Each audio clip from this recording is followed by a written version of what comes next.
Hello everybody and welcome back to my channel. My name is Rox, I'm a Western tropical astrologer, and today we're going to be talking about the month of March, your March horoscopes, folks. And you probably know this by now. I assume many of you have been watching my videos for some time. There are timestamps, so if you want to jump straight to your sign, timestamps are in the pinned comment and in the description box. Also, keep in mind that it is always my recommendation that you listen to the update for your ascendant, for your rising sign.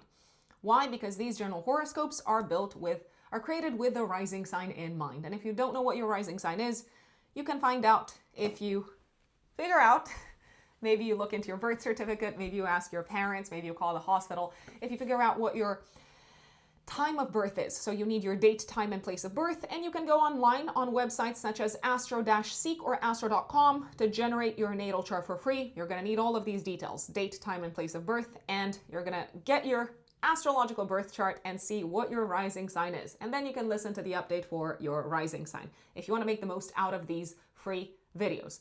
Please also keep in mind that it is not my recommendation that you use AI, such as ChatGPT, to generate your natal chart because it makes mistakes. It does not calculate correctly. There are so many people who've come to me and said, oh, it's miscalculated my moon, it's miscalculated my whatever planetary placement. So please use websites that are legit in the astrological sphere, such as astro.com or astro-seek.com. S-E-E-K. Did I spell that correctly? I hope I spelled that correctly. Anyway, doesn't matter. You get the gist of it. Use astrological websites as opposed to AI to generate your natal chart for free. It is all free. So, the month of March, the astrology of March, folks. Oh my days, what a month, what a month. Eclipse season is still on. You know, good old eclipse season, bringing in fated developments, bringing in fated endings this time, or closures or culminations. Mercury is still retrograde. So Mercury is going to be retrograde until the 20th of March. What does that tell us? It tells us that we're going to be dealing with a lot of things that we've already dealt with or that have been on our radars for some time. Until the 20th of March, at least. And the post-retrograde shadow period ends in April, second week of April. So things are probably going to get back to normal, go back to normal. We will no longer experience delays, frustrations, miscommunications, cancellations, the general kind of Mercury retrograde issues. We're no longer going to be experiencing them after the retrograde is over, but it may take a while until April for things to fully return to normal, for things to feel like they're moving full speed ahead. What I do like about this month, though, and I will say this, we're making a significant amount of progress on matters that have felt stuck, delayed, stagnant. In the Pisces sector of our natal charts, even though Mercury is retrograde, Saturn is out of the picture. So Saturn might have been keeping us stuck in many respects for a good few years. Saturn has been in Pisces since 2023. It got out of Pisces mid-February of 2026. And now Mercury retrograde came in and it said, okay, these issues are still outstanding, but guess what? We are benefiting from Mars, planet of action, moving things forward on the topics that maybe brought a sense of stagnation or frustration or difficulty in our lives. So Mars is going to be in Pisces from the 2nd of March until the 9th of April. Take advantage of this transit to push things along. Now, Mars in Pisces, I mean, yeah, granted. It's not necessarily the most action-oriented Mars, okay? But it is going to be disposited by a very strong benefic, Jupiter in Cancer. So we can make things happen, even if we do them in sort of roundabout, convoluted, vague, subtle ways. The Piscean way, we can make things happen. I don't know why I did this sort of like song and dance with my hands. I just felt like I should be using my imagination with Pisces being in the mix. We can make things happen, even though they might not be the most kind of like straightforward solutions, with Mars being disposited by Jupiter in Cancer. Not to mention that Mars will make a harmonious aspect to Jupiter in Cancer it's going to be exact on the 22nd of March, but we might feel it as early as the 19th of March until the 23rd. So Mars in a trine to Jupiter is saying, take inspired action, take action that is coming from a place of you being guided by a higher power. Take action towards expansion, towards growth, towards a leap of faith. Leaps of faith are a big theme for March, I will say. And maybe it's a leap of faith that we've been postponing. Maybe it's a leap of faith that felt like a far-fetched dream, like a far-fetched goal of sorts. But when you know, you know. When you know that there is a higher power sort of sending you insights, giving you that kind of spark, that glimmer of intuition, I think it's very, very important to pick up on those insights, to pick up on those glimmers. I mean, I probably told this story to people who are close to me many, many times. In some of the most significant moments, crossroad type of moments of my life, including the moment when I decided that I would move to the UK to be with my now husband, I felt like I was guided by something beyond the 3D, a higher power, call it what you want. And even if things did not necessarily make a lot of sense from a rational and logical perspective, they made sense in the grand scheme of things. Sometimes, I mean, many times, I believe we have this inner knowing. This month is about trusting that inner knowing, especially around the 22nd of March, maybe from the 19th of March onwards, actually, until the 23rd. Also around the 9th of March, when Mercury is going to trine Jupiter. Mercury retrograde will trine Jupiter. And let me see if there's any other significant moment in this direction. Also around the 7th of March, when we're going to have a Mercury cazimi. Now, before we move forward with the most important dates of the month, I do want to share this because some people might be new to my channel. I'm a full-time consulting astrologer. I work with clients on a day-to-day basis, one-to-one. And if you want to work with me, if you want to book a personal astrological reading, a personal consultation with me, you can do that via my website, writteninthestars-astrology.com. It's also in the pinned comments and in the description box. When is a good time to consult an astrologer? By the way, if you want to book a personal consultation, please make sure that you know your date, time, and place of birth. Time of birth is very important for accuracy. When's a good time to consult an astrologer? I want to say anytime, but especially when you're at a crossroads, when you're going through big shifts, big changes in your life, when you want to better understand what is your mission and purpose, what are you here to learn, what are your karmic lessons, why are you dealing with the things that you're dealing with in specific sectors of your life, how can you better navigate difficulties in various sectors of your life, such as relationships, such as career. How can you make the most of the cards that you have been dealt? How can you fulfill your potential professionally, spiritually, when it comes to your partnership sector? Timing, if you're interested in timing, if you're thinking, when is a good time to start a new business? When is a good time to look at a career conversion? When is a good time to move? When is a good time to sell my house? When is a good time to relocate? Where should I relocate? By the way, I also do relocation astrology. All of these questions and more are questions that can be answered with the help of astrology. Astrology can be a fantastic, fantastic, fantastic guide. It helps us understand, I repeat, the cards that we have been dealt, our soul's intentions, what we are here to learn, how we can better align ourselves with the cosmic tides, including from the perspective of timing, so that we do not swim upstream, so that we swim with the cosmic tides and we make the most of the cosmic cycles. You know where to find me, writteninthestars-astrology.com. Just know that from the moment when you book your consultation until the moment when we meet via Zoom video call, and we also can record the video call, a lot of clients want me to do that so that they can re-listen, and I do recommend that.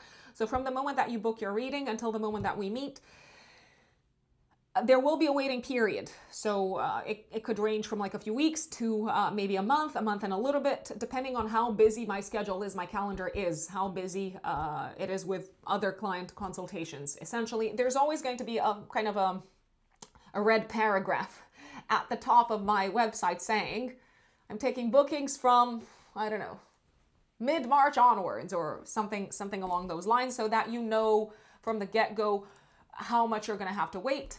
And also from the moment that you book, that you pay on my website, the next step is for you to use the contact form on my website to send me your date, time, and place of birth. And then I get back to you with timing options, taking into account your time zone. And we then schedule our Zoom video consultation. So written in the stars-astrology.com. Just know that there's also an emergency reading option on my website, and there is only a 72 hours waiting period for that. So if you're in a pickle, if you're in a rush, if you want to get your answers immediately, if things are kind of moving fast in your life, there's also the emergency reading option as well. Now let's go back to the astrology of March. So 2nd of March, Mars goes into Pisces, which we have already mentioned. Lunar eclipse in Virgo, 3rd of March. It's happening around 12 to 13 degrees of Virgo. So those of you who have planets or angles or important points around 12 to 13 degrees of the mutable signs are going to feel this eclipse the most. And the mutable signs are Virgo, Pisces, Gemini, Sagittarius. This lunar eclipse is throwing us back to December of 2025. So it's bringing to a close matters that were on our radar in December of 2025. It is a time of letting go of something that's no longer functioning, of letting go of old rules, old ways of working, old standards, old ways of organizing our life. But we're doing this in a very gentle manner, I'd say. And we're also seeing the fruits of our labor. However, the fruits of our labor are probably going to feel quite mixed, especially if we have very kind of high standards and expectations when it comes to things being perfect. They're probably not going to be perfect. I'm just going to say it as it is. Perfect is, however, very outrated? Overrated, not outrated. Overrated is the word that I'm looking for. So perfect is overrated. Who wants perfect anyway? Take the win, and also release whatever needs to be released. Sun trines Jupiter, 5th of March. We're feeling confident, we're feeling hopeful, we're feeling joyful. There's this air of optimism permeating through the atmosphere. And then Venus goes into Aries, 6th of March. Venus is going to help Saturn and Neptune. It's going to give some much needed help to Saturn and Neptune in Aries. Planet of love, planet of relationships becomes a little bit more focused on individualism though. It's like, I'm in a partnership, I'm in a relationship, but what's in it for me? And it's going to be very demanding, this Venus in Aries. Mercury Cazimi, 7th of March, a day of mental clarity, especially in the midst of fogginess and confusion with Mercury being in Pisces. This is a great day, 7th of March, to communicate creatively, to communicate using our imagination, and to allow the mind to be inspired via movies, music, meditation, Piscean things, okay? Venus conjunct Neptune, 7th of March. I mean, this is a good day to help someone in a selfless kind of manner, but it's not necessarily the best day for dating, nor is the 8th of March. 7th, 8th of March, I don't like these days to go out on a date or to meet someone new, because on the 7th of March, someone might appear to be too good to be true, and they probably are. There can be a lot of confusion/delusion in the air, and Venus conjunct Saturn on the 8th of March is actually very good for business partnerships and relationships, but not so much for love and romance. Love and romance can feel quite burdensome, okay? Mercury trines Jupiter, Mercury retrograde trines Jupiter on the 9th of March. We are finding solutions to problems that have been on our radar probably since February, and now things are clicking, things are kind of like finally making sense. Maybe we dream up the solution. I mean, it has happened to me that overnight I had the dream, and I woke up the next morning and I'm like, I know exactly what I'm going to do to solve that problem. Jupiter goes direct in Cancer, 11th of March. So take advantage of this Jupiter direct in Cancer until the end of June, to grow and to expand and to take chances and to say yes and to welcome new energy in your life in the Cancer sector of your chart. And of course, I'm going to cover that for all 12 zodiac signs. Mercury conjuncts Mars, 15th of March. Conflicts, verbal arguments, verbal conflicts, but they're probably based off of facts that are not actual facts. Maybe they're opinions, maybe we are dealing with incorrect numbers. So there is a possibility of dealing with incorrect numbers and then getting annoyed and frustrated and upset. And there's also a possibility that you might take someone's words to heart and you might feel attacked or insulted, or that your words might hurt someone's feelings. I mean, just clarify if you can, don't do that. Don't hurt people's feelings. I mean, sometimes we do that without necessarily trying to. And I think it's okay. I think we can sort of make amends. Venus squares Jupiter 18th of March. Lots of pleasure. Maybe a little bit too much.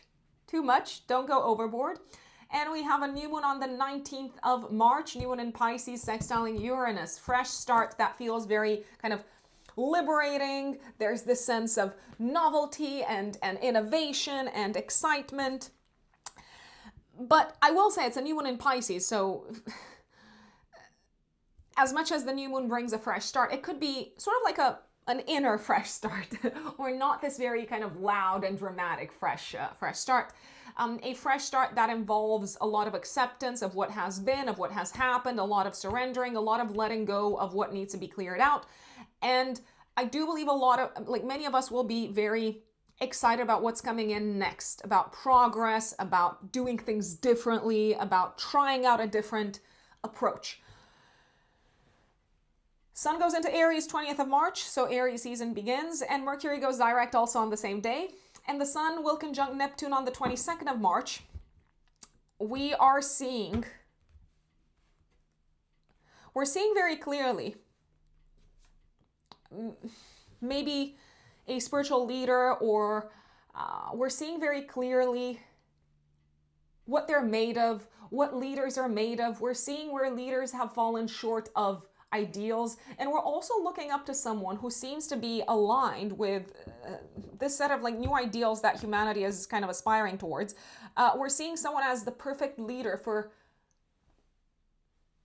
this new generation in some shape or form. Mars is also trining Jupiter 22nd of March.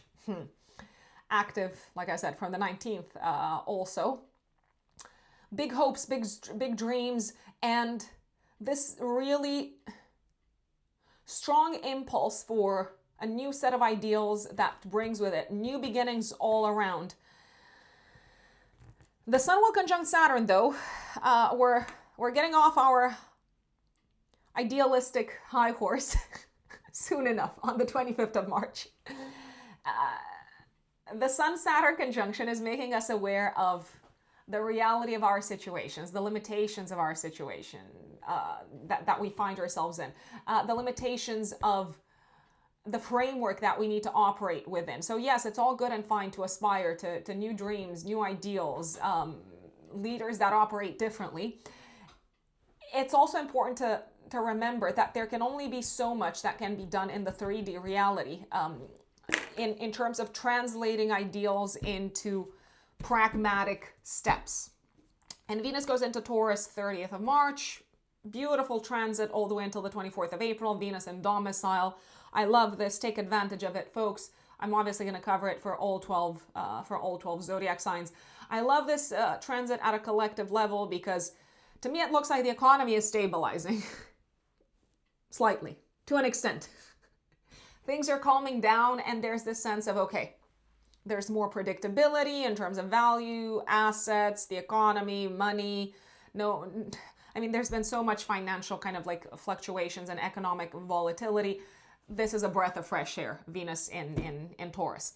Now, before we go into the updates for each of the 12 zodiac signs, I have mentioned this before, but I'm going to mention it again. I have teamed up with an app, a website/app called Astro in Calendar. Astro in Calendar. You're going to find the link also in the pinned comment and in the description box of my videos.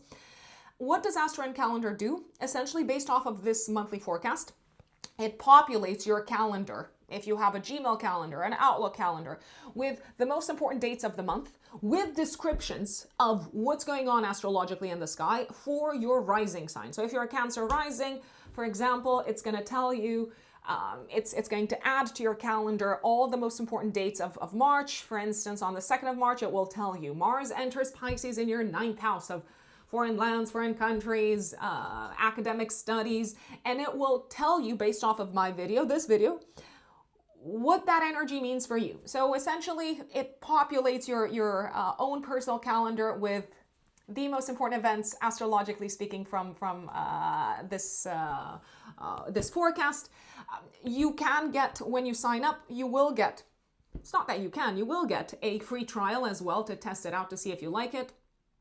And then there will be a paid subscription. I don't believe it's very expensive, but prices are all relative, okay? So check it out, test it out. I think it's very neat, it's very handy, it's very useful. You can just open up your calendar. Look, I'm doing that right now. And I'm looking at, let's say, 10th of February. Venus going into Pisces. What does that mean for Cancer risings? And it basically gives me a written description of what that means. It's not just any random written description. It's the description from the monthly forecasts that I upload on this channel. So Astro and Calendar, check it out, try it out. I think it's great. And now we shall go into the updates for each of the 12 zodiac signs. My dear Aries, Aries suns and Aries risings. March of 2026. What does it have in store for you, my lovely Aries? Well, on the 2nd of March, your chart ruler, Mars, goes into Pisces. And it's going to stay there throughout the whole of March, all the way until the 9th of April, Aries. Now, why is that significant? Because the 12th house is considered to be a place of seclusion, of things going on behind the scenes, of potentially self-sabotage, of mental health. So you're probably going to be very, very invested this month. You're going to be invested in a lot of things, but for the most part, you're going to be very invested in dealing with matters behind the scenes, maybe dealing with matters that you did not necessarily see coming. Now, that doesn't mean that you cannot overcome these issues. That doesn't mean that you can't win. You probably will experience quite a few victories. But it also looks like you're potentially going to fight some battles that you did not see coming. They come in from your blind spot, from sort of like the south side. You're also probably going to be very focused on the topic of mental health. Now, if this has been something that you've historically taken care of, then I do believe you're essentially going to be putting more energy into something that you've already worked on, something that you've made a lot of progress with. But if this is something that you've been ignoring, if this is something that you've been shoving under the rug, just hoping that it will sort of like solve itself, that it will get better, just because you're not looking at it, just because you let it be, then I gotta say, Mars has other plans for you. Mars is also the ruler of your physical body. There is a possibility throughout the month that you might be battling something from a health standpoint. Now, I do want to give a massive, massive, massive disclaimer, especially, to everyone, but in this case, to Aries risings, this is not medical advice. Take this information as pure entertainment only. If it speaks to you, take it on board. If it doesn't, feel free to absolutely ignore it. But I repeat, it is not medical advice. Now, there is a possibility that your body might be fighting something. It could be something hidden. It could be something that is not immediately obvious. It could be something that maybe takes a little bit to uncover. It takes a while to uncover. And actually, the topic of health is probably going to be front and center of your mind, both physical as well as mental, around the time of the eclipse. So we've got one more eclipse as part of this eclipse season that we're in. 3rd of March, active also week before and week after. Mercury, which is the ruler of the eclipse, is going to be in your 12th house, and it is going to be retrograde, which we know Mercury has been retrograde as of the end of February. Essentially, an old health issue, physical or mental, is brought to your attention once more. Now, this eclipse is giving you the opportunity to resolve the matter, to fix the matter, to address whatever is coming up. And I repeat, it's probably an old challenge, or it's an old problem that maybe you thought was done and dusted, and sort of like it makes a return, and you have to deal with it, seal the deal, close the door, and move on with your life. Now, this eclipse is very nicely aspected to Jupiter in your fourth house. I believe that probably the best way to tackle any health issue that might come up around the time of the eclipse is rest, spend time at home, spend time with people that, I want to say, make you feel better on the inside, make you feel warm and soft and cozy on the inside. Let people take care of you, Aries. Let people nourish you and look after you and tend to your needs. And if it's a parent, even better. But it could just be generally a family member or someone dear to you, someone that you consider to be your family, even if they are not related to you by blood. So the spotlight is very much placed on health.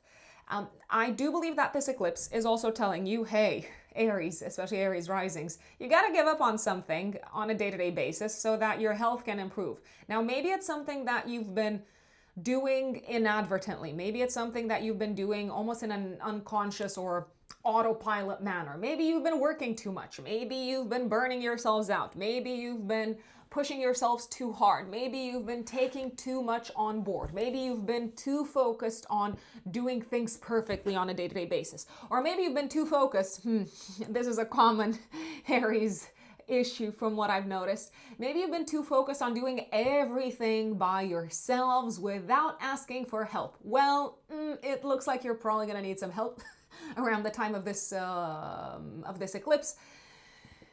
And help is going to be there. So this is the thing that I want you to be very, very, very aware of.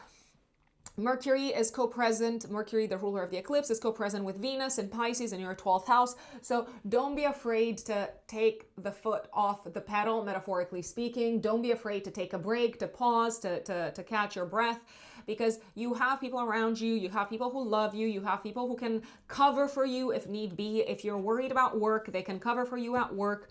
So I want to make you aware of the fact that health is front and center this month, especially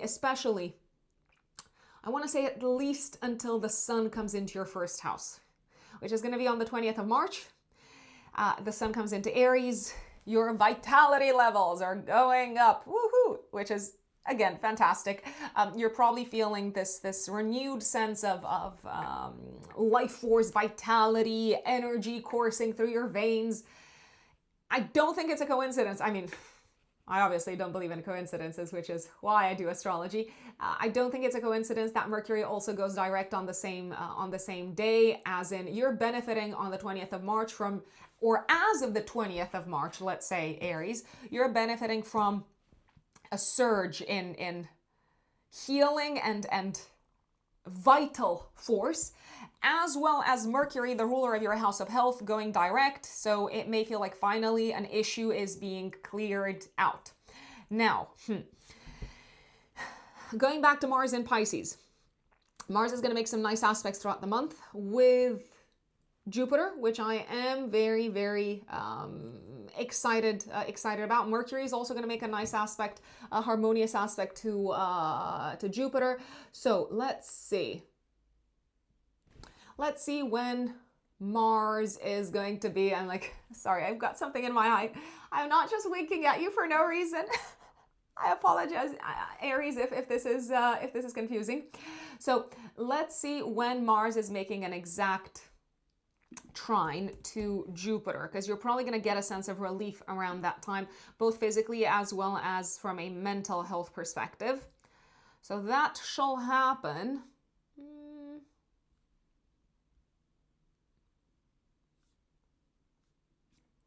Oh, is it not happening this month? This is interesting. Is it happening a tiny little bit later?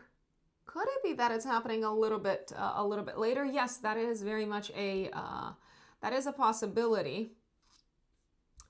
Oh, look. So it's basically making a harmonious aspect to Jupiter. Mars is making a harmonious aspect to Jupiter. I want to say from the kind of 19th, 20th of March until the until the 22nd. And it is exact on the 22nd, by the way, but you're probably going to feel relief physically, mentally, emotionally from the 19th until the 22nd, Aries. Now, you might be thinking, Rox, is there anything else going on this month other than me dealing with mental health stuff, physical stuff, health stuff in general? Yes, there are a lot of things going on. So let me just get there. First and foremost, there is a possibility someone might be trying to kind of, with the risk of sounding a little bit paranoid, someone might be trying to get you, so to speak, to catch you, or to kind of like catch you off guard, to kind of like sabotage you in a little bit of a covert way.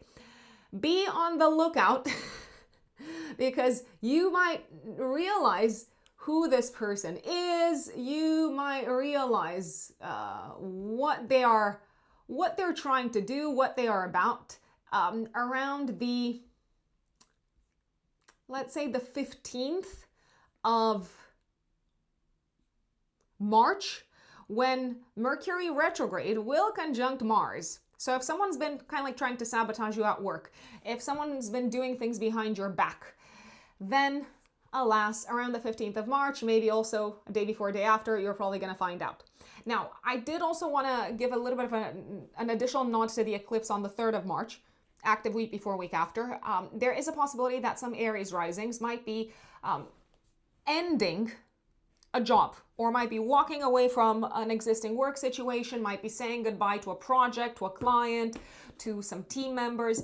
It feels like this is something that is happening in March, or maybe even like last week of February, but it was somehow postponed. Maybe it was meant to happen, or you kind of got a little bit of a cue, a bit of an indication that this was coming. In 2025, let me tell you when, so you can have a think about what was going on in the workplace at the time, December of 2025. So some of you could be saying goodbye to a job. Some of you could be handing in your resignation. Some of you could be finally saying, I am done. This job is not good for me. It is eating me up on the inside, and I need to focus on other things. 5th of March. Sun trine Jupiter. I love this. It's also active day before, day after.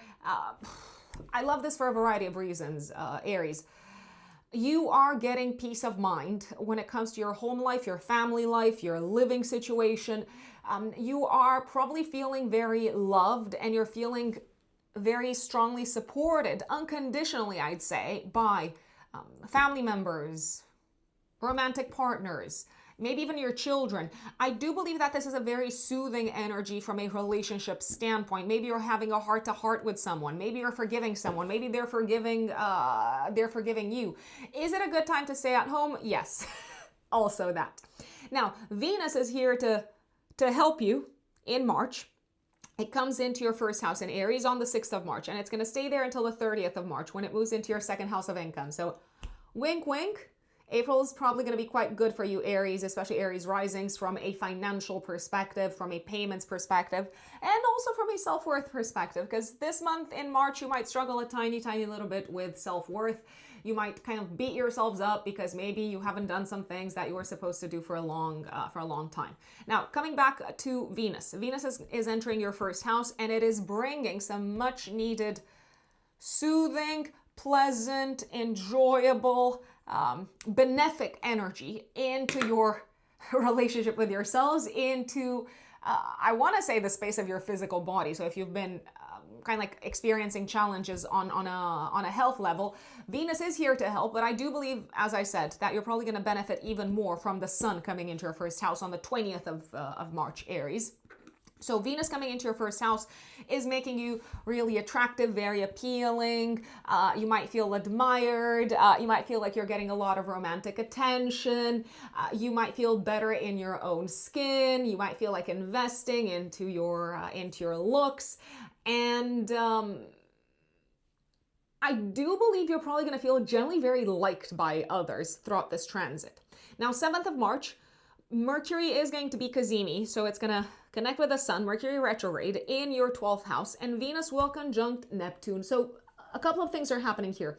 First and foremost, 7th of March, you might have clarity of mind as to what's going on both on the work front as well as on the health front, and what is it that needs to get out of your life? What is it that you need to let go of? You could also hear some really good news that you probably didn't see coming. Maybe you only kind of like expected some challenges to come up in the first part of March work-wise. You're probably hearing some good news around the 7th of March regarding work, maybe regarding a project that has been sort of up in the air. Things have been probably quite frustrating at work when it comes to communication, interaction with clients, messaging, transportation issues throughout the entirety of Mercury retrograde, which, by the way, is only going to end on the 20th of March. So we're still in retrograde season. But it looks like around the 7th of March, you have clarity and you can also resolve some issues that have been popping up. So I do believe that is very, very important. Venus is coming together with Neptune in your first house on the 7th of March. I feel like you've got some really high expectations and ideals that you've laid out for yourselves, Aries, especially when it comes to the way that you look, the way that you come across, the way that you are perceived, and also the way that you interact with others, especially in a romantic relationship setup. I would be very careful not to feel like you have to sacrifice yourselves in order to be loved and liked and welcome. I would also be very cautious not to present myself, if I were an Aries rising, in a better light than what the reality actually is, because then it might be very hard to rise up to the ideal version of you that you have projected, just as a bit of an FYI. 8th of March, Venus conjunct Saturn. I do believe that you're taking a work commitment very seriously. This is a day to reach agreements work-wise, maybe also a day before, day after the 8th of March. Reach agreements work-wise, maybe sign deals, sign contracts, enter into business partnerships, maybe also invest from a monetary perspective into your status, your reputation, maybe your CV, your portfolio, your professional photo shoot. And you might also want to project a very kind of professional image in the workspace. And I do believe, and also in the public sphere in general, I do believe that this is going to pay off. So if you're looking to, I don't know, like interview somewhere, it would be good to kind of like go dressed up to the nines and show up in a more kind of like conservative way and project this air of authority and expertise, which you might actually be an authority in whatever it is that you're maybe interviewing for. I also believe that around the 8th of March, maybe also day before, day after, Venus comes in to make one of your challenges that have been on your radar as of mid-February, to make it easier, to maybe bring some help, to maybe bring some relief. Maybe someone's coming in to help you. And it could be on the professional front. It could also be in connection with money, finances, or your goals for the future.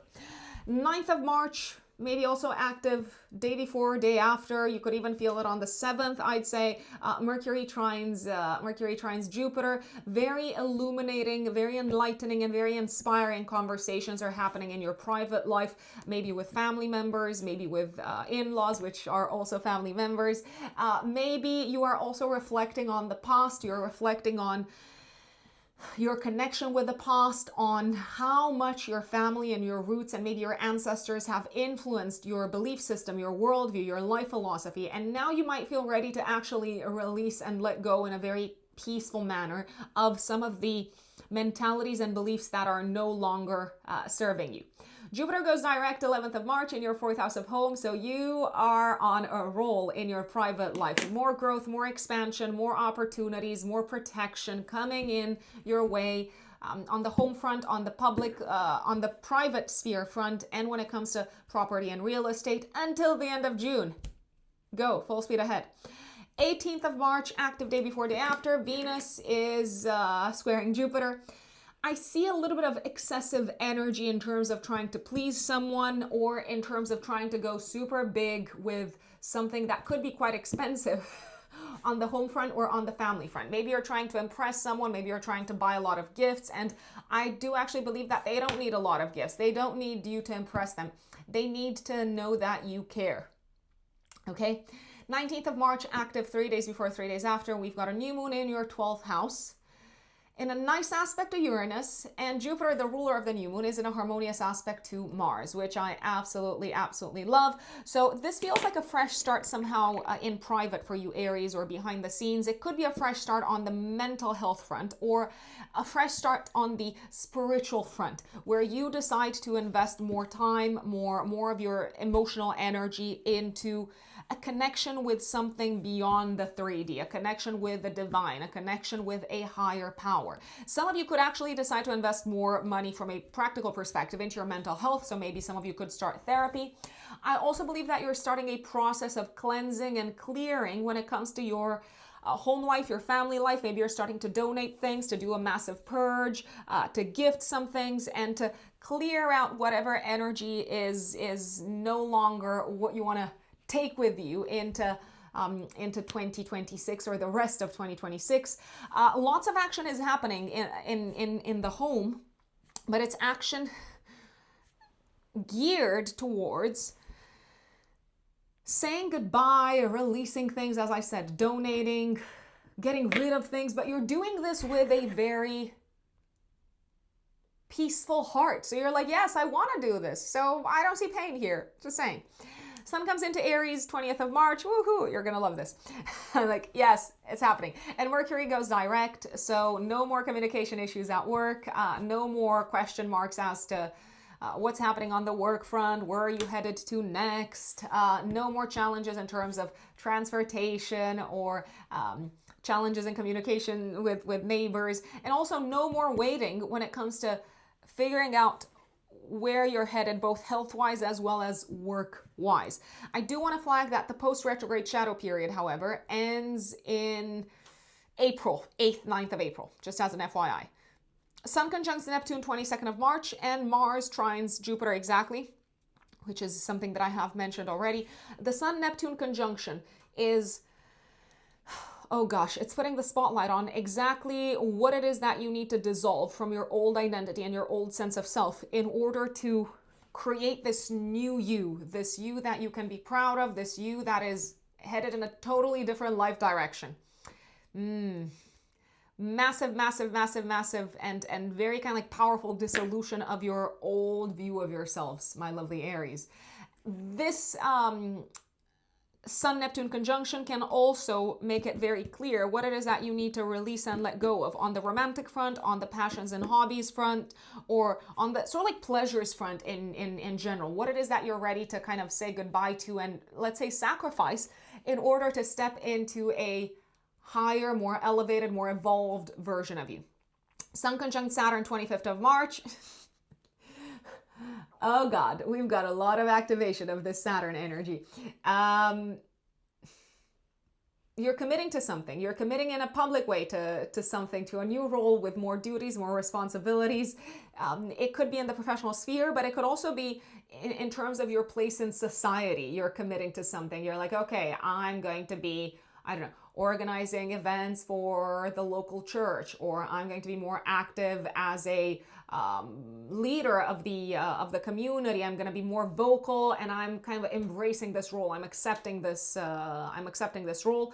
The Sun also illuminates essentially what your responsibilities are probably going to be on the professional side of things for potentially the next 2 years to come. You may feel like you have to be the enforcer of rules around this time, and sometimes that could feel a tiny bit uncomfortable because you're thinking, I don't have that much experience, but I actually believe that you've got what it takes to make this happen, Aries. My dear Taurus suns and Taurus risings, March of 2026. What is going on in the sky, Taurians? Well, I'll tell you this. The month kicks off on the 2nd of March, actually, with Mars changing signs from Aquarius into Pisces, into your 11th house. Now, immediately on that day, on the 2nd of March, it will oppose the moon. So I do believe that the 2nd of March can bring with it, maybe even the 3rd, but especially the 2nd, it can bring a little bit of a conflict, maybe a little bit of an argument, maybe a sense of irritation and frustration with a few people. I am thinking of kids. If you have a child, you might be irritated with them. If you have siblings, you might be annoyed with them. And you might also be annoyed with a friend, maybe because they want to do things in a way that does not align with your meticulous,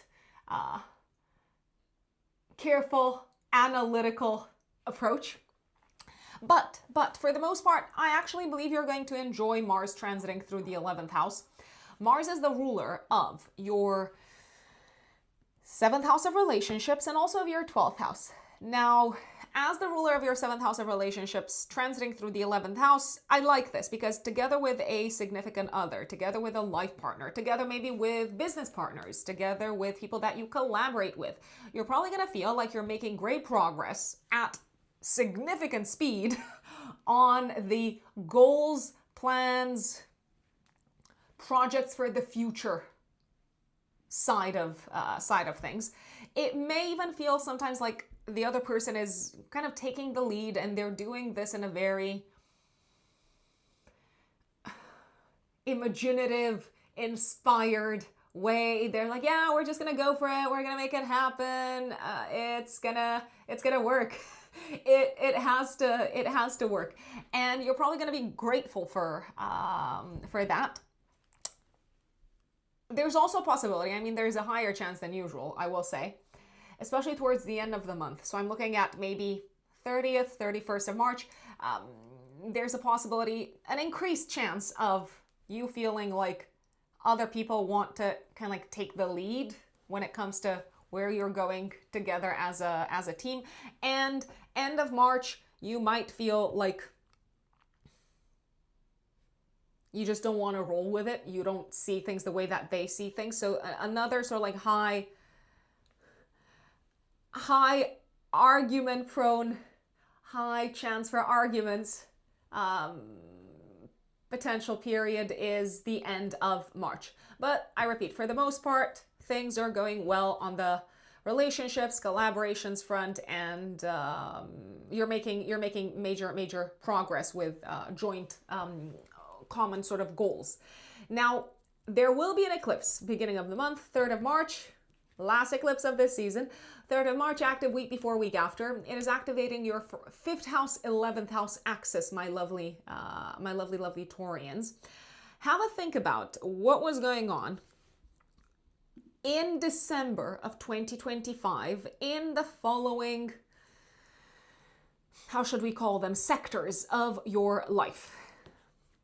Children, romantic life, passions, hobbies, creative projects. What were you working on? What was maybe worrying you? What was stressing you out from a creative projects perspective? Were you dating anyone? I mean, the 5th house is also the house of romantic love. Were you dating anyone? How were you relaxing at the time? So this eclipse is bringing things to a culminating point. You may achieve a creative goal, so a goal connected with your creative projects. If you have children, there is a possibility that your child might accomplish something very, very significant. Maybe they are graduating. Maybe they're being accepted into, I don't know, like university. Maybe they are entering a totally new stage of their lives and you're sort of bittersweet and you're feeling this bittersweet energy and you're saying goodbye to life as you know it together with your child. Maybe you're, I don't know, getting ready to be an empty nester and such. Mercury, which is the ruler of the eclipse, is going to be retrograde. So this feels like it was meant to happen for a while, but for whatever reason it was delayed. We might also see a culminating point. So especially for Taurus risings, we might see a culminating point when it comes to one of your educational goals. So anything on the maybe academic front, and maybe you're, I don't know, celebrating together with your friends that you did it, you passed your exam, you handed in your final thesis. Woohoo, you can celebrate, you can go party. There is a chance of parties kind of happening around this time, just as an FYI, but they could be parties that involve, I don't know, like people from work colleagues, etc. I do believe a romantic relationship is going to a next level.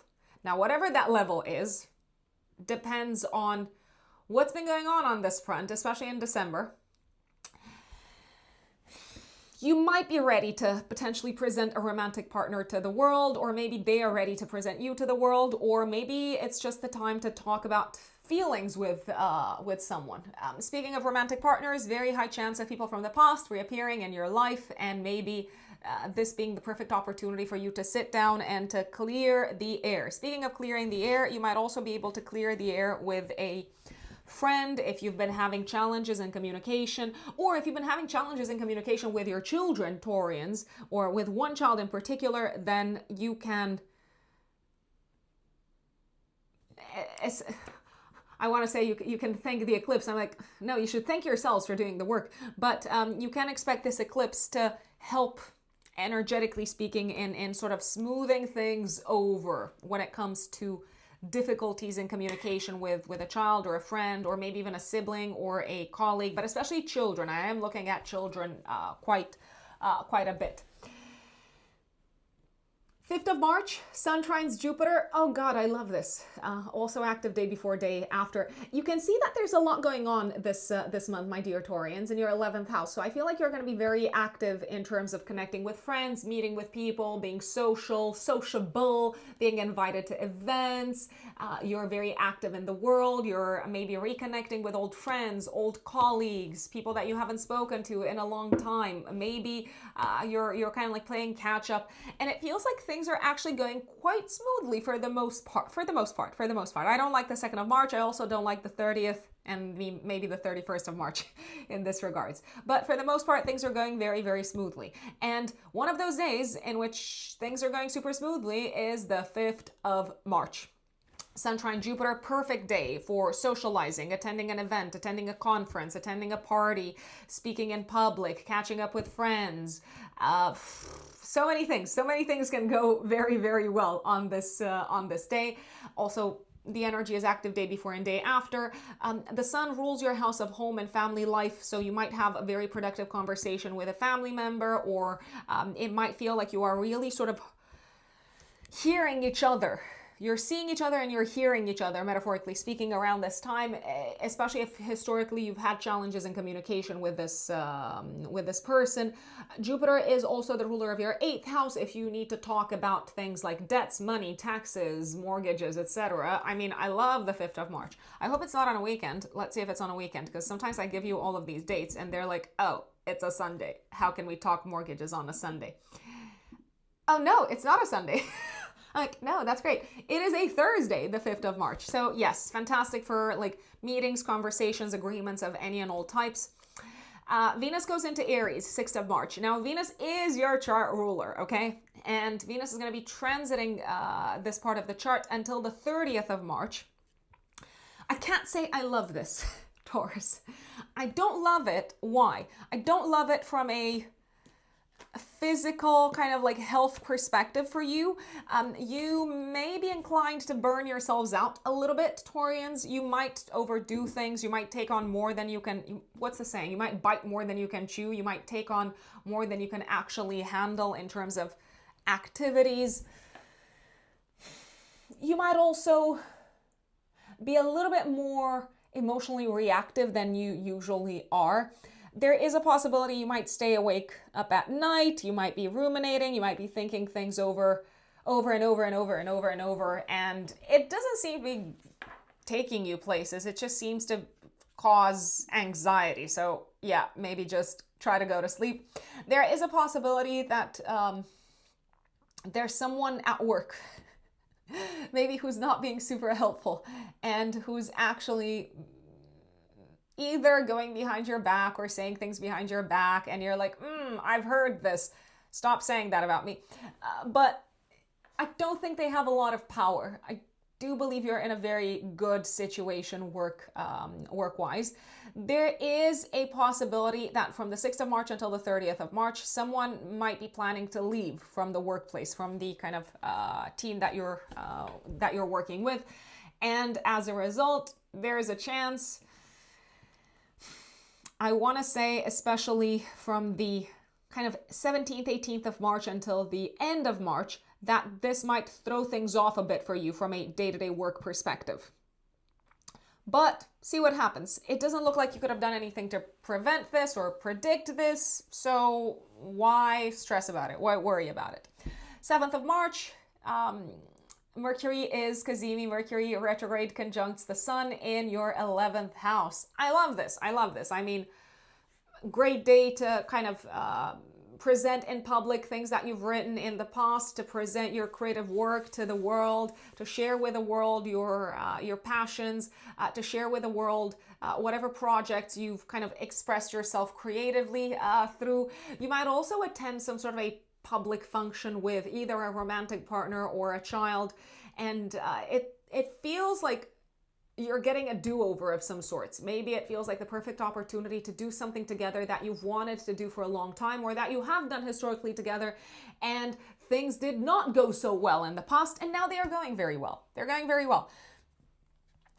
Talk to the world, talk to friends, speak in public, hold a speech, talk about your plans, talk about your goals. And speaking of plans and goals, a fantastic, fantastic day to get very, very clear on where you're headed from a goals perspective.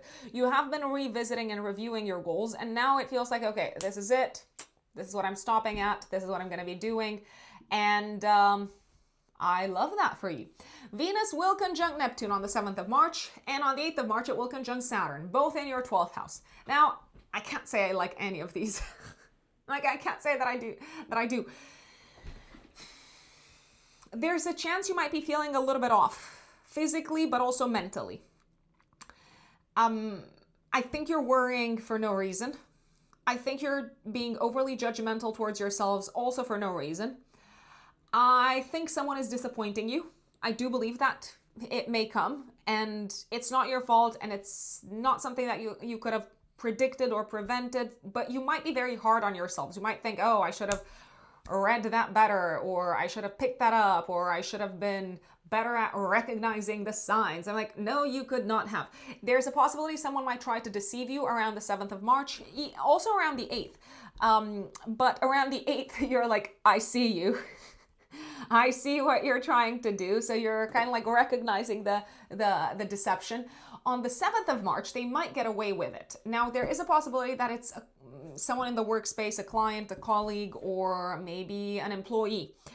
People might try to present themselves in a better light than the light of reality around the 7th of March, maybe also day before and day after. But on the 8th of March, I repeat, you are recognizing this.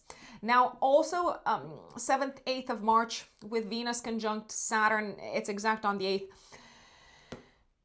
You might need to be the one that disappoints a partner on the business front, or maybe an important client, or maybe even a boss. So on the professional side of things, you might be the one doing the disappointing. Are you going to be stressed about it? Potentially. Are you going to feel like you're taking a huge risk? Also potentially. Maybe you're saying goodbye to a big client and you're thinking, oh my God, how am I going to make ends meet? How am I going to pay the bills? You're gonna make it. Don't worry. It's gonna happen. I'm like, it is absolutely going to. It's gonna happen. But yeah, sometimes you have to do things that are tough in order to move forward. Mercury, 9th of March, trines Jupiter. I love this. Sit down, talk to people, talk about the future, talk about what you love. Also a great time to get together with loved ones, with friends. I maybe want to say also with, let's see, potentially people who you have not historically gotten along so well with.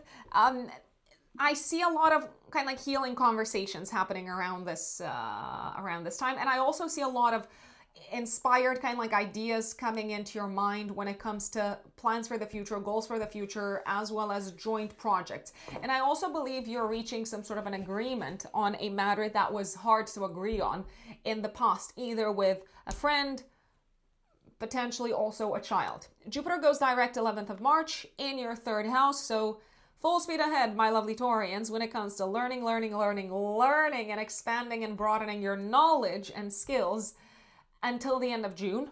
Mercury conjuncts Mars.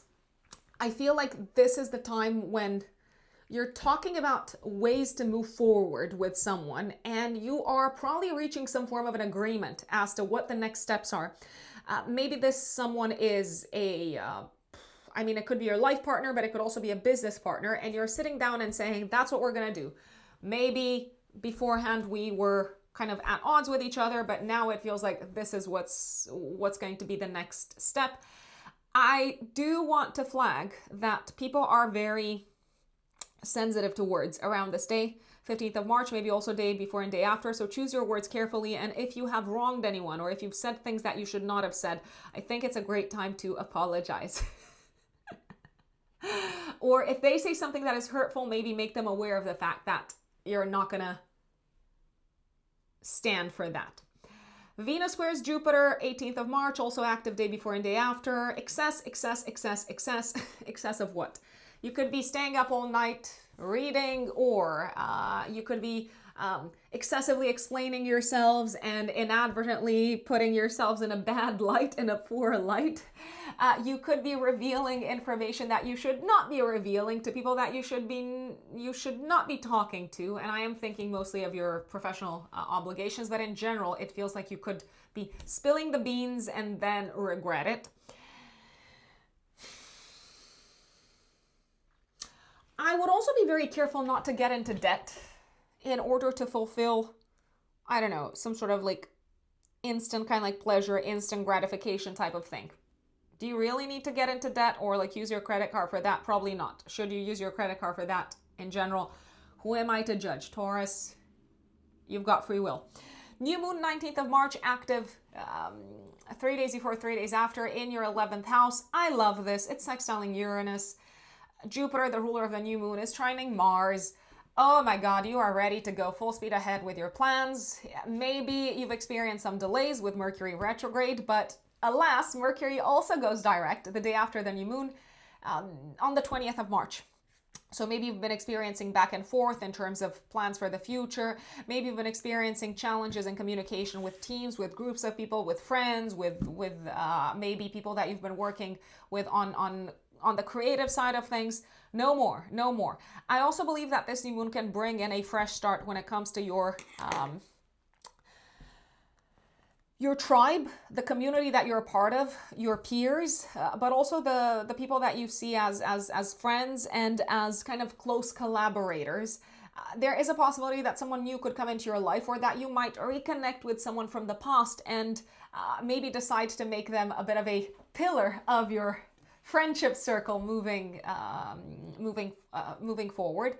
Jupiter in a nice aspect to Mars is telling me that you are in a very strong agreement with someone as to what direction you should be moving together as I wanted to say as a couple, but maybe also as a team in general. This is also a very good time, this new moon, to talk about legal matters and next steps when it comes to legal matters.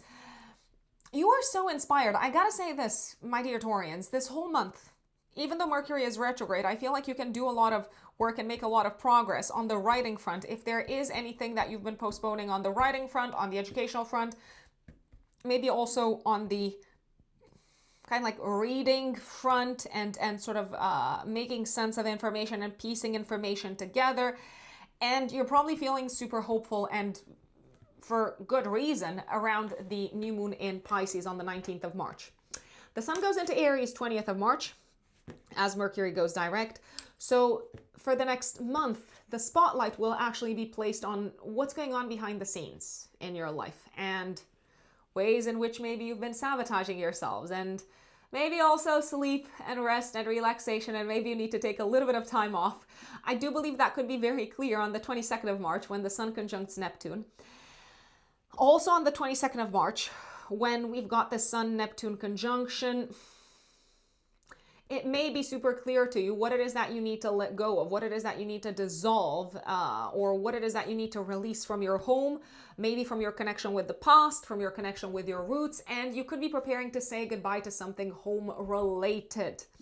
Or you could experience something actually dissolving at home. So what does that mean? It means kind of something breaking. Now, is that ideal? Of course not. Of course, it is not. It is not ideal, but it is what it is.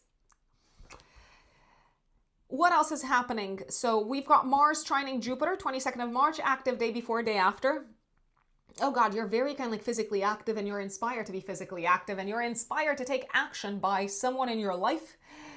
It could be a friend, it could be a partner, it could be both. If you've been in need of inspiration to be more active, to get things done in your life, to be more active even physically, I believe you are welcoming that inspiration from someone from the outside who could be also seen as a guide, as a mentor of some sorts. If you're thinking of working with a coach, or if you're thinking of getting advice or support on a very important matter that is close to your heart in March, I love the 22nd of March, maybe also day before, day after. Sun conjunct Saturn, 25th of March. You're very clear now on what it is that you need to let go of in terms of beliefs and mentalities if you are to achieve health from a mental health perspective.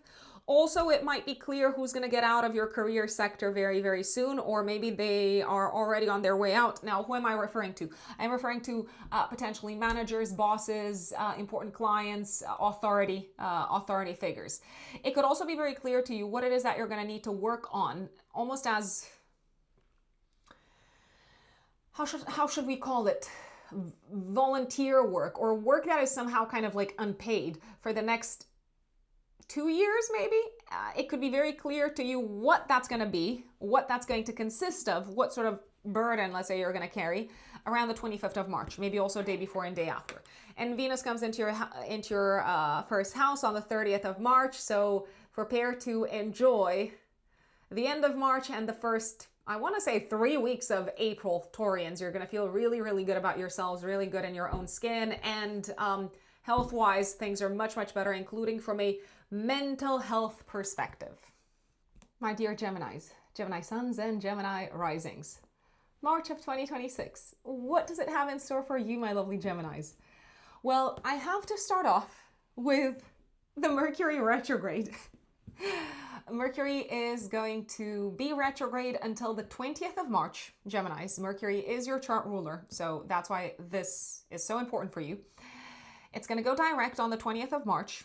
So no more challenges in communication, no more delays on the professional front, on the home front, no more miscommunications, no more parcels getting lost, no more frustrations when it comes to things needing to be fixed and repaired, maybe around the house or maybe even at work.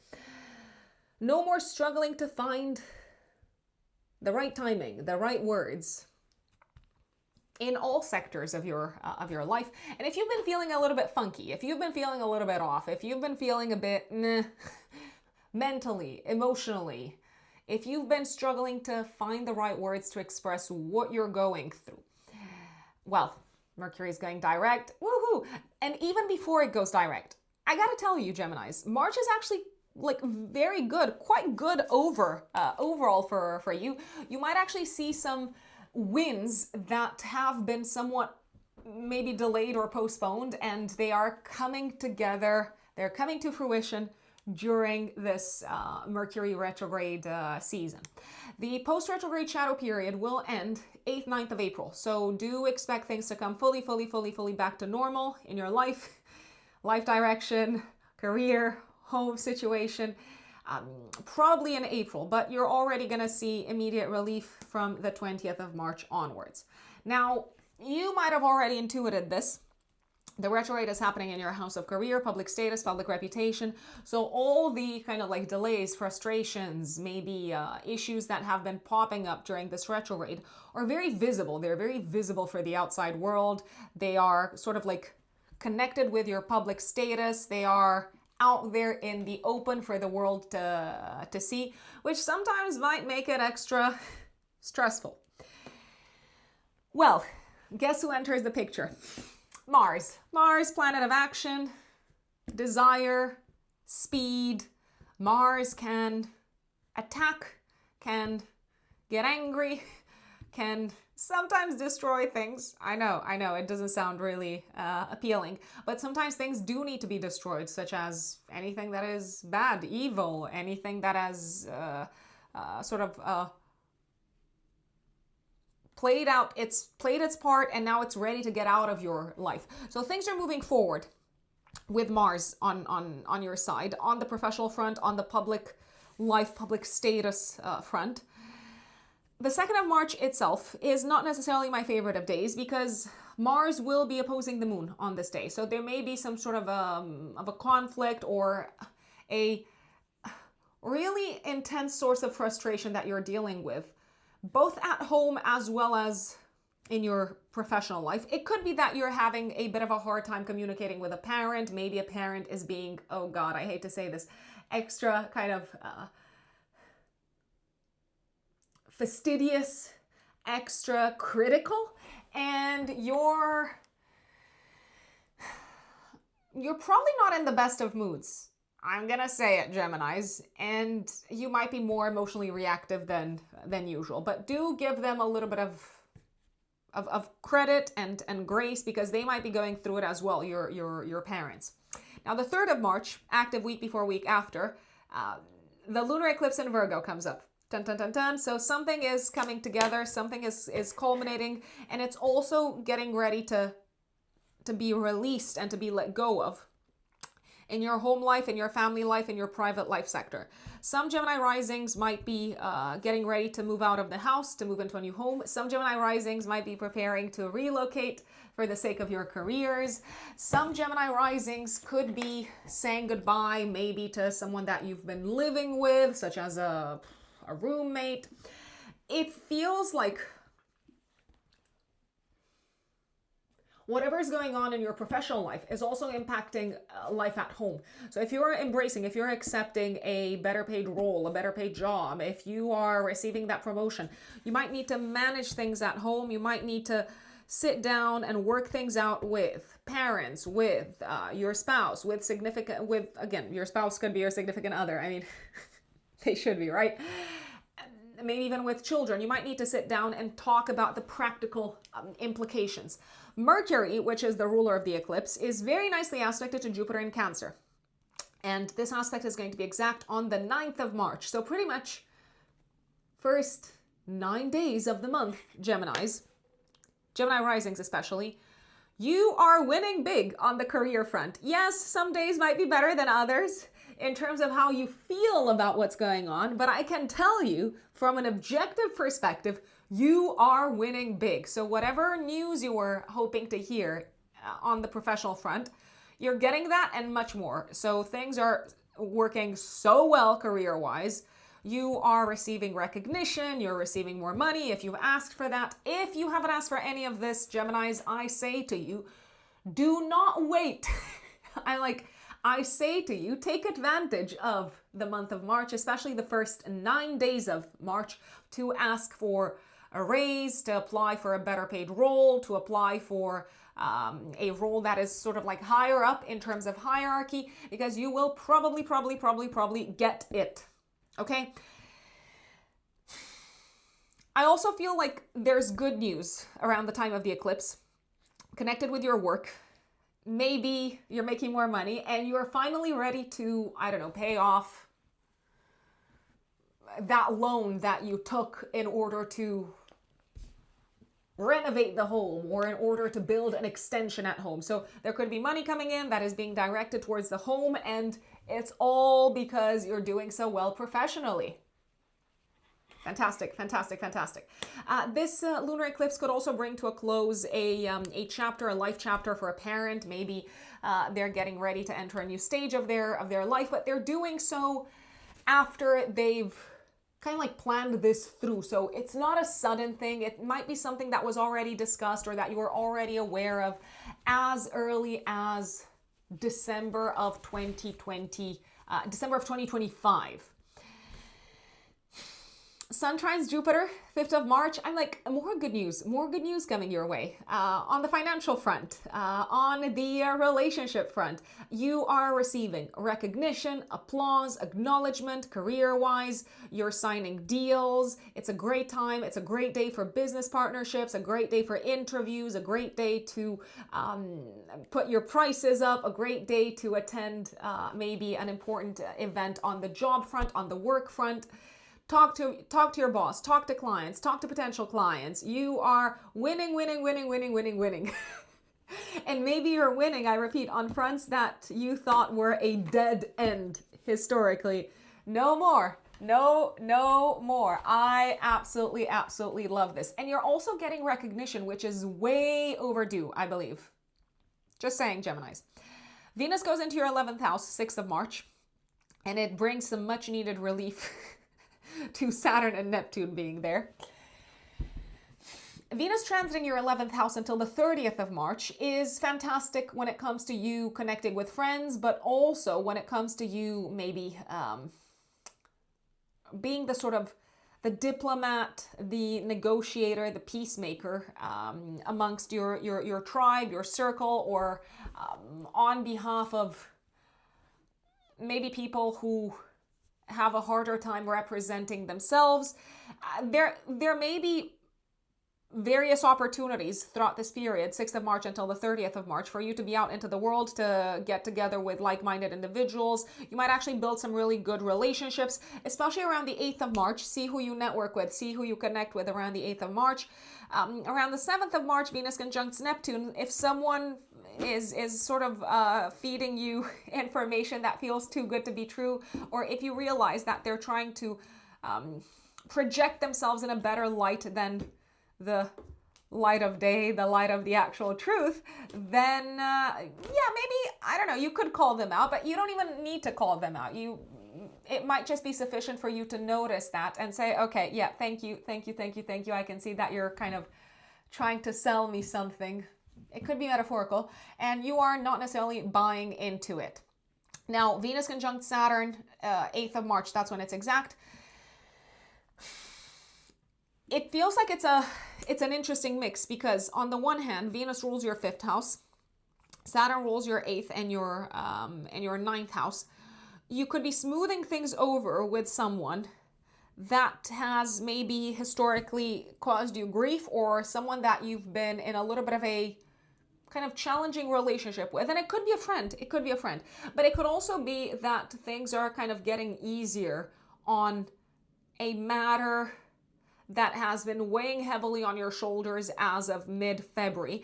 You might also feel like it's a lot easier to handle some practical matters connected with groups, communities, organizations that you're a part of that have been a bit of a headache as of mid-February. And now Venus is coming in and saying, okay, I'm going to help you. I'm going to make things easier. I'm going to help you kind of overcome this bump in the road. Now, I do also want to mention Mercury is Cazimi on the 7th of March. In your house of career, you are shining, you're standing out, you're being acknowledged, you're being recognized professionally, and fantastic day to accept a job, fantastic day to hold a speech, fantastic day to talk to your boss or to a potential boss. I mean, why not? Oh, let's see if this stays where it's supposed to stay. Also a fantastic day to reach out to an old client. I repeat, you're winning on all fronts. This could also be a good time to go back to an old professional project. You might be able to give it a new kind of lease of life. Mercury trines Jupiter, 9th of March. Your money's growing, your ego, I'm like, your ego's growing. No, your self-worth is growing, and you're bringing some really inspiring creative ideas into the workspace, but you also seem to be inspired by what other people see in you. Communication with others is going super well, not just on the professional front, but also on the personal front. Jupiter goes direct 11th of March in your house of income. I'm like, yeah, this is it, Geminis. Go full speed ahead. Your income is growing, your skills are growing, and you're feeling very good about what you're bringing to the table in the world. Also, if you've been experiencing a sense of stagnation or delays when it comes to either your career or your relationship sector, no more with Jupiter direct. Mercury-Mars conjunction is happening, Mercury retrograde, by the way, in your 10th house on the 15th of March. You might also feel it the day before, the day after. You might be very sort of sharp, direct, blunt, and cutting in your speech in the professional sphere. I feel like you might call someone out publicly. Now, it is a good idea to call someone out in a gentle manner if they need to be called out, but it's also a good idea to not, oh God, how should I say this? to not accept anything that you don't stand for from anyone else. So don't be a doormat, Geminis. And like, if you need to push back, push back. You don't just have to say yes in order to please everyone. You don't have to be the martyr. You don't have to be the victim. You can speak up. And I do believe you might speak up on behalf of someone else, or you might speak up on a matter that has historically hurt you. And you could do this publicly. Now, this could happen. It's very likely to happen in the professional space, but it could also happen in general in public. You might disclose something and speak openly about something that has hurt you in private. And now you're ready to kind of like take a stand, push back, and you are not going to go through the same thing again. And it feels very empowering to share that with the world. Things are also moving very fast on the career front, just as an FYI. Careful on the 18th of March, maybe also day before, day after with expenses. You might spend too much money on, I don't know, trying to impress others, or on a group event, or on an outing with friends. So yeah, I don't think it's necessary. New moon, culminating point and fresh start. 19th of March, active 3 days before, 3 days after in your 10th house. So your reputation is getting a boost, your career is getting a boost, your public status, regardless of your career, let's say you're retired, but your public status and your reputation seem to be getting a boost. And it feels, I almost feel like saying it's a super nice surprise for you, because maybe you had given up hope, or maybe you just did not see this coming. It's like things are taking a dramatic turn this month for the better for you, Geminis, in respects in areas that have historically maybe been kind of like slow to pay off. And maybe also you've had so many issues, so many bumps, so many challenges with Saturn in your 10th house as of 2023 until February of 2026. And now Saturn's out of the picture and you're like, boom, boom, boom, boom, boom. Here are your wins. Here are your rewards. I also like this new moon on the 19th of March because it could be a fresh start that a parent needs, and you're really happy for them and you might feel like celebrating. Maybe it's a fresh start on the health front. Maybe it's a fresh start on the work front if they've been looking for work. So a few different things could be coming up. Things are moving really fast though. I do have to say this. By the way, if you're accepting anything new, any new role from a professional perspective, which is very possible around this time, Geminis, especially Gemini risings, it might come in with a lot of kind of like movement and maybe even a need to travel or a need to kind of deal with people or work with people in an international environment, in a global environment. And you're like, okay, I got to move fast. I got to kind of be prepared for things to take off super, super quickly. Sun goes into Aries 20th of March. It's going to illuminate your social sector, catching up with friends, friendship, tribes, communities, organizations, and it will conjunct Neptune on the 22nd of March. I'm going to say this. It's probably going to be very clear to you what friendships you're sacrificing or what it is that you're releasing on the friendship side and what it is that you're committing to, what new goals, what new dreams, what new aspirations you're committing to when it comes to your future. Mars will trine Jupiter exactly on the 22nd of March. It's going to be also active day before, day after. Mars, Jupiter, very competitive. But in this case, I feel like this is no competition. You're just winning. You're just winning. And I believe that a risk is paying off. So a risk that you've taken, maybe financial risk, maybe in terms of where your business is headed kind of risk, or maybe also in general in terms of what the world expected you to do and what you actually did with your life. You've taken a huge risk and it's paying off, and it's paying off publicly, and you're getting public applause and acclaim, and you're like, yeah, great. I also believe you're finally coming around. As I said, on the 20th of March, Mercury goes out of retrograde. You're coming around and you're realizing how exciting things are going to be for you moving forward. Because maybe you've been in a bit of a state of, in a bit of a lull, even though things were happening in your life. You were sort of like, what does this mean? I need to process. I feel like now you've processed. You're like, okay, I have processed. Let's go. Sun conjunct Saturn, 25th of March. Clarity on what sort of duties and responsibilities are going to be very important for you, maybe for the next 2 years when it comes to your involvement with a community of people, with a group of people, with an organization. You're probably stepping into a leadership sort of role. People are looking up to you for expertise. They're looking up to you and you're thinking, oh God, I don't have that much experience. You might need to step up to that position of being the expert, because people will come to you for that. Saturn is also the ruler of your 8th house and of your 9th house. I feel like you might also be setting some really clear goals that involve commitment, discipline, rules when it comes to paying off debt, but maybe also when it comes to anything that you need to accomplish or that you want to accomplish that feels necessary to accomplish on an academic front, and maybe also on a travel or a legal front. And Venus goes into Taurus 30th of March in your 12th house. I feel like you deserve a little bit of rest. So maybe you can find a few days to get away from the world, pretty much from the 30th of March until the last week of April. That's when Venus is going to come into your first house. But with Venus in the 12th house, you might just enjoy kind of like escaping a little bit and taking it slow and taking it easy. That's Geminis. My fellow Cancerians, Cancer suns and Cancer risings, like yours truly here. March of 2026. What does it have in store for us, my fellow Cancerians? So much action, so much going on in the sky this month. So if I were to summarize March, I'd say there's a lot of traveling that needs to happen, or that needs to be planned. It could be long distance traveling, it could be short distance traveling, so we might have a little bit of a mix of both. I do believe some of us might be dealing with matters connected with legal entities, legal institutions, potentially academic institutions, anything that has to do with visas, foreign residencies, foreign passports, etc.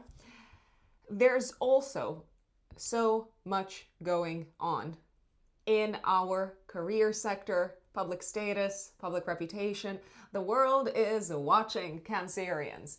And I think that is a good thing, because you are prepared. You are prepared to deliver. So let's start off with the very beginning of the month, the 2nd of March. Mars goes into Pisces in your 9th house of foreign lands, foreign countries, legal matters, dealing with educational, academic institutions. So that's where a lot of the action is going to be taking place, like I said. Mars is also the ruler of your 5th house of fun and romantic love. So I would not be surprised if all the way until April, let's see, until when in April, all the way until the 9th of April, you might be traveling maybe with a loved one, or planning a trip with a loved one, or maybe booking tickets for your holiday this year. I feel like you're very motivated by this whole travel thing. And I repeat, because Mars is also the ruler of your 5th house of fun, I do believe you are looking at the fun aspect of traveling, especially. So I mean, it could be that business comes into the mix as well, but I'd say you're more fun driven. I will say though, immediately on the 2nd of March, as soon as Mars goes into Pisces, it will oppose the moon in Virgo. So I feel like you're potentially going to have a little bit of an argument, maybe what feels like a bit of a difficult conversation around a trip or around a legal matter. Now, Mars transiting your 9th house until April, all the way until the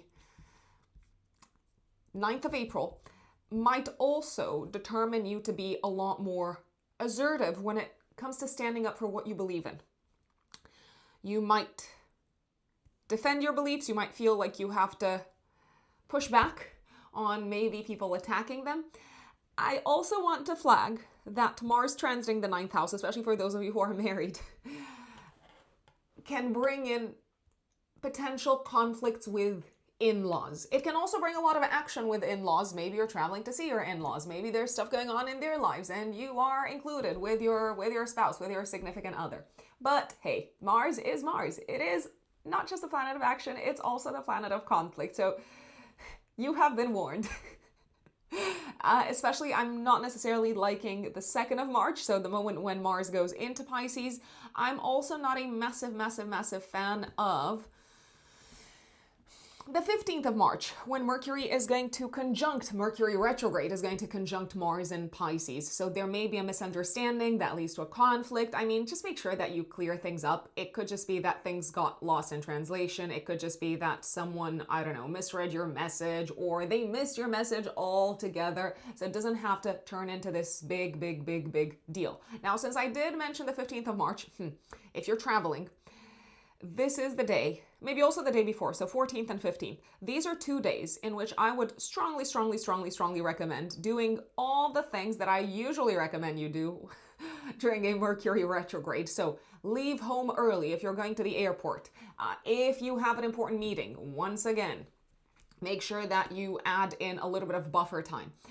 If you're traveling, please get travel insurance in case the, I don't know, plane gets delayed, etc.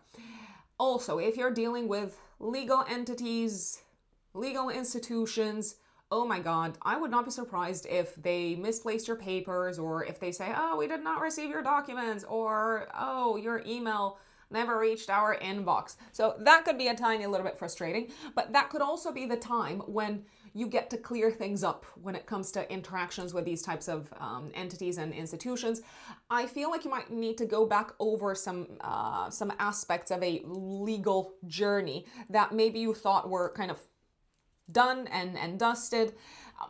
Even though it is a Mercury retrograde, I mean, yeah, people are likely to be forgetful, misread things, like I said, misunderstand things. There can be delays, miscommunications, etc. What I do like about the 15th of March is that at least, the Mercury-Mars conjunction is going to be in a wide trine to Jupiter. So if you just speak up, if you say the word, if you reach out to the right person, if you make them aware of the fact that there's been a mistake, it is probably going to get resolved quite quickly and in a very sort of generous, magnanimous type of way. Oh, and do be careful, do be careful not to insult anyone around the 15th of March.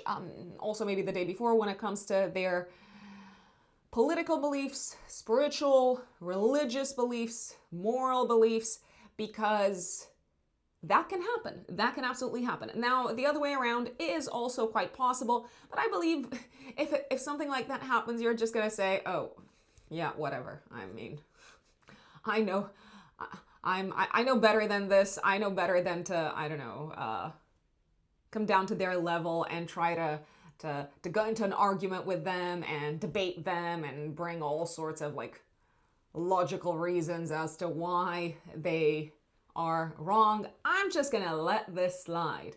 And that's my recommendation. Let it slide if you can.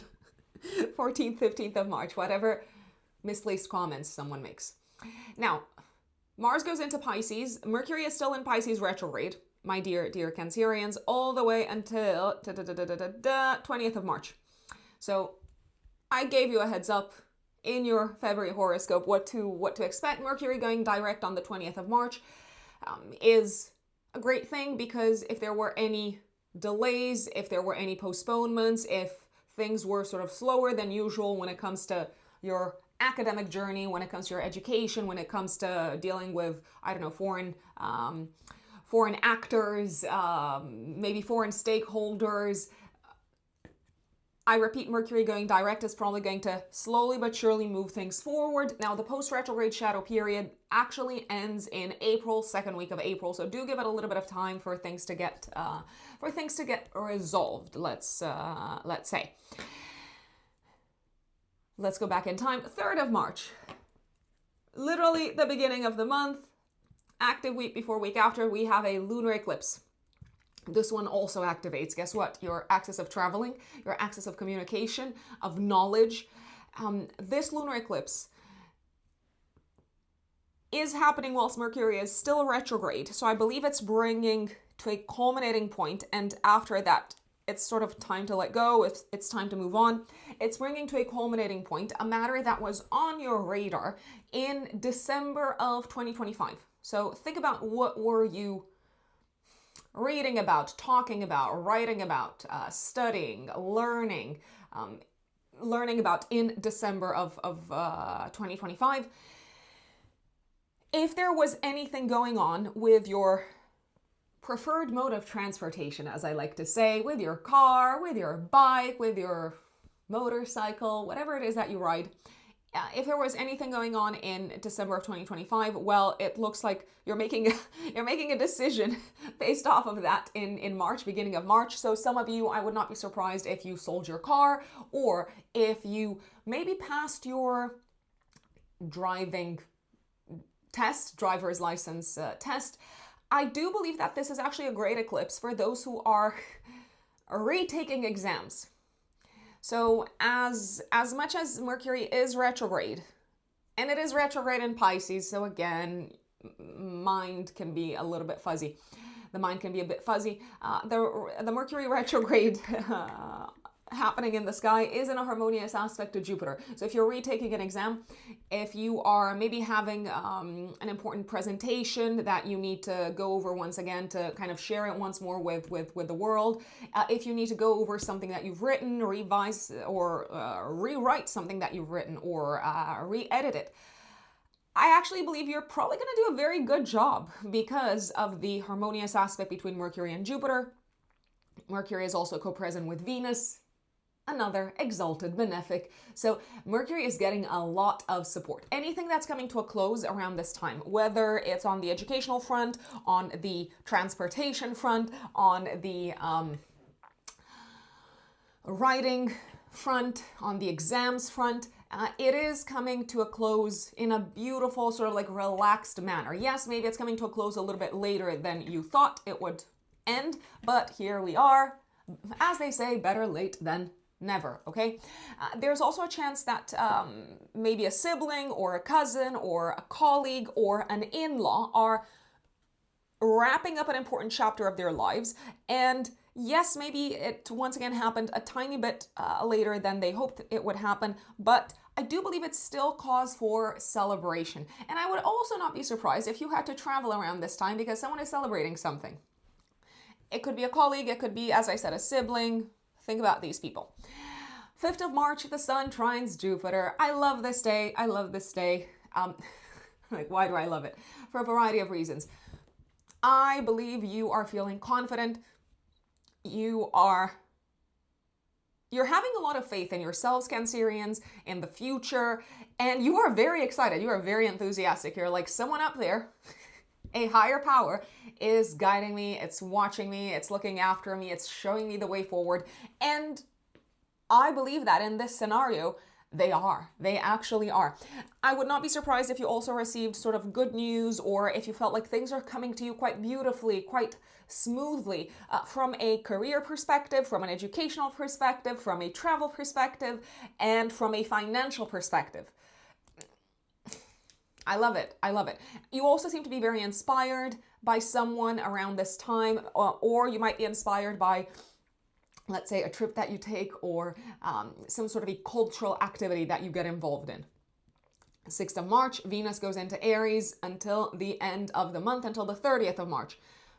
This is lovely for your career, Cancerians, because, hey, one of the two benefics is going into your career sector, and I actually believe you can attract a lot of professional opportunities throughout this period. It looks like your status, your public reputation, and I'm not just referring to your professional reputation, although that is clearly very important, and that is also in the spotlight. Your reputation is getting a massive, massive, massive, massive boost. Is it a good time to, from the 6th of March until the 30th of March, to think about reaching out to people for professional collaborations? If you're looking for a new job, to apply for new jobs, to schedule interviews, to maybe schedule an important conversation with your boss if you don't want to leave your job and you just maybe want a pay raise, potentially. I believe you're very liked, very appreciated, very admired in the outside world. So take advantage of this. And I think you sort of like need the sweetness of Venus, because let's not forget, Saturn and Neptune are there in this part of your chart, and Saturn's not necessarily the I mean, it is the opposite of warm energy. It's actually a very kind of disciplined, responsible energy. It's a very demanding energy. Neptune, as I say, can bring a little bit of like fog, confusion, and Venus comes in and it's like, hey, I am here to help, and help she will. Mercury Cazimi, 7th of March in your 9th house. Lots of clarity on this day, and potentially a moment of success. Clarity around what you want to do next in terms of studies, clarity in terms of what is actually meaningful for you and what matters the most to you. I also believe that you are once again feeling inspired, you are feeling guided, and you might revisit an old decision that you took, and you're kind of putting it into perspective and you're thinking, okay, now I see what went wrong. Now I see what I need to change. I'm also liking this day for good news, I repeat, concerning your legal status, foreign lands, foreign countries. You might hear news from abroad. Once again, positive news, maybe connected with your financial situation, maybe connected with the business side of things. You might pay for something connected with your visa or your academic path, and I think it's a great day to do that. Is it a great day to go for your visa interview, for instance? Also, yes. Is it a great day to maybe apply to that program that you postponed applying to? Maybe it's a PhD program or a master's program. Yes, also yes, also yes to all of the above. And also on the 7th of March, Venus will conjunct Neptune in your 10th house. Wherever you felt lost, confused, lacking direction when it comes to your professional journey, Venus is coming in and it's saying, hey, I got you, I got some guidance, I got some support, and it may come in the form of a friend, in the form of maybe a family member, or just a woman who believes in you and in your potential. I mean, Venus and the moon from an archetypal perspective do represent more feminine energies. Let's put that out there. 8th of March, we have Venus conjunct Saturn in your house of career. I believe you're potentially signing a contract, or you're discussing about a contract, or you're making a commitment to someone from a professional perspective. I realize the 8th of March is also a weekend. It is a Sunday, and so is the 7th. But you might still feel the energy on the 9th, so the following day. It could be that you make a decision around a partnership concerning your professional life on the 8th of March, and potentially the next day maybe you sign something, as in the agreement, the contract, etc. 9th of March, Mercury retrograde trines Jupiter. Fantastic day. The energy is also active a day before, a day after. Resolutions, successful resolutions when it comes to traveling, when it comes to academic matters, when it comes to your work, when it comes to your work status. You might hear back from someone that you worked with in the past, or you might just, I don't want to say you might hear back, you might just hear from them. You've collaborated with them in the past, and now they're reaching out and they're saying, how about we collaborate again? How about we work together once more? How about we redo that successful project? The mind is very sort of strategic. Your mind is sort of looking at the big picture. You're feeling inspired. Your imagination is brimming with fuel. Let's say. It is a fantastic time to speak in public. It's a fantastic time to run a marketing campaign, to run a social media campaign. It is a fantastic time for all things publishing related, all things storytelling related. And it looks like you're seen in a very good light, my dear Cancerians, by people from different backgrounds, foreign lands, foreign countries, foreign backgrounds, colleagues, co-workers, people in the workspace. I want to say even in-laws, if you have in-laws. Jupiter goes direct. Woohoo! In your first house on the 11th of March. This is fantastic. Full speed ahead, my dear Cancerians, in terms of self-development, growth, expansion when it comes to your work sector, when it comes to work opportunities. I believe you've learned a lot about what works and what doesn't work for you from a health and wellness perspective, and you are ready to implement that knowledge even further into your day-to-day. Also, if you have experienced in the past few months any delays connected with travel, foreign lands, foreign countries, maybe you've been hesitating to book a trip, Jupiter going direct is saying, come on, we got this, we got this. I did give you a heads up around the 15th of March. Make sure that you don't inadvertently say the wrong thing to someone and they are very hurt and they might react quite strongly to that. 18th of March, Venus squares Jupiter. A little bit of excess here. I mean, a little bit of excess, a lot of pleasure, a lot of enjoyment. I feel like you're basking in your in your glory, if I can put it this way.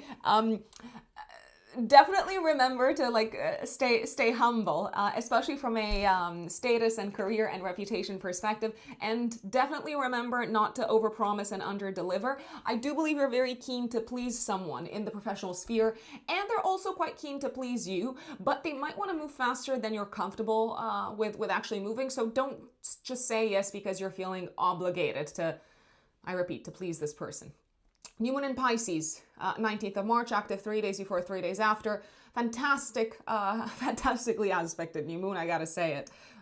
This is when we also have a forming trine in the sky between Jupiter and Mars, and the new moon is in harmonious aspect to Uranus. So this new moon is probably bringing some sort of a fresh start that involves traveling. It could be traveling for work. It could be collaborating with someone who's based abroad. It could also feel like an exciting new start for you from an educational perspective, from an academic perspective. You might welcome into your life a very important guide, a very important mentor, someone who is going to help you take your mindset, but also your work and your professional kind of journey to the next level, okay? It's exciting, it's bringing in new people into your life, and it's sort of opening a lot of new doors for you this new moon, my dear Cancerians. Make plans and think big. Dream big. It's a great time to do that. Sun goes into Aries in your house of career, 20th of March. The sun is exalted in Aries, so again, you're getting an extra boost for the next month from a professional perspective, but not just from a professional perspective. In terms of your public status and public reputation, there's going to be a lot of action, a lot going on in that sphere and your public life over the next month. And I believe you are feeling very confident about things. This is also the day when Mercury goes direct. Woohoo! So great day. Sun conjunct Neptune, 22nd of March. This is the time when you might also feel it the day before. You realize what it is that you need to sacrifice from a status perspective, or from a reputational perspective, or from the perspective of your current career role, status, and position. You realize, okay, this is what I need to dissolve. This is what I need to sacrifice in order to grow in a new direction, okay? This is also the exact day of Mars trining Jupiter. You might also feel it, so it's 22nd of March. You might also feel it 2 days before, 2 days after. You might feel it actually as early as the new moon on the 19th of March. It is the time to take inspired action on the career front, on the educational front, and also when it comes to your passions and what lights your heart on fire. I feel like you're very courageous. You're much bolder than you normally are. And you're like, yeah, I'm going to make things happen. You've got a lot of faith. You've got a lot of trust in the universe, but also in yourselves. And I think it is important to go down this path. I'm all for encouraging you to take a leap of faith, Cancerians. With Jupiter, the Great Benefic, in your corner, if you're not doing it now, then when are you going to do it? When? I'm like, when? Now's the time. 25th of March, Sun conjunct Saturn. Okay, so clarity in terms of the long-term commitments that you're making from a professional perspective, and also the long-term expectations and requirements of a professional partnership. You might also be very clear here as to who you do not want to partner moving forward career-wise.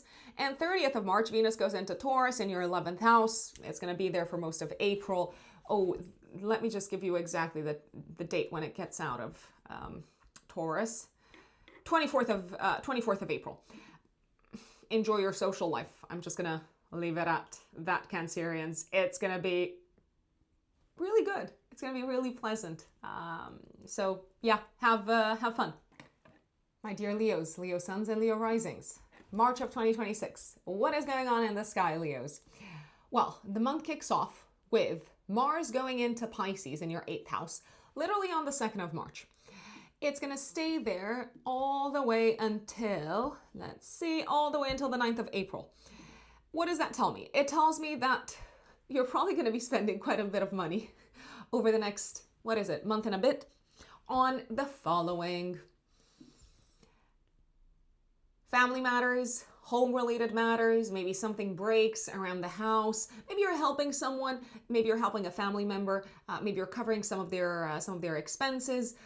Mars is also the ruler of your 9th house, so there may be some things that need to be paid, connected with, let's see, travel, legal matters, academic matters. If you are running any sort of marketing campaigns, or if you are involved with the sphere of publishing, then again, it looks like that is going to be quite costly. You might be covering some student debt, so that could be something else that you're dealing with throughout this transit. I do believe, however, that literally on the first day, so on the 2nd of March, once Mars goes into Pisces and it opposes the moon in Virgo, I do believe that there may be a little bit of a larger expense immediately coming onto your radar, a bit larger than you thought it would be. Again, connected with home life, studies, etc. So yeah, maybe you do need to revisit this month. I'm just gonna say it. Maybe you need to revisit debts, taxes, joint expenses, so expenses that you and the and the entire family have, or maybe take another look at how you divide expenses or how you approach the kind of like family budget, because otherwise money's going out, it's going out, it's going out, it's going out quite fast. You might also be very motivated to take a closer look at the investment sector this month, and we're going to talk about that. But let me not get ahead of myself. 3rd of March, active. Week before, week after, we have another eclipse, and this is the last eclipse of this season, let's say, and then eclipse season comes again in August. This lunar eclipse, so it's a point of ending, a point of kind of things coming to a close, of things being wrapped up. This lunar eclipse is basically activating your financial sectors, so that's why I believe you're paying.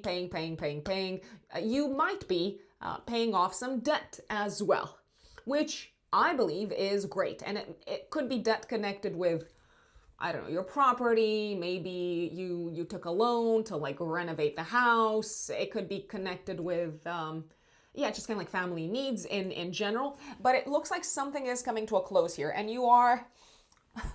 I believe you are relieved to pay this off, even if, I repeat, maybe it feels like a little bit of a stretch at this moment. Maybe it feels like you have to put other kind of nice to have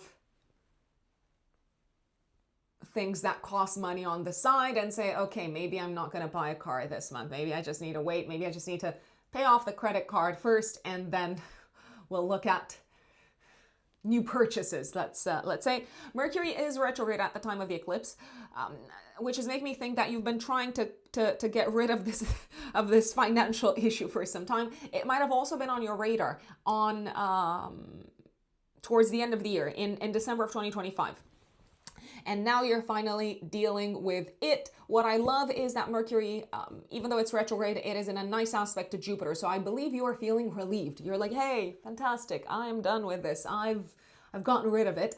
There's also a possibility you might sell something around this time. So maybe you are selling, if you have investments, and by the way, this is not financial advice, so please take it as pure entertainment only. You might be selling off some of your investments, and maybe you are using some of this to cover some home-related expenses, some family-related expenses. In any case, it looks like there's kind of things going on the financial front, and there is a sense of closure, which I believe is superb. So, yay! I also believe this could be the time when you are releasing a source of income because you realize it is not worth the toll that it is taking on your mental health. So if it's costing too much from a mental health perspective, you might be ready to say goodbye. 5th of March, Sun trines Jupiter. A very healing time, dare I say. The Sun is obviously the ruler of your chart, and it's in a harmonious aspect to Jupiter, the great liberator, the planet of freedom. I feel like you're somewhat free and healed, maybe of an issue that's been weighing heavily on you, maybe an issue that you felt like you had to keep secret, maybe an issue that has caused historically crisis in your life. I also believe that there can be a sense of healing that you're getting out of this day concerning matters that have to do with love, romance, children, but also maybe your physical body in general. So if you've had like a difficult relationship with your physical body in any shape or form, then you seem to make peace with it somehow. 6th of March, Venus goes into Aries in your 9th house until the 30th of March.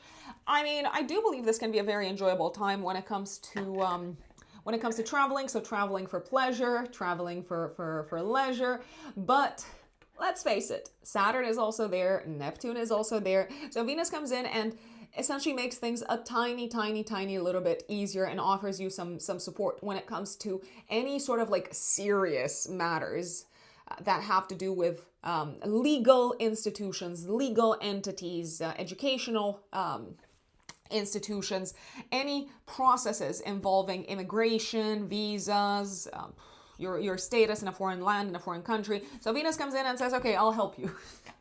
Maybe it's in the form of a lawyer, a better lawyer. Maybe it's in the form of a friend. Maybe it's in the form of a colleague who just kind of knows how these things work. So you're getting help and support with something that feels quite heavy and serious. And we have to thank Venus for that, okay? Mercury Cazimi, 7th of March. I love this. And this is also the day when Venus conjuncts Neptune. What a day, what an interesting day. So I believe you've got clarity in regards to what you need to do on a financial matter. Maybe it's a matter that has caused historically pain, crisis, a sense of feeling lost, a sense of having this completely outside of your control, this issue. And now you're like, hey, I know what to do with it. This could also be the time when you're hearing good news concerning taxes, debts, if you're waiting for anything to reach you. And it could be the day before. It could be the 6th of March, though, because I realize the 7th is a weekend. You could be hearing good news concerning maybe money that is owed to you from an insurance company, or maybe if you've struggled to reach an agreement with a business partner because you want to kind of go down separate paths, then Mercury Cazimi is probably going to help. Maybe the partner reaches out and says, okay, I've thought about it. Let's figure out a way that is mutually fulfilling for both of us. This is how we're going to divide the assets. This is a great day to talk about division of assets, to talk about inheritance, to talk about taxes, to talk about investments, and to also sit down with your partner and to talk about joint resources if you have a partner, and to decide what you're going to do with them.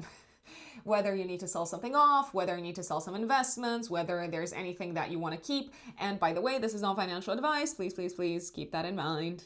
I know I say it all the time. I'm going to say it again. Venus conjuncts Neptune. You feel a lot more hopeful, and I believe it's for a good reason. You feel a lot more hopeful when it comes to a matter that maybe initially felt very daunting on this day. And it looks like someone's got the right approach that's helping you see the light at the end of the tunnel, okay? This could also be the time when you maybe see someone for who they are. And that actually goes for both the 7th as well as the 8th of March. Maybe you had some kind of really high expectations of them. Maybe you put them on a pedestal. Maybe you saw in them some form of a savior. Maybe you built this sort of like image of them in your head. And I believe that the illusion is getting shattered. Venus is going to conjunct Saturn on the 8th of March. I mean, it doesn't get more real than this. It's like you see people in broad sort of daylight with your very pragmatic glasses on, and you have absolutely no illusions or fantasies around who they are or who they could be. 7th and 8th of March, I believe you're also thinking about legal agreements and professional partnerships. And I know that this is a weekend, but maybe immediately come the beginning of the following week, maybe you feel like, okay, I need to reach an agreement with this person. I need to get it all in writing. I would recommend getting things in writing and not just relying on their good word around something that maybe involves both you and the other party making a significant long-term commitment. This is a time for long-term commitments in the relationship sphere. I really want to stress this out, not just personal relationships, especially professional relationships, okay? Because Saturn is also, let's not forget, the ruler of your 6th house of day-to-day work. 9th of March, Mercury retrograde trines Jupiter. Woohoo! This is lovely. This is lovely. This is the exact day of the trine. You might also feel it day before, day after. Conversations that led nowhere in the past. Conversations concerning money, inheritance, division of assets.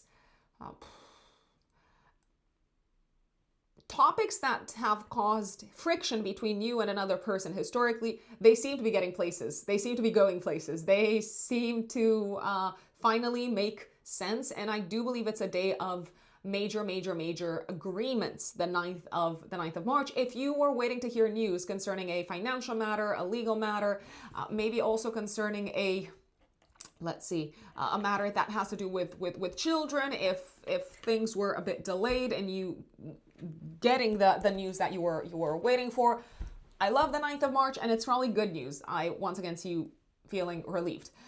Jupiter goes direct in Cancer on the 11th of March, so you've done a lot of work, inner work, I feel, and you've had a lot of aha moments when it comes to what was sabotaging you, my dear Leos, and now I believe you're ready to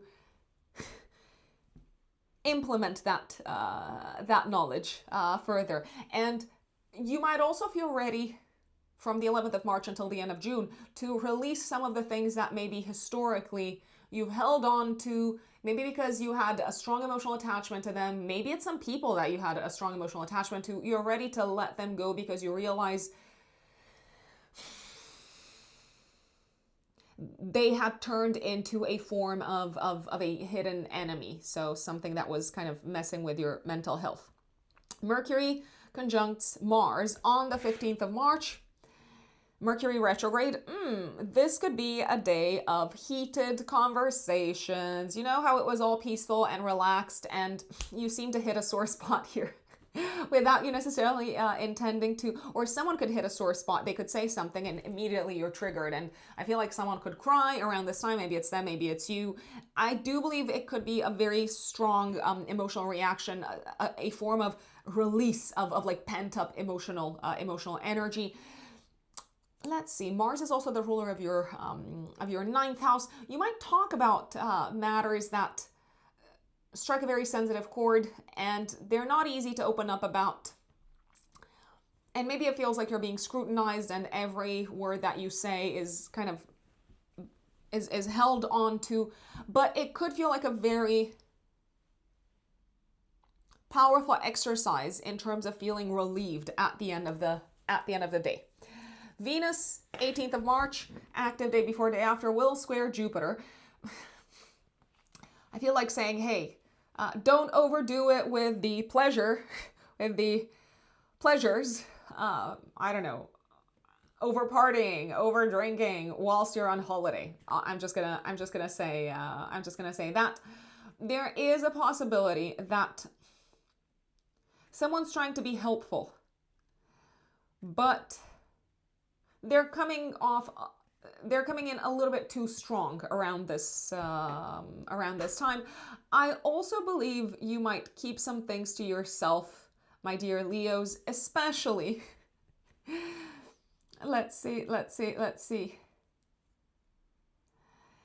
Especially your opinions and whatever brings you enjoyment, and maybe even things connected with your children, maybe even things connected with your love life. I feel like you might keep them to yourselves so that you don't upset someone, because you want to maintain a good relationship with them, but you do seem to have different sort of worldviews and belief systems and life philosophies. 19th of March, active 3 days before, 3 days after, new moon in your 8th house, sextiling Uranus. Fantastic, fantastic, fantastic. So this is a fresh start when it comes to your investment sector. When it comes to people who work on commission, maybe you are starting to work on a higher commission. When it comes to investments, you might start applying a new strategy. You might also feel a major sense of relief because you are no longer paying for someone else's stuff, or maybe because your partner has gotten a better paid job. If you have a partner, it could be that more money is coming in through the partner's work, through the partner's resources. I feel like you are excited because whatever's going on when it comes to the financial assets and joint assets sector. And financial assets, I'm referring to the family's assets or the joint bank account, whatever's going on there, it seems to free you up to do more of what you want to do with your money. This could also be the time if you've applied for a mortgage, maybe you are getting the approval, or if you've applied for a scholarship. What words am I saying? Scholarship, sponsorship, bursary. If you've applied for investments to come your way for someone to, I don't know, like fund your startup. This is a great new moon.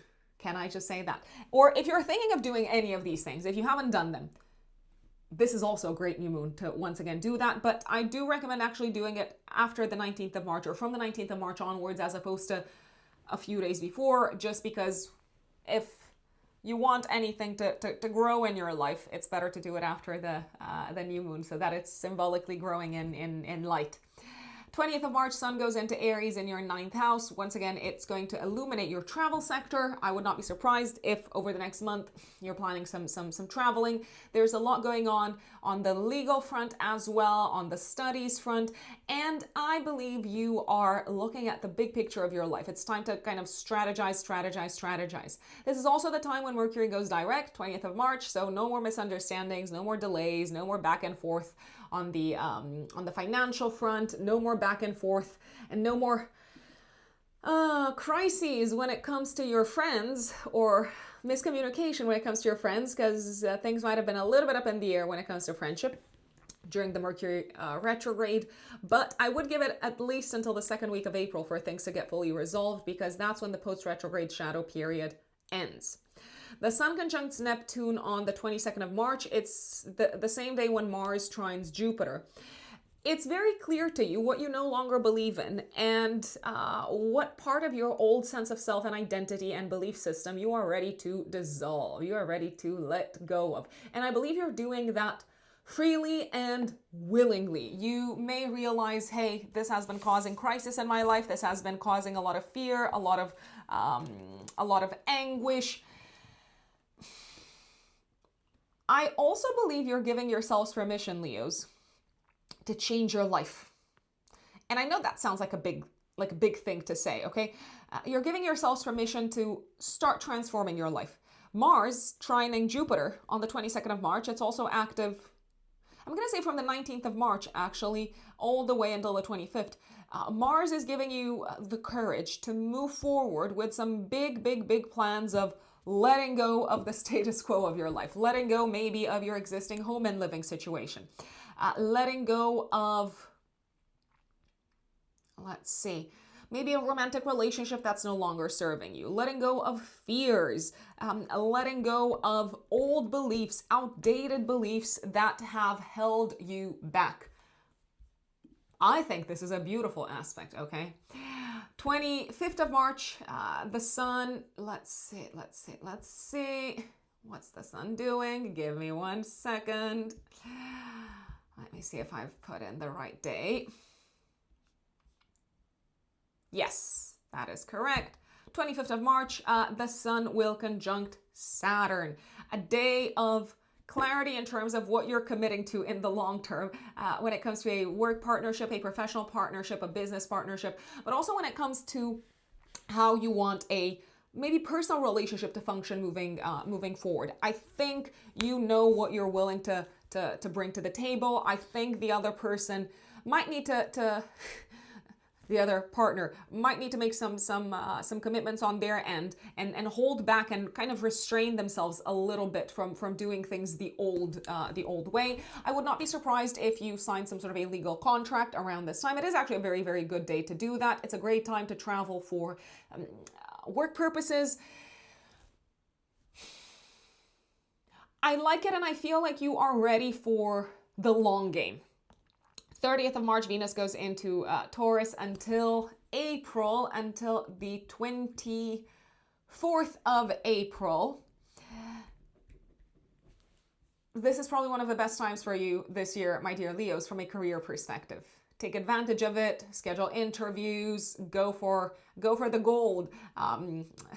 Aim high, aim for the promotion, aim for like a better paying job, or promote your business, or put up your prices. Whatever it is that you want to do, this is the time to take advantage of, because hey, Venus, the ruler of your professional sector, is coming home and it's giving you a lot of support.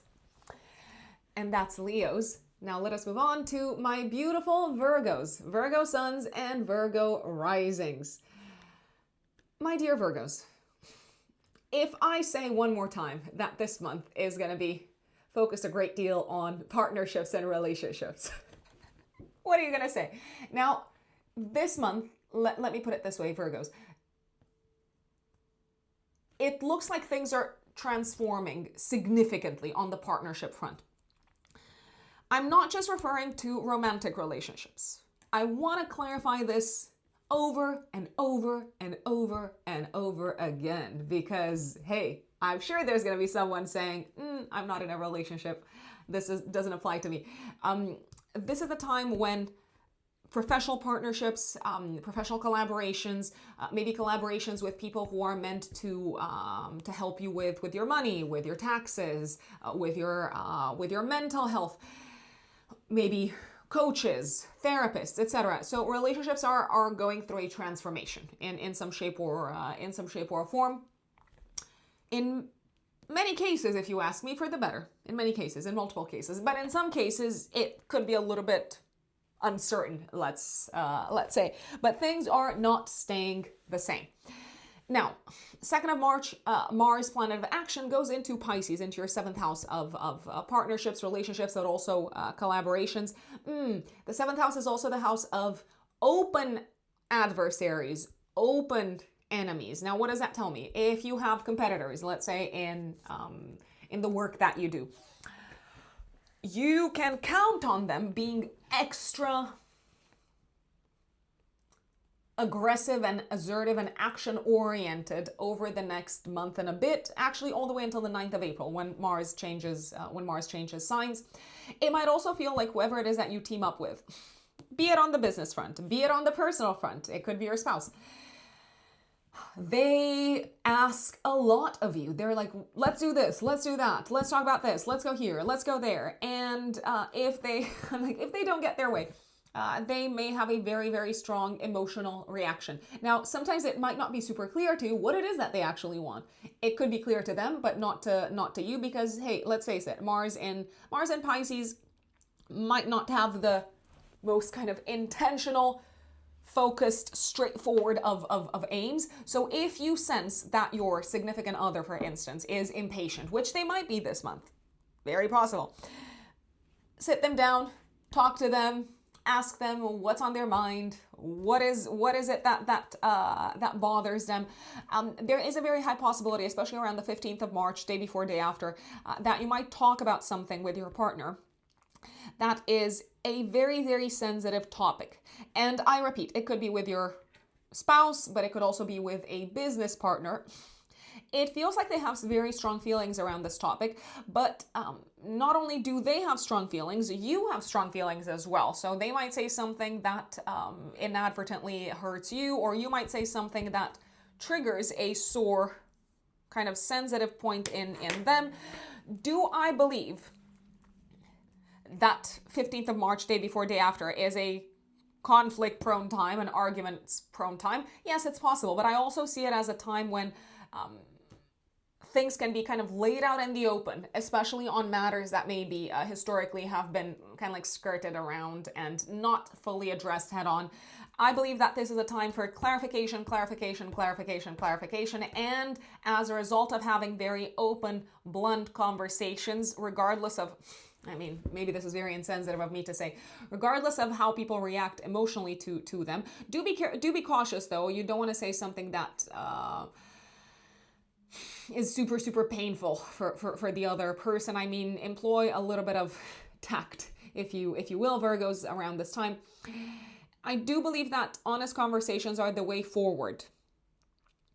And you can actually reach some important agreements at this point in time. Also, this might also be the time, 15th of March, maybe day before, day after, when someone who's tried to take a bit of a stab at you in the past. So I'm thinking of competitions, of your competition, of adversaries, of opponents. They might say something that really rattles you.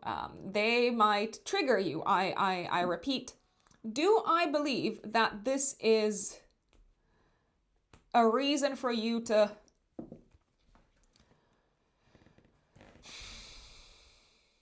take action that you might regret later? Do I believe that this is a reason for you to react impulsively? No, obviously not. I'm like, look at the big picture. Look at the grand scheme of things. Think about the future. Is what this person says going to affect your future? If not, let it go. Let it go. Don't go into it. Just gloss over it, or let them have their say. That's my recommendation. 3rd of March, active. Week before, week after, we have a lunar eclipse in Virgo. Something is coming to a close. It is coming to an end, and I believe you are relaxed and very, very much at peace with it. It could be that a collaboration is coming to a close. It could be that a partnership, a business partnership maybe, is coming to a close. It could be that something is ending when it comes to your existing home and family life setup. So maybe you're moving in with your partner in a different home. Maybe you are saying goodbye to a roomie. Maybe together with your partner, you decide, hey, let's move to a different country. So something's coming to a close, but I believe you are very much looking forward to it because there are brighter things ahead of you. The future looks significantly brighter. It could also feel like you're leaving behind an old part of your life, my dear Virgos, because of the direction in which an important partnership or relationship is evolving. It could be a personal partnership. It could be the collaboration with an organization, with an institution. I feel like you're also feeling relieved. I feel like it doesn't matter what I feel like. It matters what's going on in the sky. I believe you're also feeling relieved because you're no longer judging yourself so harshly, my dear Virgos.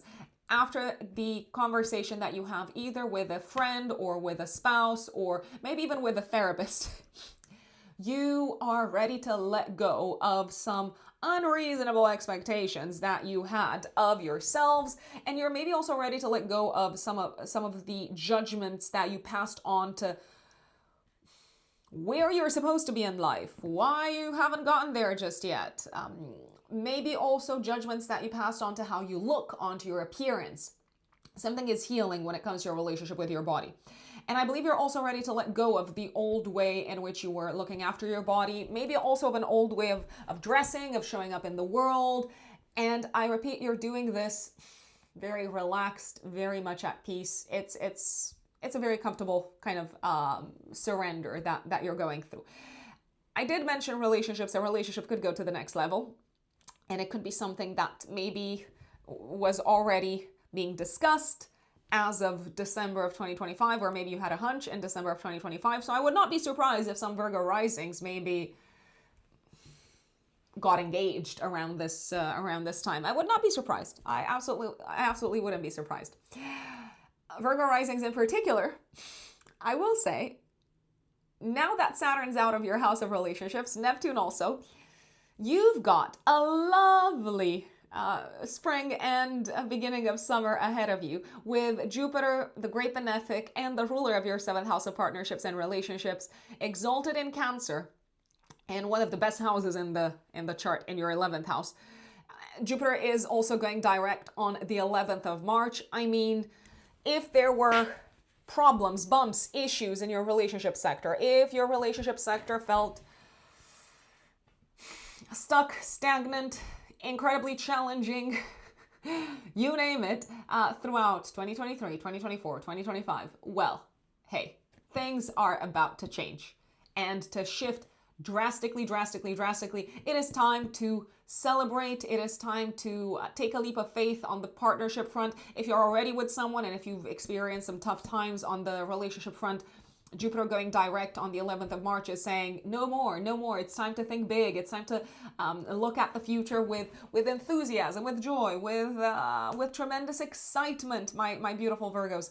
And if you're single and if you felt like there were only crickets going through your relationship sector lately, well, I would recommend being very sociable, going out, connecting with friends, or just kind of like saying yes to invitations, because that is probably going to deliver, shall we say, when it comes to romantic partnerships.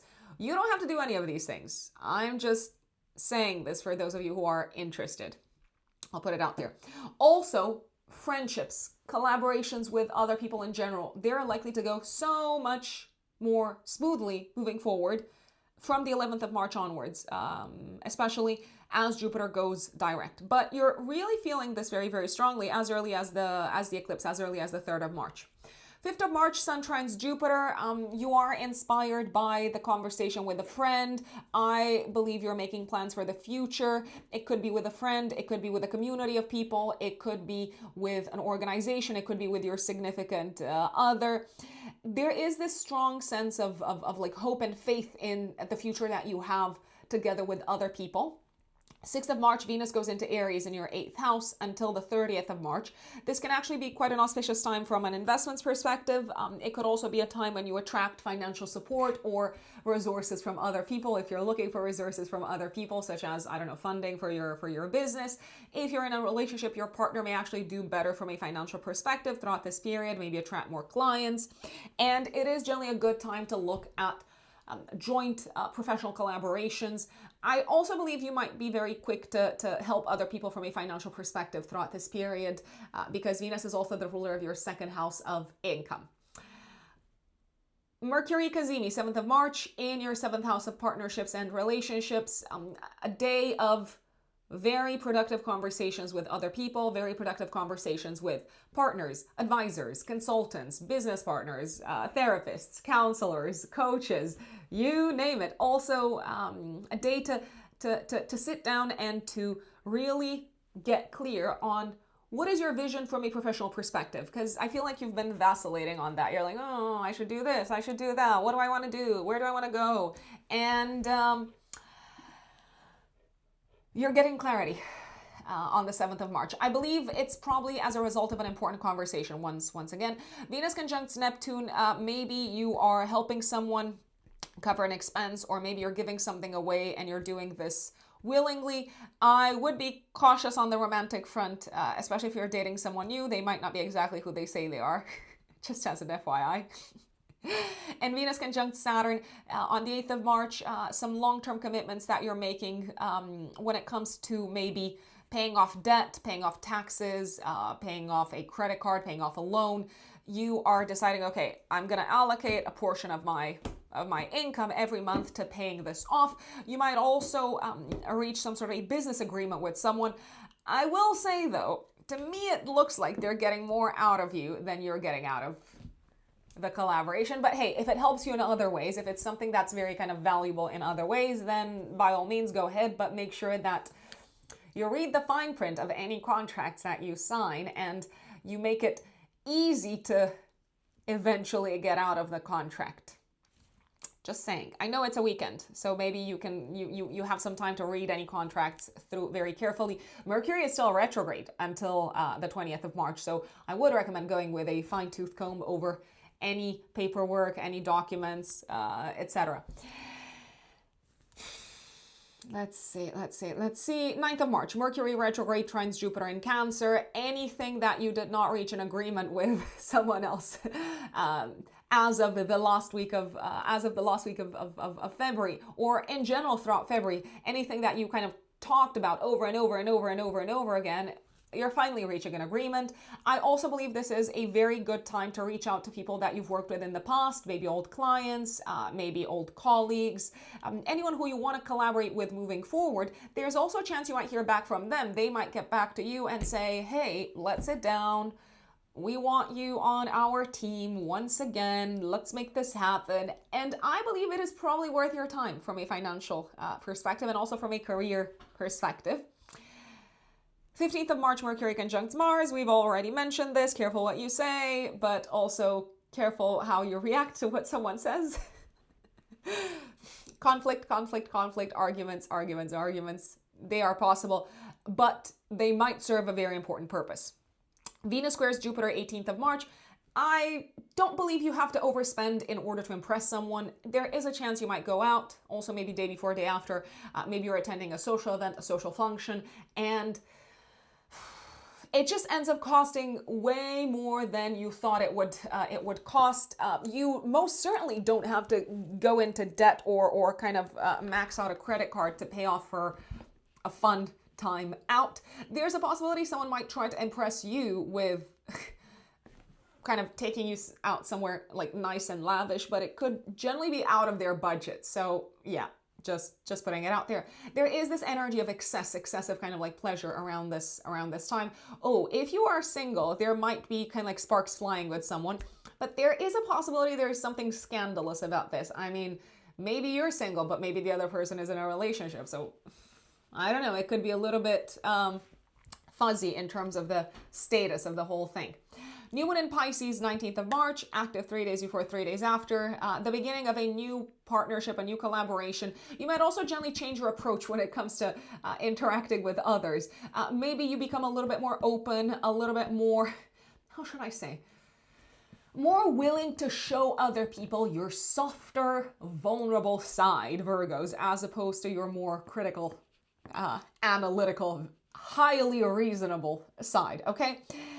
This could also be the beginning of a collaboration with someone who's based abroad, or a collaboration that requires you to maybe travel quite a bit. Jupiter is trining Mars at the time. I believe that whoever it is that you've got on your side are going to help you achieve some of your goals. I mean, to me, it looks like they're actually quite instrumental in you achieving your goals. The good news is that they are as driven as you are to help you achieve your goals. I almost feel like they're maybe a tiny little bit more driven and in a rush to push you to, come on, you've got this, to help you achieve your goals. Maybe it's the collaboration with a new coach. Maybe you also start working with people one-to-one in a novel way. It feels like you're relating to people in a novel way. And it's beautiful, and you do it fantastically, and I think you should give yourselves credit for that, Virgos. I think so. Sun goes into Aries in your 8th house, 20th of March for the next month, illuminating your investment sector, your shared resources sector. So a great time to like think about these things, talk about these things, and also potentially see if you've been missing out on certain elements that can be improved on the investments front, on the taking care of debt front, and so on. If you have a partner, to me it looks like your partner once again is going from strength to strength from a financial perspective. Mercury is going direct 20th of March, so any delays when it comes to interacting with other people, any delays career-wise, any delays in hearing out from, I don't know, a potential business collaborator, they are slowly but surely dissolving, but I would give it until the second week of April for the post-retrograde shadow period to be over in order for things to fully kind of come back to normal. Sun conjunct Neptune in your 8th house. What is it that you need to clear out, my dear Virgos, in terms of debts, taxes, expenses? And what is it that maybe you thought was a good idea when it comes to investing, and it turns out it's not that great. It's not that great an idea. I'm just going to say it. There's also a possibility that your partner might be, if you have a partner, they might be helping someone financially around this time. Mars is trining Jupiter, 22nd of March. Actually, you're probably going to feel it from the 19th all the way until the 25th. Things are moving at such a fast pace when it comes to friendships, your work and your involvement with communities, with groups of people, putting plans into action together with someone else, maybe a a business partner, maybe your significant other. It feels like this person is giving you a lot of courage. And Sun conjunct Saturn, 25th of March. This is an interesting one. Saturn is receiving some heat from the Sun, which it clearly needs. It definitely needs, because Saturn is the coldest. I believe that whatever felt hard and burdensome when it comes to money matters, when it comes to what you owe other people, when it comes to the topic of investments, also when it comes to, let's see, work, health, maybe even children. It's getting a tremendous kind of like boost, and it's getting a major kind of moment of clarity in terms of what is it that you need to do, what is it that you need to commit to in order to achieve something long-lasting, something sustainable on these fronts. So financial fronts, investments fronts. I would not be surprised if some of you decided to sell some things, to sell some assets, maybe assets that you own together with someone else. I would also not be surprised if you decided to make some major transformations when it comes to your health and the approach that you've got towards your wellness and physical body. I also believe you know exactly what sort of action needs to be taken, radical action needs to be taken on these fronts, including also the work front, by the way. Hey, this is also not health related advice. Please take it as kind of pure entertainment only, my dear Virgos. 30th of March, Venus goes into Taurus until the 24th of April. And to you, I say, Virgos, travel far and wide, study far and wide. Give yourselves permission to be inspired by your interactions with other people, by anything cultural, by anything spiritual. Your relationship with the divine is experiencing a major boost, and you're also getting major help and support financially, as in it's time to make money, and you're also getting major support in terms of things going smoothly on the legal front and on the educational front. So I think that's great. My dear Libras, Libra suns and Libra risings, March of 2026. Libras, what is going on? Loads. I will just say this. So let's start off with the very beginning of the month, Libras. 2nd of March, Mars, planet of action, goes into Pisces in your house of day-to-day work, health, daily routines, repairs and maintenance. So there is going to be so much action going on the professional front. I do believe you're dealing with a lot of demands. Work-wise, they could be demands connected with projects from the past. They could be demands coming in from maybe people that you haven't worked with in a while, because let us not forget, Mercury is still retrograde. Initially on the 2nd of March, Mars makes an opposition to the moon. I feel like someone really irritates you with whatever it is that they're asking for, and you might be thinking, oh my God, I would rather do anything but respond to this person. But you're probably just gonna go ahead and get the job done and say, okay, whatever, I'm just gonna get it out of the way, even though I don't even agree with whatever they're asking me for. So I feel like you are getting things done, getting things off your to-do list, Libras, all the way until the first week of April, all the way until the 9th of April. I do want to give you a bit of a heads up. Mercury is still retrograde, as I said, until the 20th of March. And Mars is coming in. So if you've postponed any sort of action that needed to be taken on the health front or on the work front, well, this is the time to go ahead and do it. Now, of course, this is not medical advice. You are completely responsible for your medical decisions, and I would recommend always listening to your doctor. But if something's been delayed, if you postponed your dentist appointment, I would get it out of the way this month, if possible, especially because this month, Mars is going to make a harmonious aspect to Jupiter, the greater benefic, and the ruler of your house of health and work. I very much like, let's see. I mean, I like a few different periods for you to kind of like deal with old issues work-wise and health-wise. From the 19th of March, I want to say, until the 25th of March, this would actually be my favorite period, because this is when you're really, really feeling Mars trining Jupiter. I mean, I'm also liking maybe the 7th of March with Mercury being Cazimi. So we're gonna go into that. But no more postponement. No more postponing. Go for it.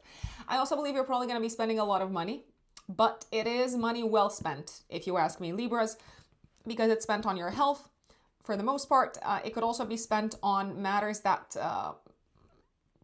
just can't be avoided anymore. Maybe something needs to be repaired around the house. Maybe something needs to be fixed. Maybe something needs to be replaced. So the money's got to go to that, because otherwise your day-to-day is going to not function as smoothly as it normally should.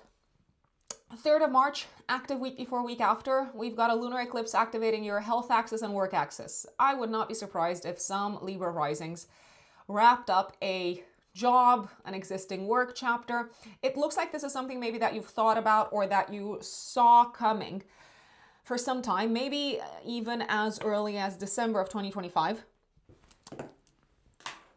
You're ready to let go. You are ready to release something on the work front. It could be, I repeat, a job. It could be you saying goodbye to an old project.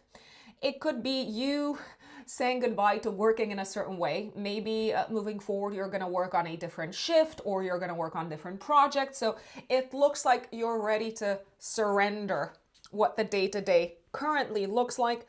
And there's actually better, more exciting things on the horizon, because Mercury, the ruler of the eclipse, is in a harmonious aspect to Jupiter in your house of career, public status, and public reputation. So for those of you who are quitting a job, or who are moving to a new team, or who are making changes on the work front, go for it. It also seems to me like you are ready to surrender. You're ready to wrap up a chapter that has caused you grief from a health standpoint. Now, this could be you giving up on a habit. Maybe it's a very unhealthy habit. Maybe it was your way of coping with anxiety. I don't know. Maybe you're giving up smoking. You're quitting smoking. Whatever it is, Libras, I'm going to be that person that says, it is time. It is time. Maybe you tried in the past. Maybe you failed. It doesn't matter. It doesn't matter. You have the support right now to finally stop sabotaging your health, wellness, and well-being with habits that you know in your heart of hearts are not good for you. Last but not least, I wouldn't be surprised if a colleague would be leaving the workplace. That is very, very likely. However, things generally seem to fall into place very beautifully as a result of this eclipse. You're maybe also releasing something on a mental health level, maybe a fear, an anxiety. It could be an anxiety connected with work. It could be an anxiety connected with health. So again, good news in my view. 5th of March, Sun trine Jupiter. Great day for work purposes. Great day for interviews. Great day to make a presentation. Great day to speak in public, especially in a professional setup.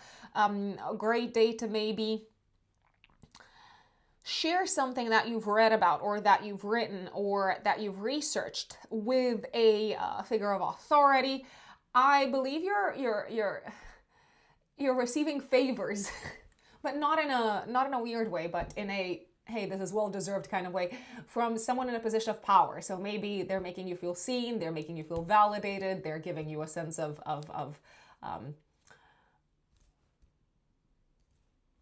validation is probably the word that I'm looking for in regards to the ways in which you've been doing your work. So once again, I love that. Venus goes into Aries 6th of March, all the way until the 30th of March in your 7th house of partnerships and relationships, because Venus is your chart ruler. You are probably going to be very invested in partnerships, relationships, and collaborations for the next, 3 weeks until the 30th of March.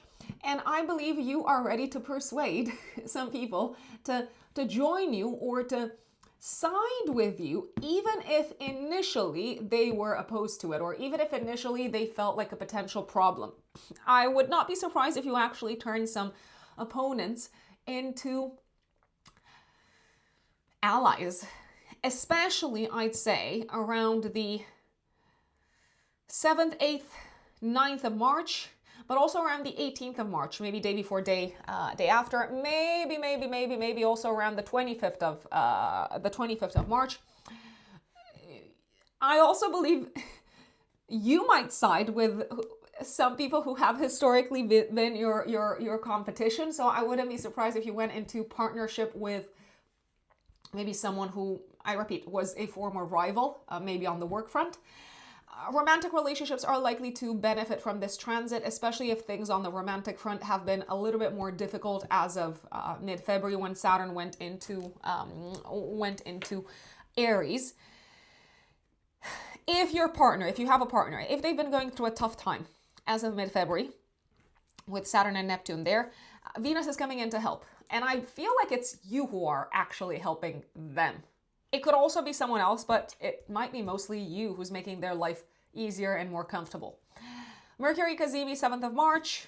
Good news, moment of clarity in regards to your work. Good news coming in from work, especially if there have been delays.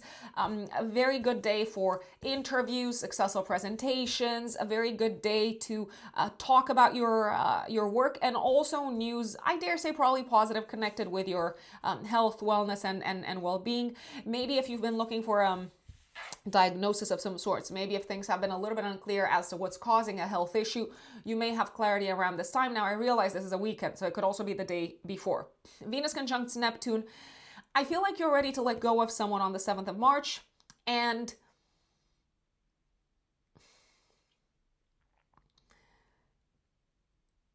it's also possible that you might feel ready to make a personal sacrifice in order to move forward with a relationship or with a partnership. It could be a business partnership. Venus conjunct Saturn on the 8th of March. Commitments, long-term commitments to someone, but also a day of realism and pragmatism, and looking at a partnership, at a relationship in a very sober manner. Are you willing to make a commitment to this person? I don't know. That's going to be up to you, but they do probably want a commitment from you. Mercury trines Jupiter, 9th of March, Mercury retrograde. Once again, good news coming in from the work sector, from the professional sector, potentially also from a figure of authority. Good news connected with a parent's health, especially your mom's health, if that's something that's on your radar, Libras. You might also achieve something on the work front that involved maybe dealing with people from foreign lands, foreign countries, maybe with a foreign office, an international office. Are you likely to maybe travel or plan traveling connected with work around this time, or with health? Yes, very possible, and it's probably going to turn out very, very well. Jupiter goes direct 11th of March until the end of June. Jupiter is going to be direct in Cancer. It is your time to grow, to shine, to take leaps of faith professionally, but also in terms of your status and your public life in general, my dear Libras. Mercury conjuncts Mars, 15th of March. Mercury is retrograde. This is a bit of a day, also maybe day before and day after, when there is a chance of arguments at work or arguments with people that are supposed to provide a service for you. So maybe it's a doctor, or maybe it's the, mechanic who's fixing your car.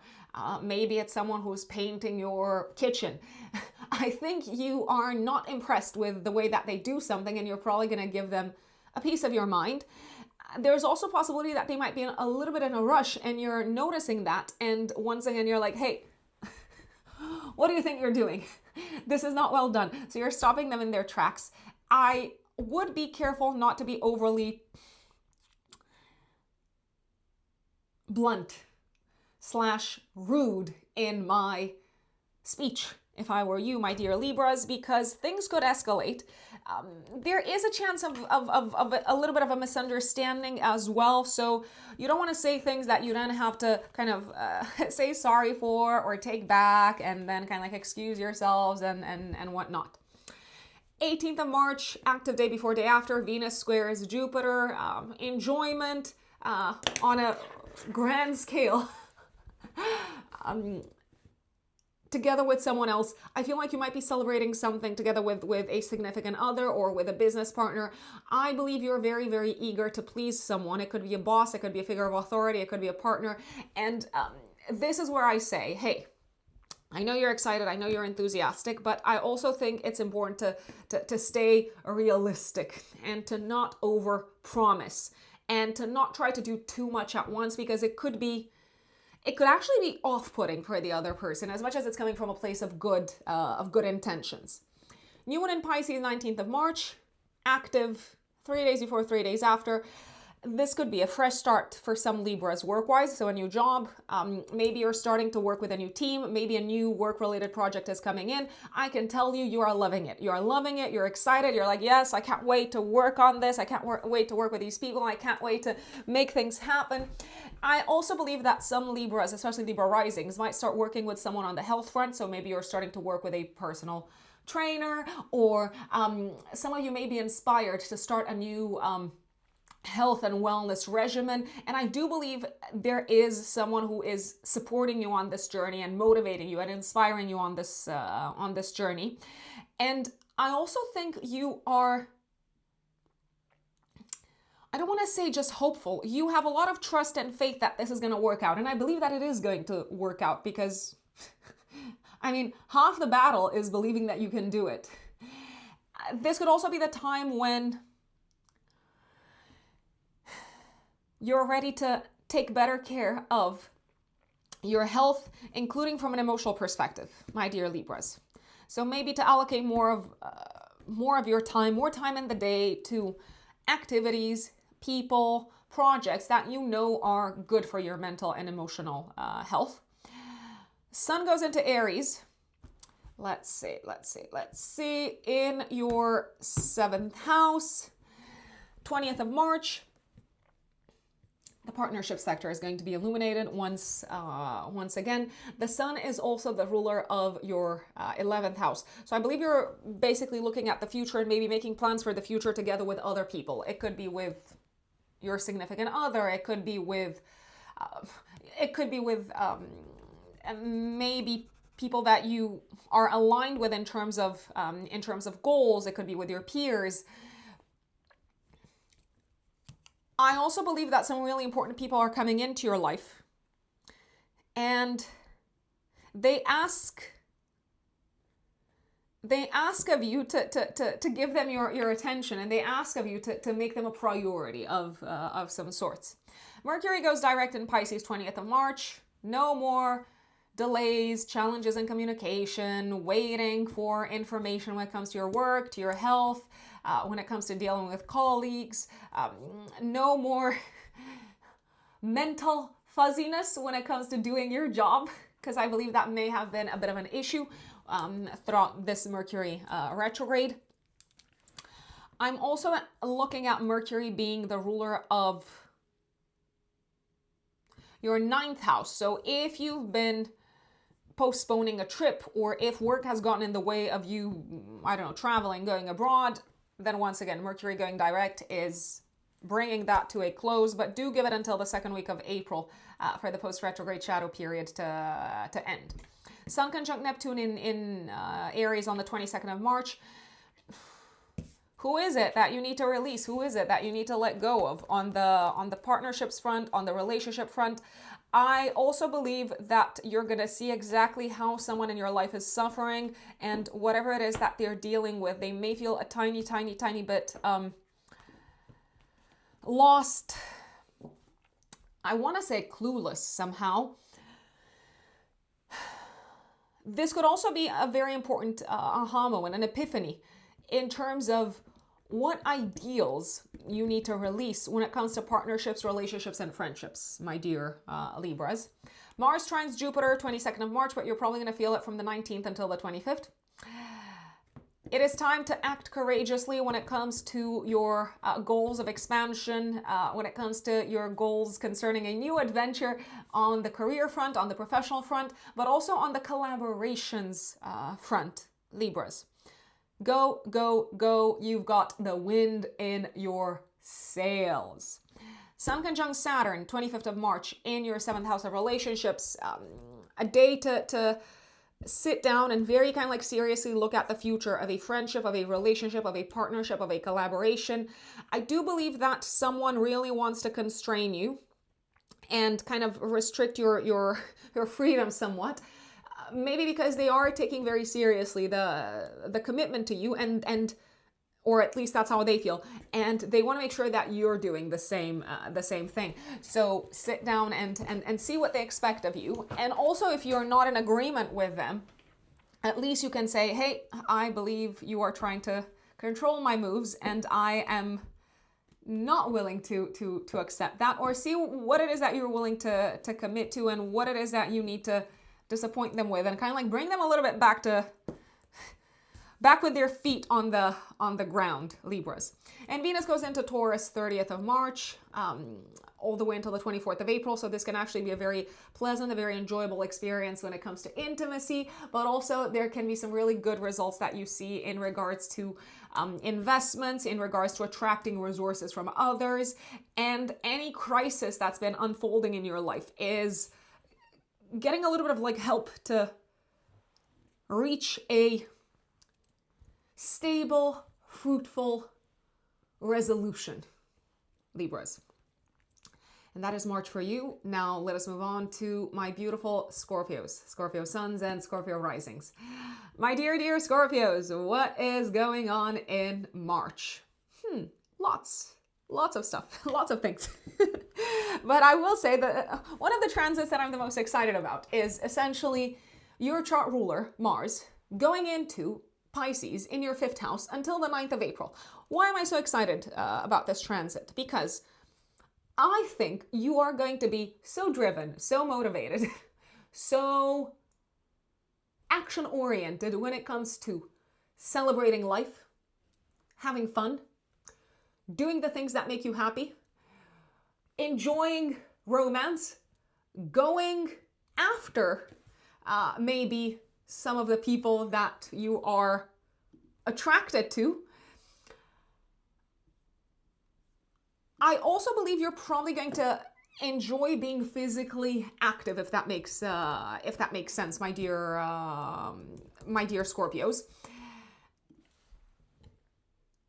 I do want to say, however, 2nd of March, immediately as Mars moves into Pisces, it will oppose the moon in Virgo. So you're like, hey, I'm going to do what I want to do, and this makes me so happy. Oh, by the way, I forgot to add, you might be very motivated to invest your energy into creative projects or into doing things together with your children. If you have kids, you're going to be like, hey, let's go to football matches or concerts, or let's go do all of these activities. Immediately on the 2nd of March, it might feel like someone's judging you. So you're doing something with your kid, let's say, and they're thinking, oh my God. Or they might even say something. They might kind of make a snarky comment. Should you care? I don't think so. I don't think so, because you're having fun. And that's probably all that matters. 3rd of March, active week before, week after, we have a lunar eclipse, which activates your 11th house, 5th house axis. So speaking of fun, speaking of enjoying life, to me, it looks like around the time of this eclipse, you are saying goodbye, Scorpios, to some people. Maybe you are deciding to distance yourselves from certain friends, groups, communities that are no longer aligned with you when it comes to your idea of fun, that are no longer aligned with you when it comes to your passions, your hobbies, what makes you happy. Maybe they're no longer aligned with kind of what direction you want to go into when it comes to the topic of children. So I believe you're very at peace with saying goodbye to this group of people, or these friends, or this community.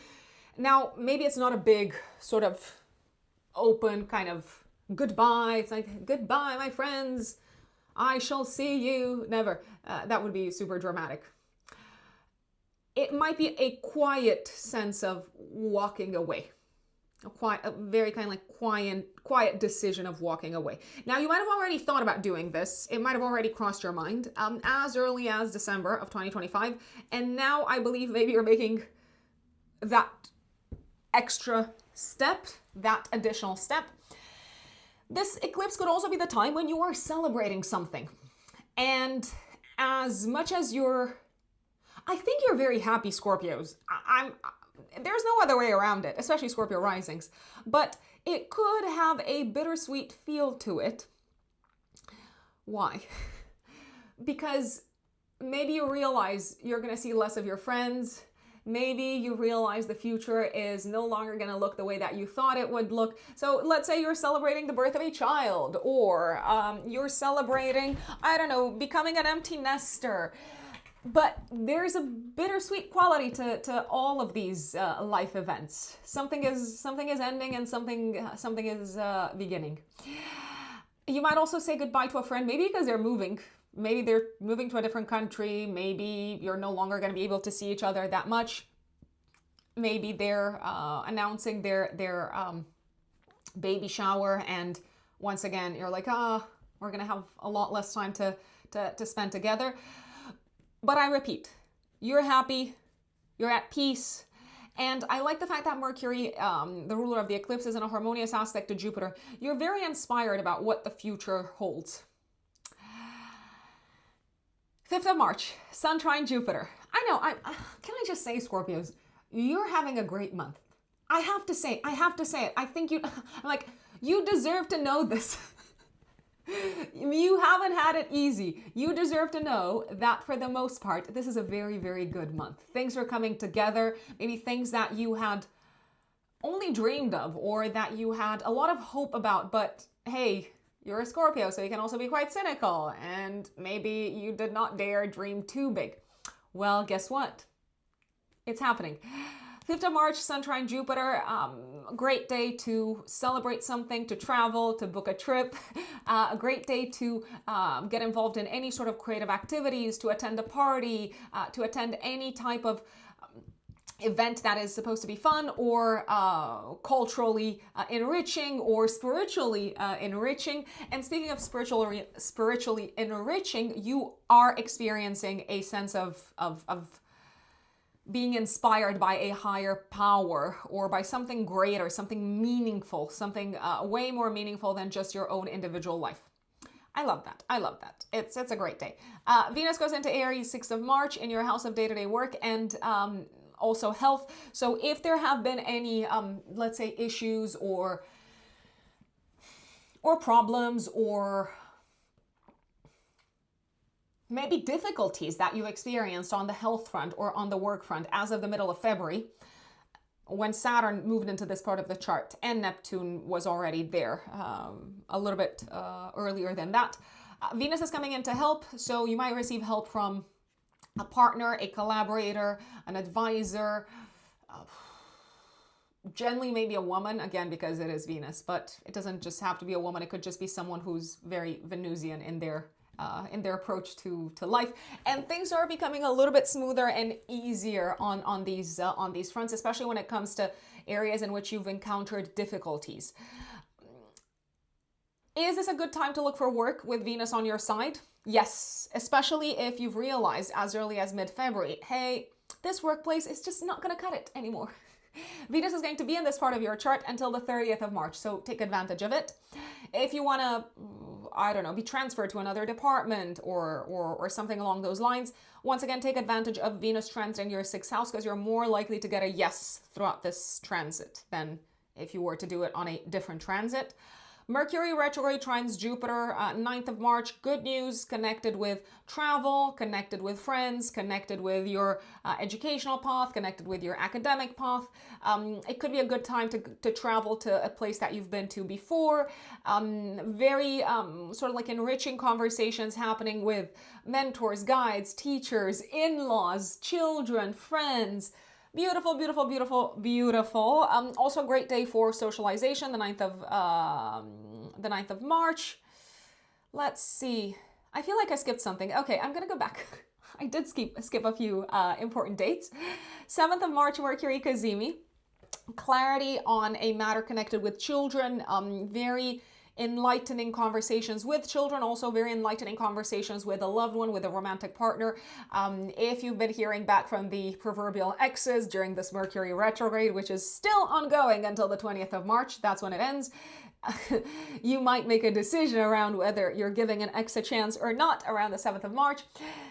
Also, Venus conjuncts Neptune on the 7th of March. You might realize what it is that you need to let go of on the habits front or on the work front in order to experience, once again, peace and harmony. Maybe you need to give up on an existing work arrangement or an existing client. 8th of March, Venus conjunct Saturn. You might make a commitment to someone in the workspace, or you might make a decision regarding your work collaborations or your health and wellness collaborations. So maybe the next day, because I realize this is a weekend, maybe the next day you're going to make an announcement. You're going to tell your, I don't know, massage therapist that you no longer want to work together. That may very well be a possibility. 9th of March, as I said, Mercury trines Jupiter, and on the 11th of March, Jupiter goes direct in the 9th house all the way until the end of June. Scorpios, this is your time to study, travel, go on a spiritual journey, on a spiritual retreat, have fun abroad. Maybe support your child or your children on their academic path, on their educational path. Go for and essentially move forward and see very good results when it comes to matters connected with visas, foreign residency, foreign lands, foreign countries, your green card, your, I don't know, like foreign residency status, etc. 15th of March, Mercury conjuncts Mars in Pisces. I feel like you might be quick to say something and then regret saying it because someone reacts very strongly. There could be tears. They could take it as a personal affront. Maybe it's something that you say to your child, to a romantic partner, or to a friend, and maybe you're saying it out of love. But let us not forget, you are a Scorpio, and even your love might have a bit of a sting to it. So you might say something, they might react. Why are you saying this? An argument could ensue. So I would sprinkle a little bit of extra tact, extra diplomacy in the mix when it comes to the words that you use. Venus squares Jupiter, 18th of March. I mean, lots of work, very busy also day before, day after. I feel like you're trying to do a lot in order to please someone, or maybe because you really want to get on the good side of someone that you're working with, or you could be overdoing it with the work because you've got some sort of like trip lined up and you want to make sure that everything is done before you travel. But that could result in you not necessarily doing the excellent work that you normally do. So slow down is what I would recommend. New moon in Pisces, 19th of March, active 3 days before, 3 days after, sextiling Uranus. I mean, for some Scorpios, especially Scorpio risings that are single, this could bring a new romantic relationship. For those of you who are in a relationship already, it could feel like a fresh start on the romantic connection side of things. It's like, hey, we are rediscovering date night, and we are rediscovering what it means to be, I don't know, lovers or something like that after raising 3 children, for instance. It feels fresh, it feels fun, it feels joyful, and it feels like there's a lot of action in that space on the romantic front. Now, again, I repeat, if you're single, this could bring in a new romantic connection. There's also possibilities some Scorpio risings might dedicate more time to one of their passions, one of their hobbies. Maybe you're going to engage in a new creative project. And I gotta say, it really seems to do something to you on a very deep emotional level. It is so healing and so motivating and so much filling you with energy. I kid you not, this is great. This is absolutely great, Scorpio. So whatever it is that you want to do more of that fills up your heart, just do that. Just do more of that. Sun goes into Aries, into your 6th house, 20th of March, and that's also when Mercury goes direct. So again, for the next month, the work and health sector is going to be illuminated. I feel like you're probably going to have to make some significant decisions on the health front or maybe on the work front. Also around the 25th of March, when the Sun conjuncts Saturn And you might need to really think long and hard about whatever it is that you're committing to. So if you're committing to a new job, know that maybe your day-to-day is going to look very different. Maybe you're going to feel a little bit more restricted on a day-to-day basis. If you are embracing new duties and responsibilities, just know that there may be a lot more pressure on the work front moving forward. The Sun will conjunct Neptune a few days before on the 22nd of March. This is when you might realize, hey, this is what I want to give up on. This is what I want to release work-wise. These are maybe the projects, the clients that I will no longer be working with. And this might also be a day of clarity in regards to what habits it is that you need to give up on, or what it is that you need to do less of or not at all moving forward from a health perspective. Also, from the 19th of March until the 25th, there's something very important going on in the sky. It is exact on the 22nd of March, by the way. Mars trines Jupiter. You are brimming with courage, with enthusiasm, with audacity, with energy, with inspiration.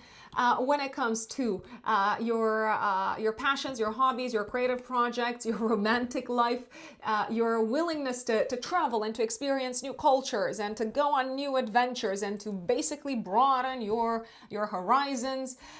You are probably also very excited because to me it looks like there's some really good news and good opportunities coming in from a financial perspective, okay? And yes, maybe that comes in with extra sort of like pressure, like more responsibility in the workspace. But you might say, hey, this is going to allow me to live my life totally differently and be able to, I don't know, channel all of this money into my kids' activities. And it's probably going to feel worth it. It is probably, whatever's going on, it's probably going to feel worth it, Scorpios, from a financial perspective. You are in for a really good ride financially from the, especially Scorpio risings, from the 11th of March until the end of June. Now, you're only in for a good ride if you're taking chances, if you're taking leaps of faith, if you are willing to grow and to step outside of your comfort zone and to broaden your knowledge, to broaden your horizons, maybe to travel for work. If not, then all of this might not happen, just as an FYI. 30th of March, Venus goes into Taurus in your 7th house of relationships, all the way until the 24th of April. Is this probably the best time relationship-wise throughout the whole year for you? No pressure. Yes, the answer is yes. Whatever it is that you want to, oh God, this is going to sound so manipulative. Whatever it is that you want to obtain from other people, you're probably going to get it throughout this period. So just say the word, just ask for it. Just ask for any sort of like favors. Just ask for them to be accommodating. If you're single, this can effectively attract partners that are very aligned with your value system and that really kind of like fit whatever it is that you're looking for in a partner. If you're looking for business partnerships, oh, this is a superb transit, an absolutely superb transit. So do not hesitate to reach out to people. Do not hesitate to send through proposals, and it's probably going to work in some shape or form. I did forget, I mean, I mentioned it in passing, Mercury goes direct 20th of March, so any sort of challenges in communication with friends, children, but also lovers are probably going to be over. From the 20th of March onwards. If you've been waiting to hear back from maybe certain organizations, certain institutions, and it's just been maybe really hard to get a hold of some people, well, once again, Mercury going direct is going to help with all of that. So that is March for you, my dear Scorpios. My dear Sagittarius suns and Sagittarius risings. March, what is going on in the sky, Sagittarians? Well, the action is still happening for the most part at home, in your private life.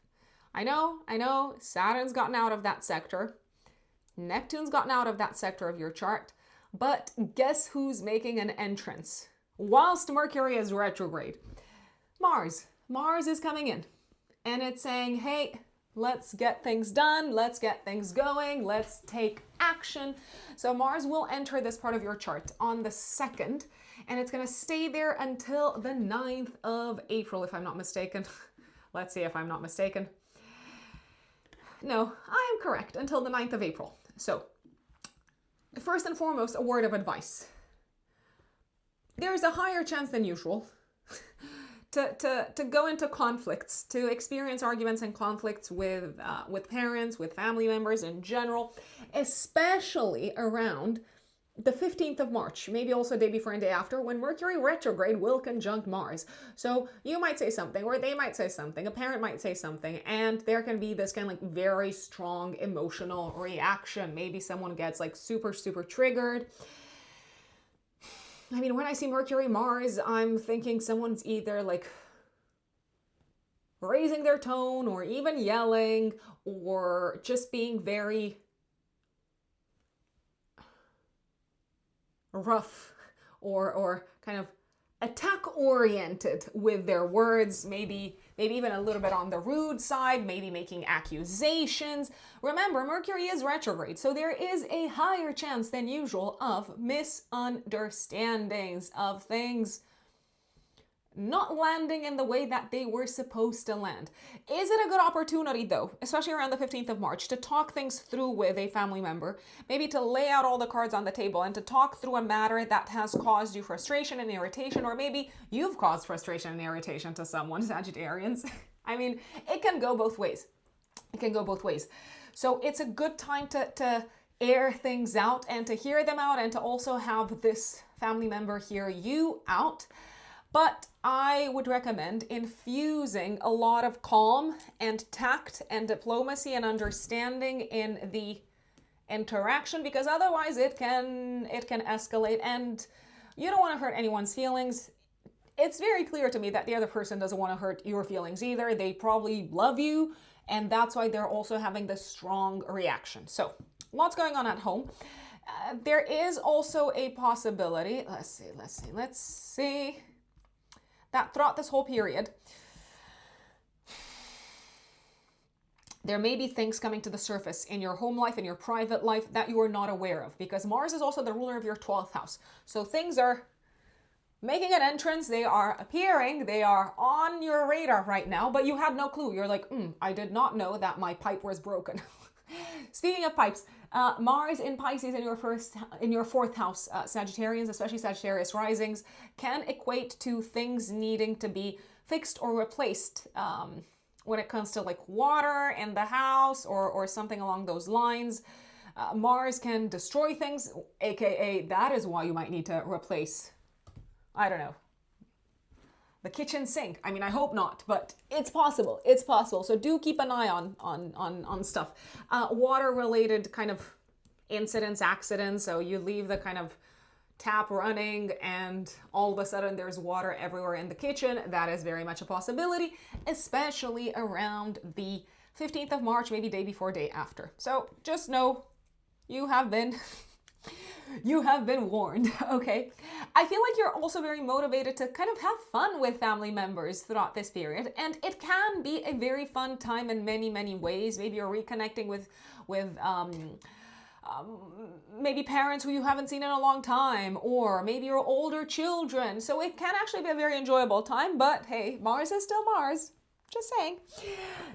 3rd of March, Sagittarians, active week before, week after, we have a lunar eclipse in your house of career, public status, and public reputation. I feel like you might be making a public announcement around this time regarding your home life, regarding your family life, regarding your living situation, maybe regarding all of these. Maybe you're making the announcement publicly to the world on social media. Maybe you're announcing your boss. Maybe you're saying, hey, boss, I am actually moving to a different town with my family, so I will no longer be able to come into work or into the office on a day-to-day basis. And if they say no, then maybe you've made peace with the fact that you might just have to hand in your resignation. You might just have to renounce this job, this role. There's also a possibility you've been sort of like cooking this announcement as of December of 2025, and now you're ready to finally share it with the world. It may not come as a surprise to many people. Maybe they saw it coming. There could be a big announcement regarding your home life and your family life going through a massive transformation. I believe that as much as the world might be, maybe to an extent, they might be a little bit critical, the outside world, public opinion, whatever you want to call it, you are very at peace with this transformation. You've thought it through over and over again. You've run it through your head. You've reconsidered the way in which you wanted to make the announcement. You've been sitting on this for a while. It is time. It is time, Sagittarians, to share it with the world. There's also a possibility that some of you might be giving up on an existing position at work in your professional life because you are excited to make some big changes in your personal life. So let's say some of you are becoming parents, or some of you are moving countries to be with your significant other. It's possible. And you're saying goodbye to your current company. There is also a chance that some of you might be saying goodbye to an industry altogether. Once again, everything that I said still stands. You're at peace. This is not a decision that you've taken overnight. It is a very well thought, well considered decision. It makes sense internally, emotionally, and you're probably even relieved to do this, okay? I also feel like you're falling, how should I put it? In some people's eyes, maybe your reputation is suffering, but I'm gonna be very honest. I don't think you care. I don't think you care, Sagittarians. You are happy to be at peace on the inside. The Sun will trine Jupiter on the 5th of March. Again, to me, it feels like things are moving forward in terms of a big transformation on the home front, on the family front.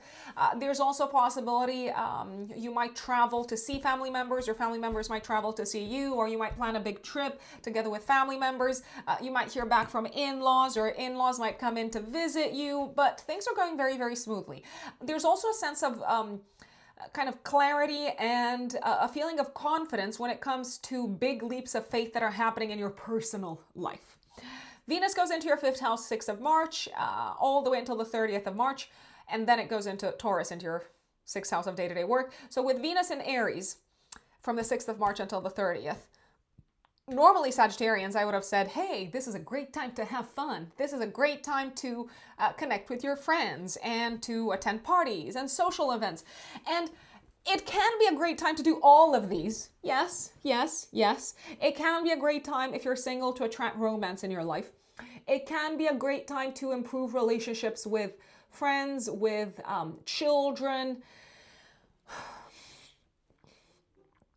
with the people that you love. But I believe that Venus is going to do one big thing, one important thing, especially at the beginning of its transit. So 6th, 7th, 8th of March. It's going to bring a little bit of help and sweetness and relaxation and support when it comes to some maybe difficult, burdensome, challenging matters that have to do with your romantic life. So maybe you're recovering after like a breakup or a disappointment, or maybe there's something that you've recently figured out that you are gonna do less of, something that you really enjoyed doing. So let's say you really enjoyed running and you realized, hey, your knees are suffering, so you can't run as much, and you've maybe been a little bit sad as a result of that, especially from the middle of February onwards. Maybe you've had some difficult interactions and a feeling of things no longer being as straightforward and fun and enjoyable and entertaining on the children front. So maybe the relationships with your kids have been hard. Venus comes in to help, I repeat, and it is making things a tiny bit easier and sweeter, and giving you a bit of relief, especially 7th of March and 8th of March and 6th of March as well. So initially, Venus is going to connect with Neptune on the 7th of March, then on the 8th it's going to connect with Saturn. If someone in your life is suffering, like a child or a loved one or a sibling, you might also be the one to comfort them throughout this period. I also believe that around the 7th, 8th of March, you might need to make a bit of a commitment to someone that you love. And that might result in you having maybe less time to do some of the things that you enjoyed doing. So maybe it's a kind of time management aspect. Maybe it's a time-related commitment. Maybe it's a resources commitment. So you may commit to directing some of your resources towards, I don't know, your children playing football, and you might be thinking, hey, I'm gonna have less income to spend, but I'm doing this for my kids because they really, really love playing football, and it's an investment in their long-term goals and plans. If anyone's been upset with you, I do believe you can kind of improve the whole situation, especially children, siblings, and generally people that you love. You can sort of like improve the situation around the 7th, 8th of March, even the 6th.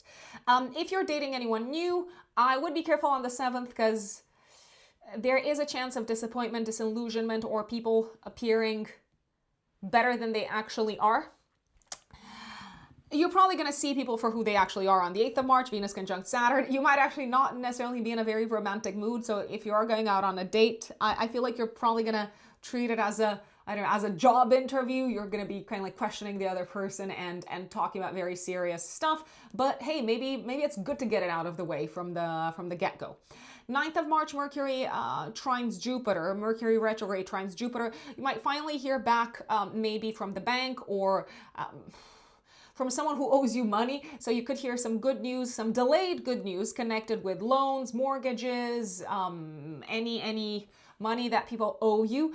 This could also be a very good day to have productive conversations regarding money, regarding family-related expenses, regarding an investment into the home. But also, I feel like you're getting some closure after a conversation, a very kind of heartfelt conversation with a family member. You're getting some closure on an emotional level. Maybe this family member didn't always see eye to eye with you. You were not on the same page historically, and now it feels good to be on the same page again.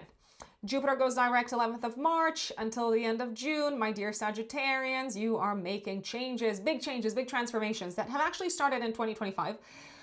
They're happening on the home front, on the personal life front, which is what I've mentioned. You may see finally some movement, some positive movement, the movement in the right direction when it comes to inheritance matters, insurance-related matters, investments, sales. If you're looking to sell your home, you might finally see things moving in the right direction on the property market. This is not financial advice. I really want to stress this out. Is it a good time, however, to consider expanding on the investment side of things from the 11th of March until the 30th of June? I would say yes, but I repeat, take it as pure entertaining information only. This is, once again, absolutely not financial advice. Are you likely to see, if you have a partner, are you likely to see your partner's resources growing from the 11th of March until the end of June? Yes. Are you likely to see your commission growing if you're working on commission throughout this period? Also yes. Also yes, which I think is good. 18th of March, Venus squares Jupiter. Do be careful. Also day before, day after. Lots of fun that can veer into some sexy but potentially dangerous territory. I mean, if you're single, you might just be attracted to someone that you never thought you would be attracted to, so there's sparks flying. Maybe there's like very, very strong chemistry. Are you maybe attracted to, I don't know, a person that you never saw yourselves with? Maybe they are coupled already. Maybe, I don't know. I'm just putting it out there. There's a whiff of scandal, a whiff of danger, let me just say it. Too much fun is possible. Too much enjoyment is possible. Overspending is also possible. Remember, tomorrow is a new day. Sagittarians, you don't have to party like there's no tomorrow. I will just say it. And I would be careful when it comes to risky behavior on the romantic side. You might want to throw caution to the air, to the side, to the wind, to the air. I don't even know what the expression is. You might want to throw caution to the side, but there's a chance you might regret it later because other people might find out and you probably did not want them to. So just know that. New one in Pisces, 19th of March, active 3 days before, 3 days after. And on the 20th of March, Mercury goes direct in the same sector of your chart. Essentially, a fresh start is happening on the home front, on the family front, on the living situation front. It is in a nice aspect to Uranus, so I believe your day-to-day home life is going to look different. You feel excited, there's change, there's the disruption of the status quo that you embrace. Jupiter is trining Mars in your house of home from the 19th of March until the 25th. It is the strongest on the 22nd. It's exact on the 22nd of March. I feel like you are ready to take decisive action on the home front, on the family front. You are ready to take a leap of faith. Maybe you're ready to move into a new home. Maybe you've made an offer on a home. Maybe you are getting your mortgage approved. Maybe you are ready to take a leap of faith and, I don't know, like start a family or expand the family or move in with your significant other, move in with your partner. You're getting some major help, I will say, from someone else's resources. So someone's kind of investing in your home somehow, or in your personal life, or in your family life. Now, what do I mean by that? I'm just going to give an example. Let's say you are with someone and all of a sudden your in-laws decide, hey, we're going to gift you a deposit to buy a new home, or we're going to gift you the money to build an extension. So someone from the outside is helping you make things happen at home. To say that you are excited and enthusiastic and ready to hit the ground running is probably the understatement of the year. After so much time of feeling stuck and delayed and feeling like things are not going anywhere, and maybe feeling even despondent when it comes to your living situation or your family life in general. Oh my God, you are motivated to say the least, and things are moving at a very fast pace. I'll just say it. You can also thank Mercury going direct on the 20th of March. No more misunderstandings, no more delays on the property front, on the home front, no more delays on the career front either. So if you're waiting for your boss to approve, I don't know, your relocation to another office so that you can start looking for a new house to rent, that's moving forward also with Mercury going direct. So great news. Also, if you've been in disagreement with your significant other over how to live, where to live, how the home dynamics needs to change, once more, Mercury going direct is going to help with that. No more disagreements.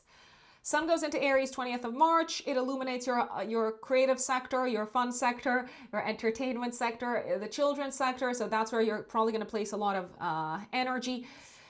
Sun conjuncts Neptune. I feel like you need to let go of something. 22nd of March, and you're going to have major clarity as to what it is that you need to sacrifice on the pleasures front, but also what it is that you are willing to sacrifice in order to maybe make a commitment towards your children or towards a loved one.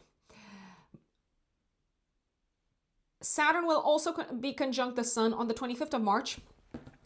You're making a long-term decision regarding your romantic life, regarding the children's sector, and this long-term decision will require patience, discipline, a strong sense of duty and responsibility, maybe even a financial commitment. Make sure that you read the fine print. That is all I'm saying. If you decide you're going to invest in your kids financially more, then once again, make sure that you're comfortable with the amount that you're going to be spending every month. If you're going to invest in one of your passions and hobbies, once more, make sure that you've got the funds to sustain this. So be aware of that. It could also be clear to you what it is that you need to work on from the 22nd until the 25th. Initially, what it is that you need to release and surrender, and then what it is that you need to work on, especially around the 25th, in order to improve the relationship that you have with your children, your maybe romantic partner, siblings, cousins. And this could also be the time when you commit to learning how to maybe voice things differently or express things differently or communicate in a different manner. And 30th of March, Venus goes into Taurus in your 6th house of day-to-day work, all the way until the 24th of April. A very enjoyable time work-wise, a very supportive time from a health perspective. If there have been any health issues that you've been dealing with, a great time to go for your, I don't know, like annual checkups or get anything done on the health front, because things are probably going to go very smoothly, I'd say. And collaborations on the work side of things, really nice, really easy, really smooth, very fruitful, very calm, very stable. So I'm loving this this transit, of course, because it is a Venus in domicile. So what is not to love about this transit? I mean, everything is to love about it. And that is Sagittarius. My dear Capricorns, Capricorn suns and Capricorn risings. March.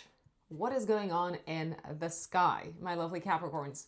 Well, on the 2nd of March, Mars goes into Pisces in your 3rd house all the way until the 9th of April. I was just double checking the dates. That is correct. On the 9th of April, Mars goes into Aries. What can you expect with Mars transiting your 3rd house? So many trips. So many short distance trips. Maybe you need to visit people. Maybe there's a lot of short journeys that you need to take. There's a lot of action that you're probably going to be putting into reaching out to people, communicating, sending messages. Also, lots of action when it comes to writing, speaking, putting together presentations. Maybe going over some of the things that you've already prepared in terms of presentations, going over the things that you have learned, reviewing what you have learned so far. I will say the 3rd house is also connected very much with our sort of day-to-day mode of transportation, and with Mars there, it wouldn't surprise me if there were some things that needed to be addressed, fixed, improved when it comes to your car, when it comes to your, I don't know, bike, scooter, whatever it is that you use. Can I just advise against, not just now because of Mars in your 3rd house, but in general, can I just advise against road rage? But also, keep in mind that other people might be in a rush on the road, and maybe you're just driving as you normally are. Other drivers might be more aggressive in their driving style. So there is a possibility every now and then throughout this transit that you may get annoyed with fellow drivers on the road. There is a very high chance of that happening, especially around the 15th of March, when Mercury retrograde is going to conjunct Mars in your 3rd house. I would recommend, maybe also day before, day after, that you drive cautiously, that you drive carefully, and that you also drive in such a way that you're aware of what other people are doing. I mean, I know technically we should always be doing that, but especially around the 15th of March, give or take a day before, a day after, if you can put a little bit of extra energy in that direction, that would be fantastic. Also around the 15th of March is when I believe you may need to fix something connected with your car potentially, or bike, or whatever it is. And if you don't have a car, if you're just, I don't know, commuting into work with the bus, you're taking the bus, something might happen on the road. There could be an incident. There could be an accident. I'm not saying that it will affect you physically in any way, because I don't believe that would happen, but there is a chance that you might get late into work, that you might need to reschedule any sort of appointments that you have planned for that day. That's also a time when you might feel like you really want to have your say around the 15th of March. Like you really want to stand up and express your opinion and assert yourselves. And whilst I'm all for that in general, I am all for that, make sure that you have the facts right. Make sure that you are operating. If you're gonna challenge someone, if you're going to push back on something, make sure that you know exactly what you're dealing with and that you have your numbers straight, because you could be working with the wrong information, just as an FYI. And around the 15th, there is a higher chance than usual of kind of arguments, but they could be based off of a misunderstanding, especially arguments with colleagues, co-workers, neighbors, siblings, cousins, these kinds of people. I repeat, just clarify, make sure that everyone's gotten the correct message. Maybe you misunderstood something, maybe they misunderstood something, so there's no point in turning this into a big argument when it could all just be something that needs to be cleared out. Now, that is Mars in Pisces. On the 3rd of March, we have a lunar eclipse. So eclipse season is coming to an end this spring, and we're going to have another eclipse season a little bit later in the year. August is the month to keep in mind. So eclipse season is coming to an end on the 3rd of March. We have a full moon lunar eclipse on the 3rd of March, active week before, week after. It is happening with Mercury retrograde. So we can expect things to reach a culmination, to reach a peak, to reach their sort of natural conclusion in regards to a matter that maybe has been on your mind, it has been on your radar for some time. I would especially look back at December of 2025. What were you dealing with at the time? In particular, when it comes to the following topics.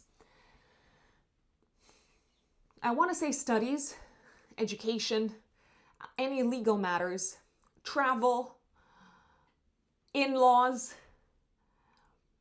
maybe having to write something, marketing campaigns. If you're involved in anything connected with the publishing world, was that on your radar in December? Essentially, it looks like you are getting this kind of final outcome when it comes to a legal matter, when it comes to an educational matter. Maybe you are being finally accepted into a study program. Maybe you are finalizing your thesis. Maybe you're presenting your, PhD thesis. Maybe you are retaking an exam. That is also very much a possibility. I do believe you're going to pass with flying colors. I'm just going to say it.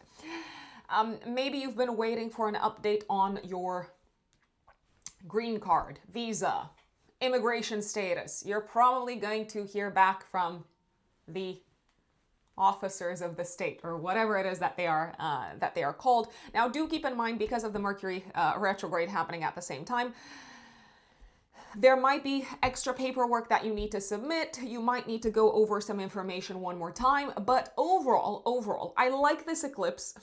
Some people might say I'm crazy, but here I am, sharing my thoughts with you, Capricorns. I like this eclipse because Mercury, the ruler of the eclipse, is actually in a nice aspect with Jupiter, the greater benefic, okay? And also its dispositor at the time.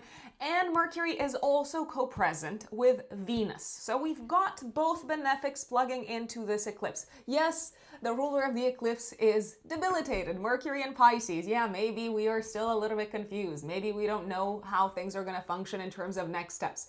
Maybe we don't have all of the facts straight just yet. But I believe you are happy with the results coming up at the time of this eclipse. This could also be a culminating point, I repeat, for your in-laws. Maybe they're wrapping something up, an important chapter in their lives. Maybe they're getting ready to, retire.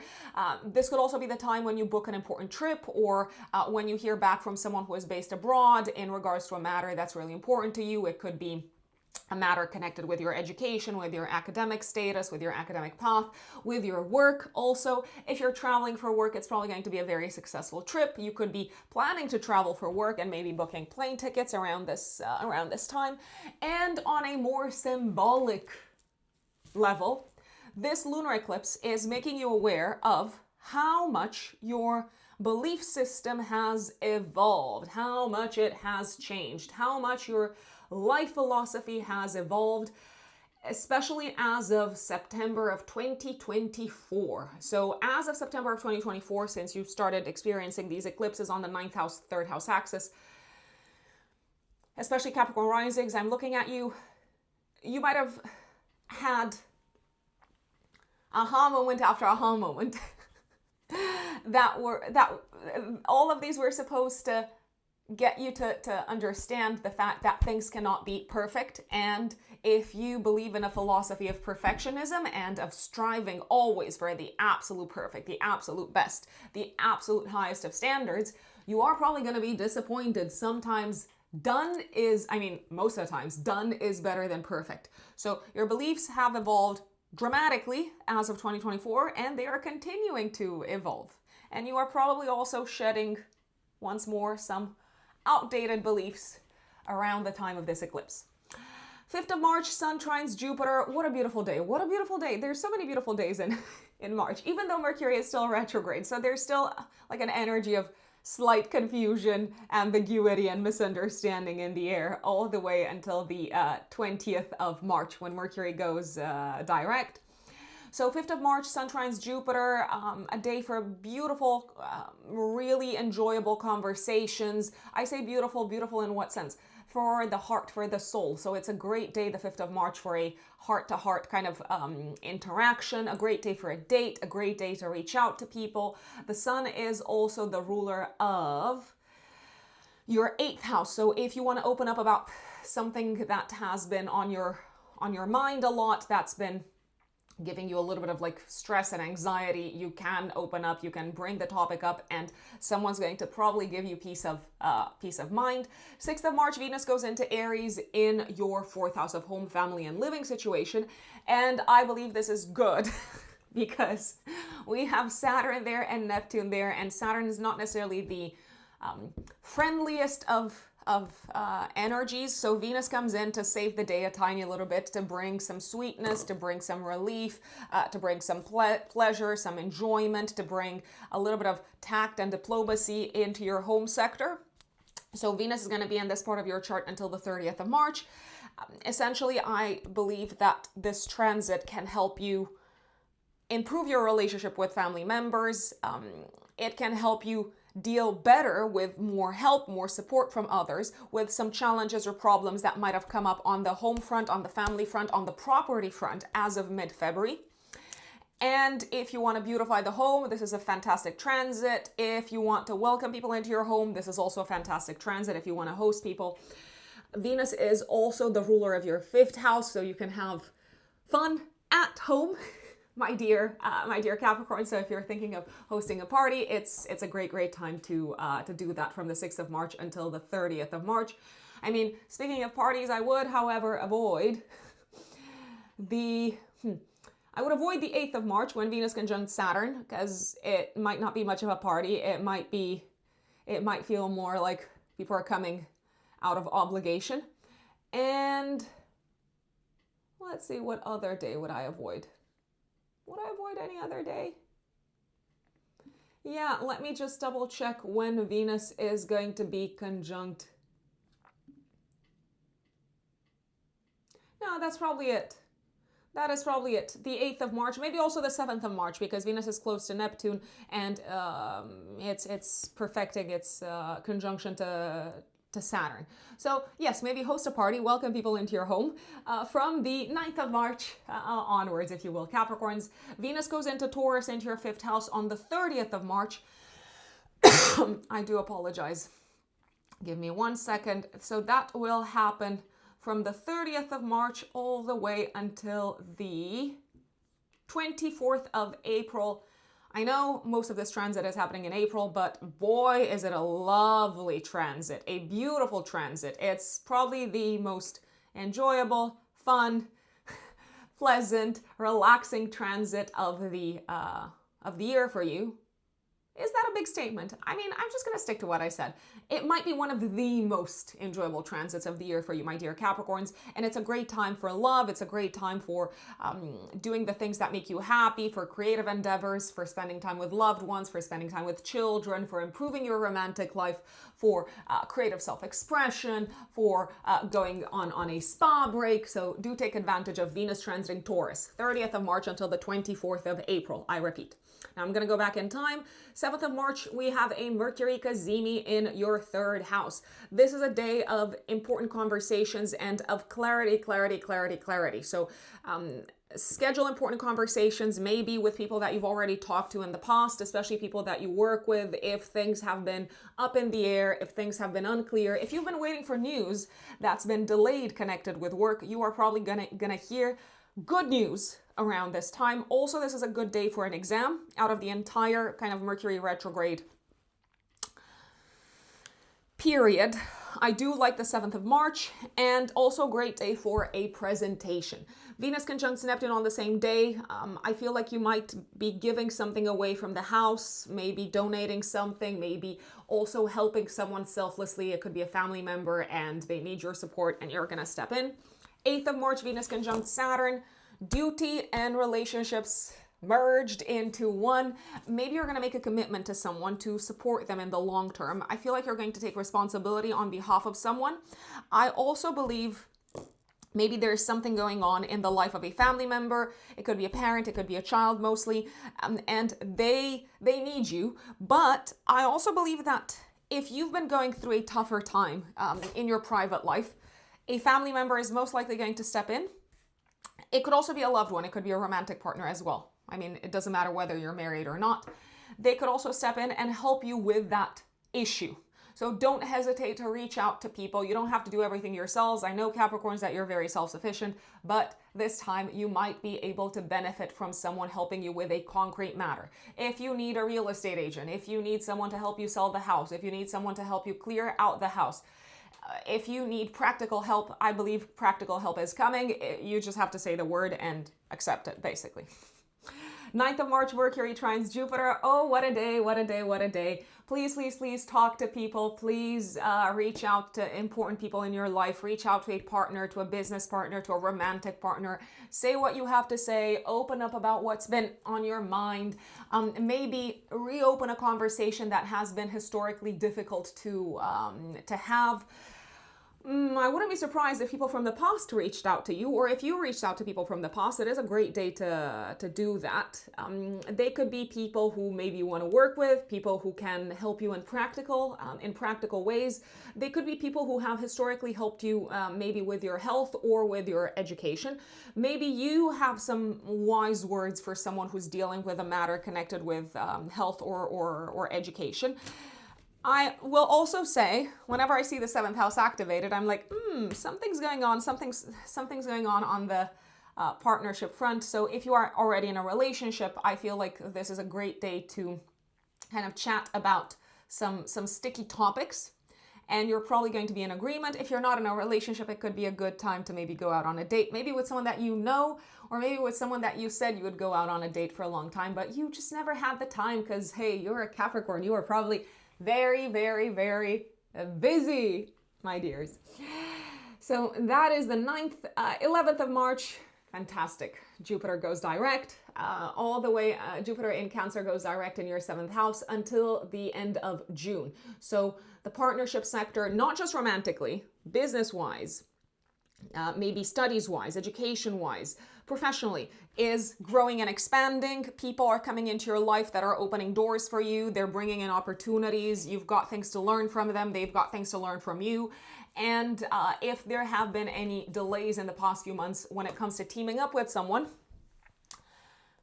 delays no more. The delays are over. Mercury conjunct Mars, 15th of March. I did mention that already. 18th of March, Venus squares Jupiter. A little bit of excessive pleasure. I'm like, if you're having a party, if you're welcoming someone into your home, it could just go a little bit overboard. Too much food, too much, I don't know, too many drinks, too much alcohol, too much enjoyment. But what does the song say? A little party never hurt nobody. Now, let me just check. So it's the 18th of March. You might also feel it the day before and the day after this energy. Let's see. Is this on a... It's on a Wednesday. So it's a school day. Yeah, if you go out, if you're going out for drinks, or if you welcome someone into your home, just make sure that you are able to go into work the next day. There is a possibility of you trying to go a little bit overboard to please someone. The opposite is also very likely, so there may be some reciprocity, but make sure that this is sustainable. So if you promise something to someone, make sure that it is sustainable in the long term. And 19th of March, we have a new moon in Pisces in your third house, sextiling Uranus. A delayed fresh start when it comes to classes, courses, studying, when it comes to writing something, when it comes to maybe a creative collaboration. This is also the time when Jupiter trines Mars. I love this because it looks like you're working in conjunction with someone, you're working in partnership with someone, and the relationship flows fantastically, fantastically, fantastically. Oh my God, you are hitting it off. So nice. This could be the time when you agree to work with someone on a matter that is connected with your home, personal life, private life, property sector. Maybe you hire a real estate agent. Maybe you also decide to work with someone on a one-to-one kind of like consulting basis. So maybe you hire a coach or you hire an advisor of some sorts. It is someone that can help you achieve your goals. And speaking of goals, this is the time maybe when you reach an agreement with an important person in your life, be them a business partner or your romantic partner, when it comes to your long-term shared goals. Nothing's getting in the way.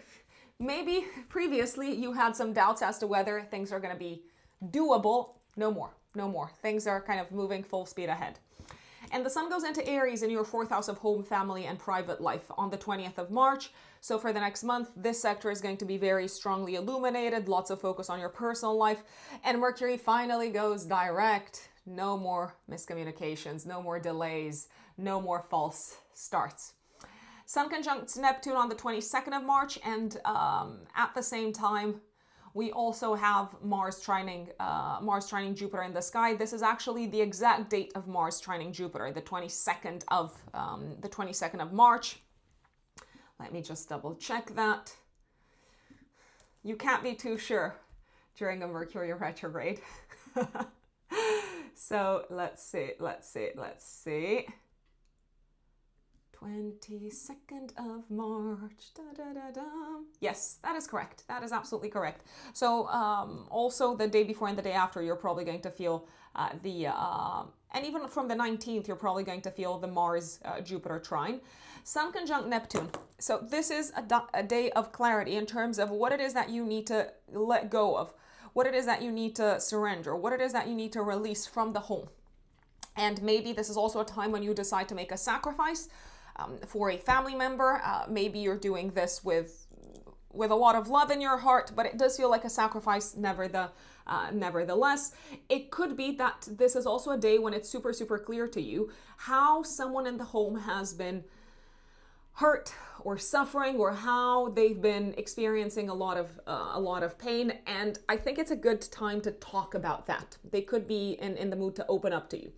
Sun conjunct Saturn in your fourth house on the 25th of March. I feel like you are making a long-term commitment when it comes to a duty that you have towards a family member, or maybe it feels like they need you to take this on as a burden almost, because they can't handle it themselves. The Sun-Saturn conjunction, however, is in a nice aspect to Pluto. I like this because I feel like you're taking on this duty, this responsibility, this burden willingly. It is aligned with your values. It is something that you have the resources for, and it feels like it's really going to shape you from an identity perspective. It might shape the next few years from an identity perspective. You might also take a long-term decision when it comes to your living situation around this time, 25th of March, maybe day before, day after, and as a result, to me, it looks like you're probably going to have to spend some money, a lot of money.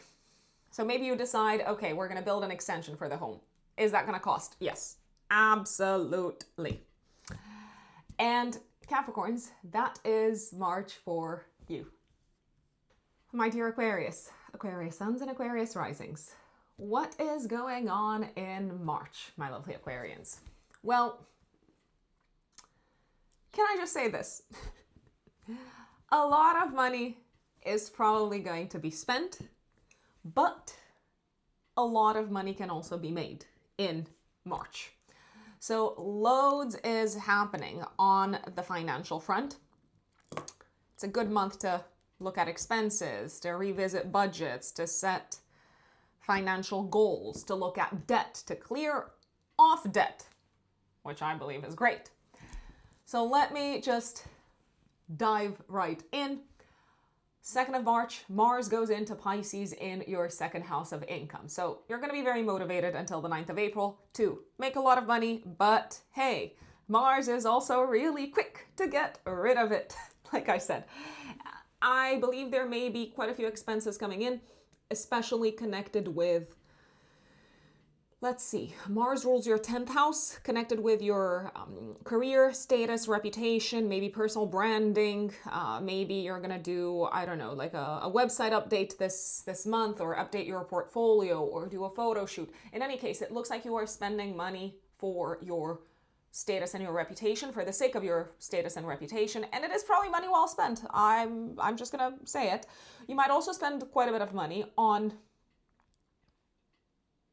let's see, well, education, courses, classes, maybe a little bit for your car as well, for your bike, for your whatever mode of transportation you're taking. Maybe you're buying your seasonal train ticket this month. So lots of action on that front. You might also feel from the 2nd of March until the 9th of April, Aquarians, very motivated, very driven to take action that is way more aligned with your values than maybe you have so far. In an ideal world, of course, we would always want to take action based off of what is truly, truly, truly important to us, based off of what is a priority for us. But hey, let's face it, it doesn't always happen. 3rd of March, lunar eclipse, full moon lunar eclipse in Virgo, activating your 8th house, 2nd house axis. I believe at the time of this eclipse, my dear Aquarians, you are paying off some debt, or something's coming to a close when it comes to a debt-related matter, maybe, or a loan, well, which is also debt, a loan-related matter. Maybe you're getting approved for a mortgage. Maybe you're finally, I don't know, putting down the deposit for something, for a big purchase. It looks like you are maybe giving money, but it's money sort of well spent. It's money spent in the direction of something that is really, really important to you. Maybe you're paying off some bills, some outstanding bills connected with your health, and you feel free, you feel relieved. You're like, yes, I did it. I paid for this. Now it is out of my life.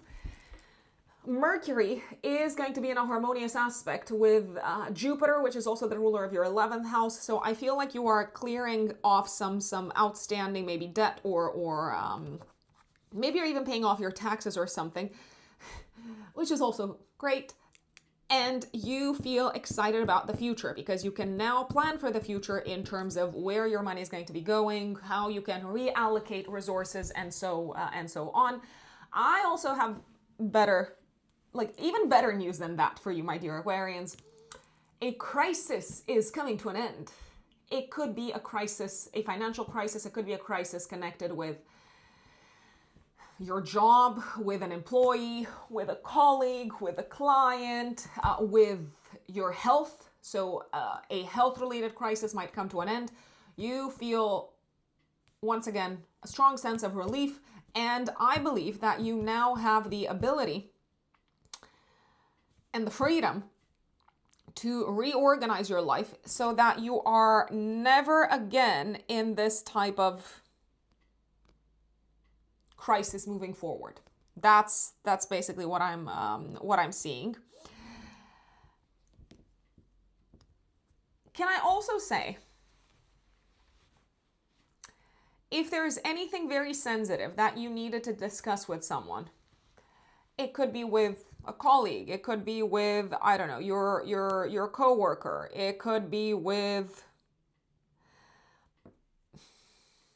a family member.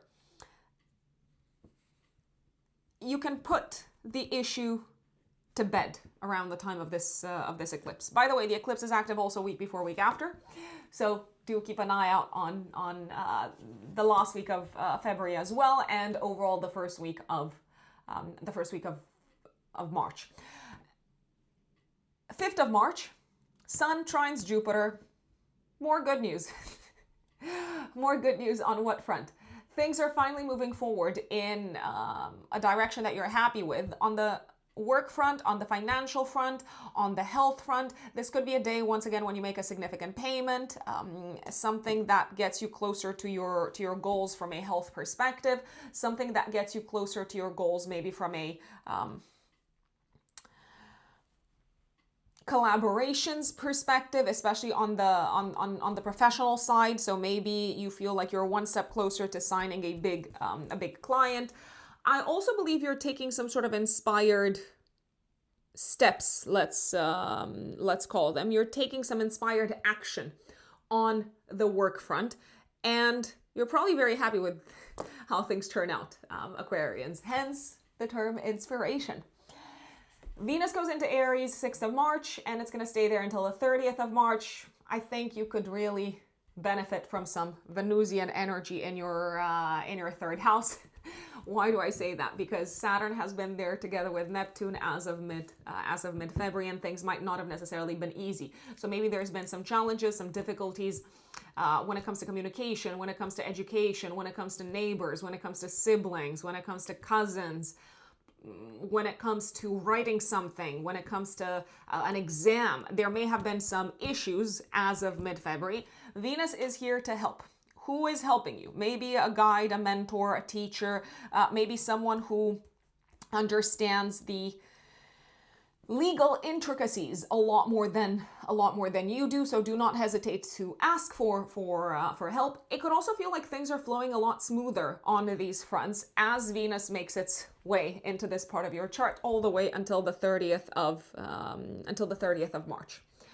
7th of March, Mercury Cazimi in your second house. I love this. I mean, clarity and good news when it comes to a financial situation. It could be a good day to sign a contract that involves money and finances. It could be a good day to talk money. It could be a good day to talk about business partnerships, to talk about also where, if you have a spouse, if you have a partner, where you and your partner are going to allocate money and resources when it comes to a children-related matter. So let's say together with your spouse, you sit down and you decide, okay, fantastic, our child is going to play tennis. It's settled, but what does that mean for the family budget? How much is that going to realistically cost us? If things have been very slow in terms of reaching a financial or material agreement, no more. It's happening. I also believe this day is going to be an aha moment for you. It will represent an aha moment for you, maybe also the day before and the day after, but especially the 7th of March. When it comes to what is truly valuable and significant for you, what truly makes you happy, and how moving forward you will sort of reorganize, restructure, maybe prioritize the manner in which you allocate your time, energy, and resources.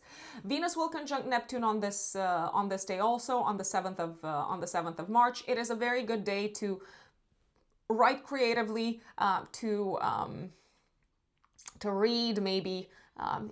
To read things that stimulate your imagination, to read poetry, to write poetry, and maybe also to open up about topics that are very sensitive. They're very hard to talk about, but they may actually feel easier to talk about around this time. Same goes for the 8th of March. However, on the 8th of March, Venus conjunct Saturn. This could be a day when you have to communicate with tact about very serious issues, and you might need to exercise a little bit of restraint so as to not offend anyone, so as to not say the wrong thing. It could be a day of reaching an agreement, signing a contract. Venus and Saturn together are all about transactional relationships. Maybe you are signing a deal with a publisher if you're a writer. Maybe you are hiring a lawyer. So this is a good day to discuss with someone about very, very, very serious matters. Venus is also the ruler of your 4th house of home and family. I feel like you are having a very serious conversation with a family member, maybe about how things need to change moving forward within the relationship that you've got. So you might talk boundaries, you might again, open up about some difficult truths, but in a tactful, diplomatic manner. Mercury is going to trine Jupiter. Mercury is still retrograde on the 9th of March. I feel like later, but better late than never, as they say. Later than you thought, but finally, it is sort of happening.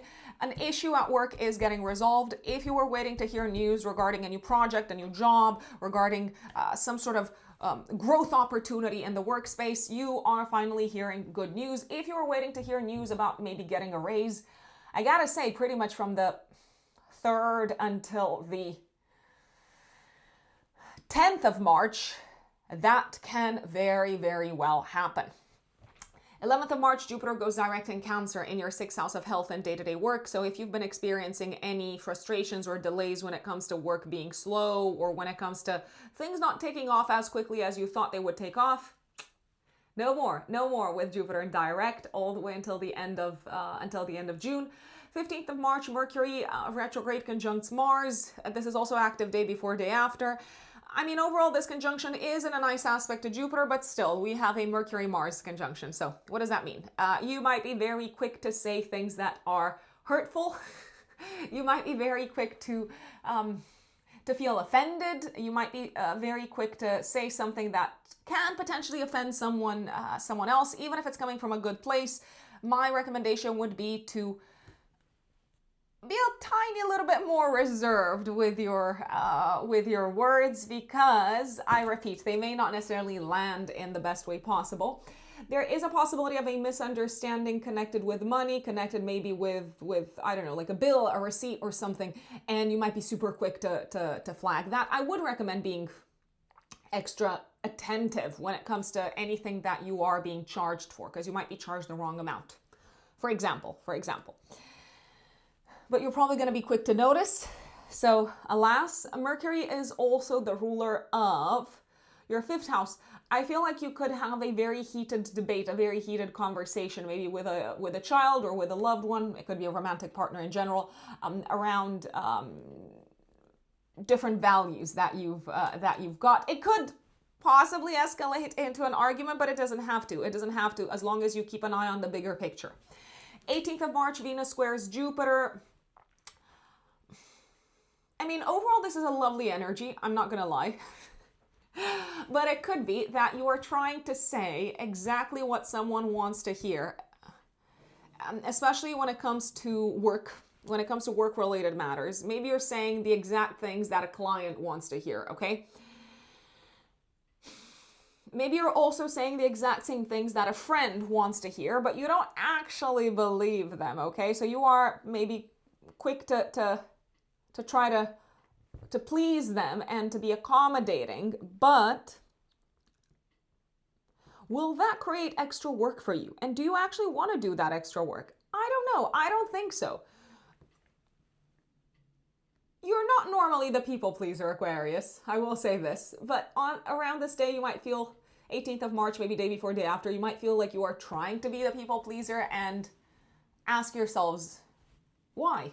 Why? I mean, if you can't take on more work, if you can't do what they expect you to do, then don't. There is also a possibility that there might be a little bit of like chemistry in the air, maybe with a colleague, a coworker, maybe someone that you go to for your health issues. So maybe some sparks are flying, I don't know, with your therapist or someone like that, your massage therapist or someone like that. Problematic? Most likely, but astrology is not here to judge. Astrology is here to describe the nature of the energies that we are dealing with. New moon 19th of March, active 3 days before, 3 days after, in your house of income, sextiling Uranus. This is lovely. So your financial situation is looking much better. I repeat, maybe this is something that you've been waiting for a long time, but you can now finally plan accordingly. Things are falling into place. Maybe you're making more money. You have more resources. You're probably going to direct some of these towards your home, towards upgrading, updating, improving your home, improving your living situation, maybe buying nice things for family members. You do seem to feel very proud of yourselves, and you should be. Jupiter is also going to be in a harmonious aspect to Mars. The aspect is going to be exact on the 22nd of March. Mars Jupiter trine, I feel like you are getting, in a good way, what you deserve in terms of compensation. If you have been looking for work for a long time, I wouldn't be surprised if you started a new job finally. If you've been meaning to collaborate with someone that you worked with in the past, I would also not be surprised if you did that also. But now we're talking of a completely different sort of price point, one that you are very happy with. And I also believe that this could be the time when you start finally investing more in your health, wellness, and well-being, especially anything that has to do with physical movement. So maybe you're hiring a personal trainer, or you're deciding, okay, I'm finally buying that gym membership. Are you happy? Yes, I think you are. And I think you absolutely should give yourselves permission, Aquarians, to invest in the things that make you feel good and healthy and motivated and driven. Sun goes into Aries 20th of March, and this is also the day when Mercury goes direct in Pisces. So the Sun illuminates from the 20th of March for the next month your third house sector. So again, lots of communications, talking to people, writing, speaking, reaching out to people, maybe taking exams or thinking about your practical skills if they need to be developed in any shape or form. Mercury going direct, this is also fabulous news because things have been a little bit fuzzy on the sort of budgeting side of things. No more delays connected with payments, no more delays connected with you receiving your money, and also no more delays when it comes to you figuring out whether a romantic liaison is aligned with your value system or not. You're probably going to have major clarity over the next few days in this regards. Sun conjuncts Neptune 22nd of March. Basically, this day is a moment in time when it's very clear to you how an important person in your life maybe has changed, maybe has evolved, maybe has given up on an old sense of self. So maybe it's your partner. If you have a spouse, if you have a partner, maybe you're having an important conversation with them about how they no longer want to be, I don't know, someone who is just like I say just, I take that back. Maybe they're telling you, I no longer want to be a workaholic. I want to be someone who's physically active. I want to look after myself, and therefore I'm ready to give up on on parts of my old identity. I feel like you're going to be talking a lot to other people about their sense of selves and their identity and what's important to them and how that's evolving pretty much from the 22nd of March until the 25th.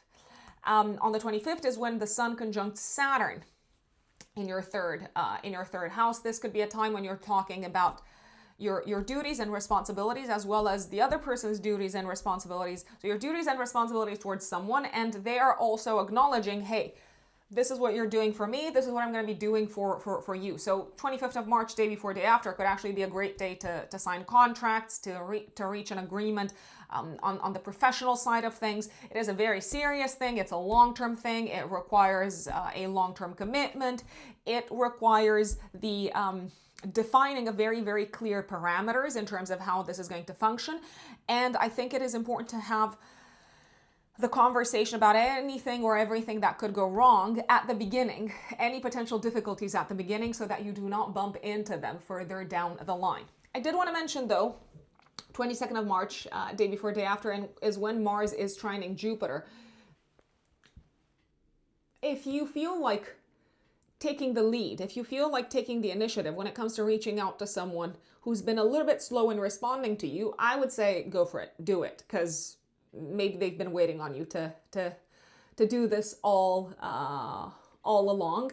22nd of March, day before, day after, I believe is also a great time to maybe buy a car, upgrade your car, maybe send an important email, maybe make an important presentation, just putting it out there. Now, let me just double check. 22nd of March, is this a weekend or... Yes, it's a Sunday, but you can also take advantage of this energy on the 23rd of March as well. And 30th of March, Venus goes into Taurus in your 4th house of home, family, and living situation all the way until the 24th of April. Obviously, most of this transit is happening in April. We're going to talk about it at the time as well. Things are looking beautiful at home. You can finally enjoy some rest, some relaxation, some peace and calm and quiet in your personal life. And I think it is important to take advantage of that. So if you want to schedule like a family visit, if you want to travel to go see your folks, if you're welcoming your folks into your home, if you want to host people at home, take advantage of Venus transiting Taurus, because it's going to be lovely and good and relaxing and yeah, just general Venusian pleasurable stuff, okay? And that is Aquarius. Now let us move on to Pisces. My lovely Pisces, Pisces suns and Pisces risings, thank you for sticking around. March of 2026. What is cooking? What is going on in the sky, Pisces? Pooh, so much action. So much action happening in your life, Pisces. You are gonna go, go, go, go. I feel like you are metaphorically picking up the ball and just like going for the, what's the correct expression? The home run? I don't know much about American football or any other football for that matter, but I try to use expressions or like idioms from like sports and games. You're going for it. Your target is clear. You've got energy. You've got stamina. You're driven. You're motivated. You are getting out of a state of stagnation with Saturn out of your corner. And guess who's going to come in your corner this month, Pisces? Mars, planet of action, which is why I say time to go. Do it. Chase whatever it is that you've been wanting to chase, you've been wanting to pursue, but you have been postponing it. Why have you been postponing it? Out of fear, out of not being sure whether this is the right course of action, out of maybe a lack of resources. That's also a possibility. So 2nd of March until the 9th of April, Mars is in your corner. Mars is going to be in Pisces. Mars is also the ruler of your 2nd house and your 9th house. So I believe you're going to invest a lot of money into your, two things, into your health, into your appearance. So when I say health, I mean, I'm referring to kind of like wellness and vitality and things that make you feel like strong and powerful. Mars is all about strength. So you're probably going to invest money in that. Maybe into your looks, into your appearance. I would not be surprised if you took action to change your appearance this month, my dear Pisces. You might also feel motivated to go to the gym, to hit the gym, to be very physically active. You will sure have the energy for it. I mean, Mars in Pisces probably likes water sports more than anything else, but hey, any type of physical activity is going to be welcome with Mars in your corner. You will probably feel like you're buzzing a little bit. And I think that is a superb change from having Saturn in your corner. You might also spend quite a bit of money on traveling and maybe on matters connected with education, academic education, and cultural sort of activities. So going to the theater, going to, I don't know, museums, exhibitions, conferences, etc. You are a powerhouse, and my recommendation is to take action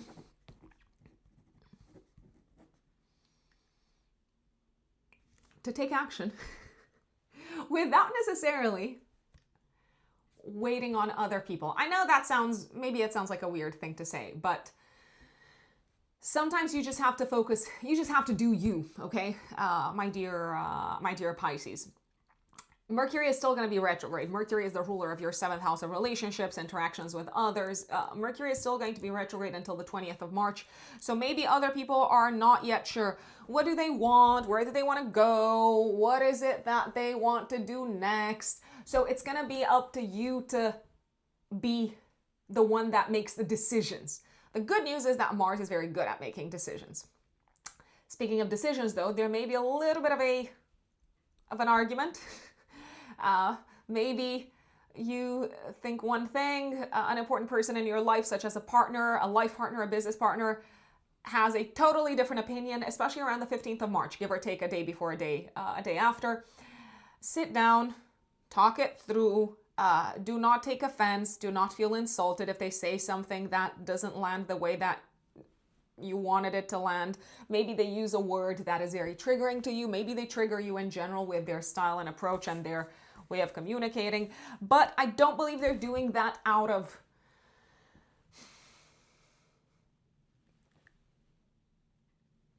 a place of ill intentions. On the contrary, I just think maybe they used the wrong word or they were not paying attention. And yeah, maybe you're thinking, oh, I am generally super considerate. Why can't they be super considerate? Well, not everyone is you, Pisces. Just keep that in mind. So clarify that they've gotten the right message, clarify that you've gotten the right message. And also, if they say something that is hurtful, just say it. Just remind them, hey, I don't like it when you shout at me. Or I mean, that's probably an extreme example. I don't believe anyone likes it when they're being shouted at. At the same time, there is a possibility that you might shout at someone. So you might feel so strongly about saying something that it could be taken the wrong way by the other person. Make sure that they see this as passion, not as a form of aggression, which I don't believe you meant for it to be perceived that way, but sometimes it does get perceived in that manner when we speak loud and fast and maybe wave our hands. Mercury also rules the hands. I should know that because so many times in my life, especially when I was younger, young Rex, little Rex, I know that because when I was younger, people would get the wrong impression when I would be kind of like talking about something that I'm really into, that I'm very passionate about. They'd be like, why are you shouting? Why are you yelling at me? I cannot concentrate on what you're saying. I'm like, I'm not yelling. I'm not even upset. I'm just excited. But it is what it is. It is what it is. So I've given you a heads up, my lovely Pisces. So energy, action, use it for physical purposes as well, my lovely Pisces. And I do believe that this is a great month to play sports, games, to swim, to do all of that good stuff. One day that I'm not necessarily a major fan of is the 15th of March, maybe also day before, day after. There is a little bit of a risk of potential injury of, well, arms, hands, legs. So take it slow and don't take any unnecessary risks around this time. It's probably not a big thing, but just keep that in mind. Also around the 15th of March, there is a higher chance than usual maybe to pick something kind of like going around, such as, I don't know, like a maybe small cold virus type of thing. Do you have the inner kind of strength and vitality to fight it off immediately? Probably yes. So if it knocks you down for a day, that's probably going to be just it. Knocks you down, knocks you out. I don't know. You tell me, because I know folks are listening to this and I love it when you're telling me what the correct expression is, because we're always learning. And I always have to somehow kind of remind people that English is not my first language. Romanian is. I am Romanian. I was born in Romania. I moved to the UK when I was 23. So much later in life. 3rd of March, lunar eclipse. Dun, dun, dun, dun. So we've got a lunar eclipse, my dear Pisces, activating your relationship sector. Now you might be wondering, what is this about? Have a think about what was going on in your relationship sector in December. When I say relationship sector, I don't just mean romantic relationships, although I am looking at romantic relationships also. Also look at business partnerships. So were there any partnerships that you were kind of on the fence about? Were you negotiating with someone? On the romantic front, were you having back and forth conversation with your significant other about, I don't know, next steps? Do you want to have another baby? Are you going to go on a trip around South America? I don't know. Just have a think about what was going on in December.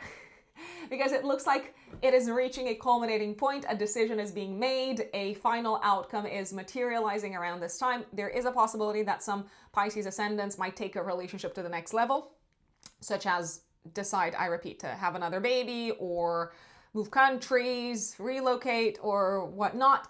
There is a possibility that your significant other, if you are in a relationship, might achieve a big goal on the career front. So I see a moment of success, maybe delayed success, but success nevertheless. When it comes to a professional partnership, I believe this is going to enter a new stage. I would not be surprised, however, if a professional sort of partner, it could be someone that you work with, it could be someone that helped you on the business side of things, maybe they were your web designer. If they said, hey, Pisces ascendant, goodbye, I am no longer going to be working with you because I'm going to, I don't know, have a baby, or I am moving to a different country, or I'm going to go back to school. So you could be saying goodbye to someone that you've worked with, but it all feels very peaceful and kind of amicable and chilled, ultimately. Sun trines Jupiter, 5th of March, active day before, day after. Oh, what a day. You've got some really, really, really good days and good news and exciting things happening in March, Pisces. 5th of March is one of them. Fantastic day for all things romantic, all things fun, all things creative, all things sports and games and play and entertainment. Great day for a party. Great day to maybe do something enjoyable and maybe even inspiring with your children. If you have kids, take them on a trip. Speaking of trips, yeah, I would not be surprised if maybe you booked some sort of a trip around this time. If you are traveling around the 5th of March, oh my God, the stars are just aligning in the best of ways. Venus goes into Aries, 6th of March, all the way until the 30th of March. This is good news because maybe some challenges came up on the financial front, Pisces, second half of February. Now it looks like you're getting some help. You're getting some help from Venus. Maybe you're attracting more money, more clients, more lucrative financial partnerships. 7th of March, Mercury is Cazimi in your first house. A great day for clarity in terms of a relationship, a business partnership. I also want to say a home-related matter. Now, it could be a home-related matter that involves another person, and you've been going back and forth over what is the correct course of action. And now you have this aha moment. You're clear. You know what you want. You are on the same page with the other person. It's a good day to kind of talk to your significant other about where you're going to live, about what you're going to do with a property, what you're going to do with a home. Great day to get advice when it comes to a home and family and property related matter. I love it. Venus will conjunct Neptune. Are you sacrificing part of your income to help someone? Possibly. Are you giving some money to someone? Possibly. 8th of March, Venus conjunct Saturn. Are you paying for something? Yes, I think so. I think you might be paying for something, Pisces. It could be a tax. It could be a credit card. It could be an activity that involves your friends, that involves groups of people. And maybe it does feel like an expensive activity. Maybe it feels like this whole thing that you've said yes to is costing quite a bit, but you've already said yes. You've already probably given your word, so there is no backing out. There is no backing down, if you ask me. So you're probably just going to have to take the financial hit. Are you going to enjoy the activity? Most likely, but it's still expensive. Mercury retrograde is going to trine Jupiter. This is a good day on the 9th of March, day before, day after, to talk to your children, to talk to your mother, to talk to your romantic partner about some things that you were not in agreement with beforehand. The mind is very kind of inspired. You also seem to be a good listener on this day. You might also feel very much heard on this day as well. So it's a reciprocal thing. If you need to write anything creative, I love this day. You might want to go over some of your creative projects, maybe, I don't know, songs that you've written or stories that you've written and revisit them because you're improving them around this time. And if you're attending any sort of like fun social event, you might bump into people that you've known for some time. You might reconnect with people from the past. And I think it's going to be very fulfilling. I think you're going to be enjoying yourselves, my dear Pisces, maybe a lot more than you thought you would. Maybe it feels like going back home somehow. Jupiter is direct in Cancer on the 11th of March, so any creative projects, any projects on the romantic front that maybe have felt a little bit stagnant or stuck are going to be stuck no more. They're moving forward, they're growing, they're expanding all the way until the end of June, when Jupiter changes signs. You might also notice that if you have kids, your children are feeling better from an emotional perspective. They've grown, they've been kind of developing at an emotional level, and you notice their progress. You're probably going to notice it for the rest of the month. Mercury conjunct Mars, I've already mentioned this on the 15th of March. 18th of March, Venus squares Jupiter. Day before, day after also. You are spending, what's the saying, a pretty penny for the things that you love to do. So maybe if you like to play sports and games, maybe you're buying an expensive piece of equipment. Maybe you're purchasing something that is not the cheapest. Is it necessary for you to buy this thing?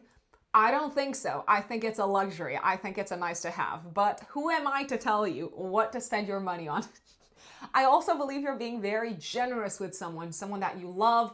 Again, is it necessary to spend all of this money? Could you also buy something cheaper for them?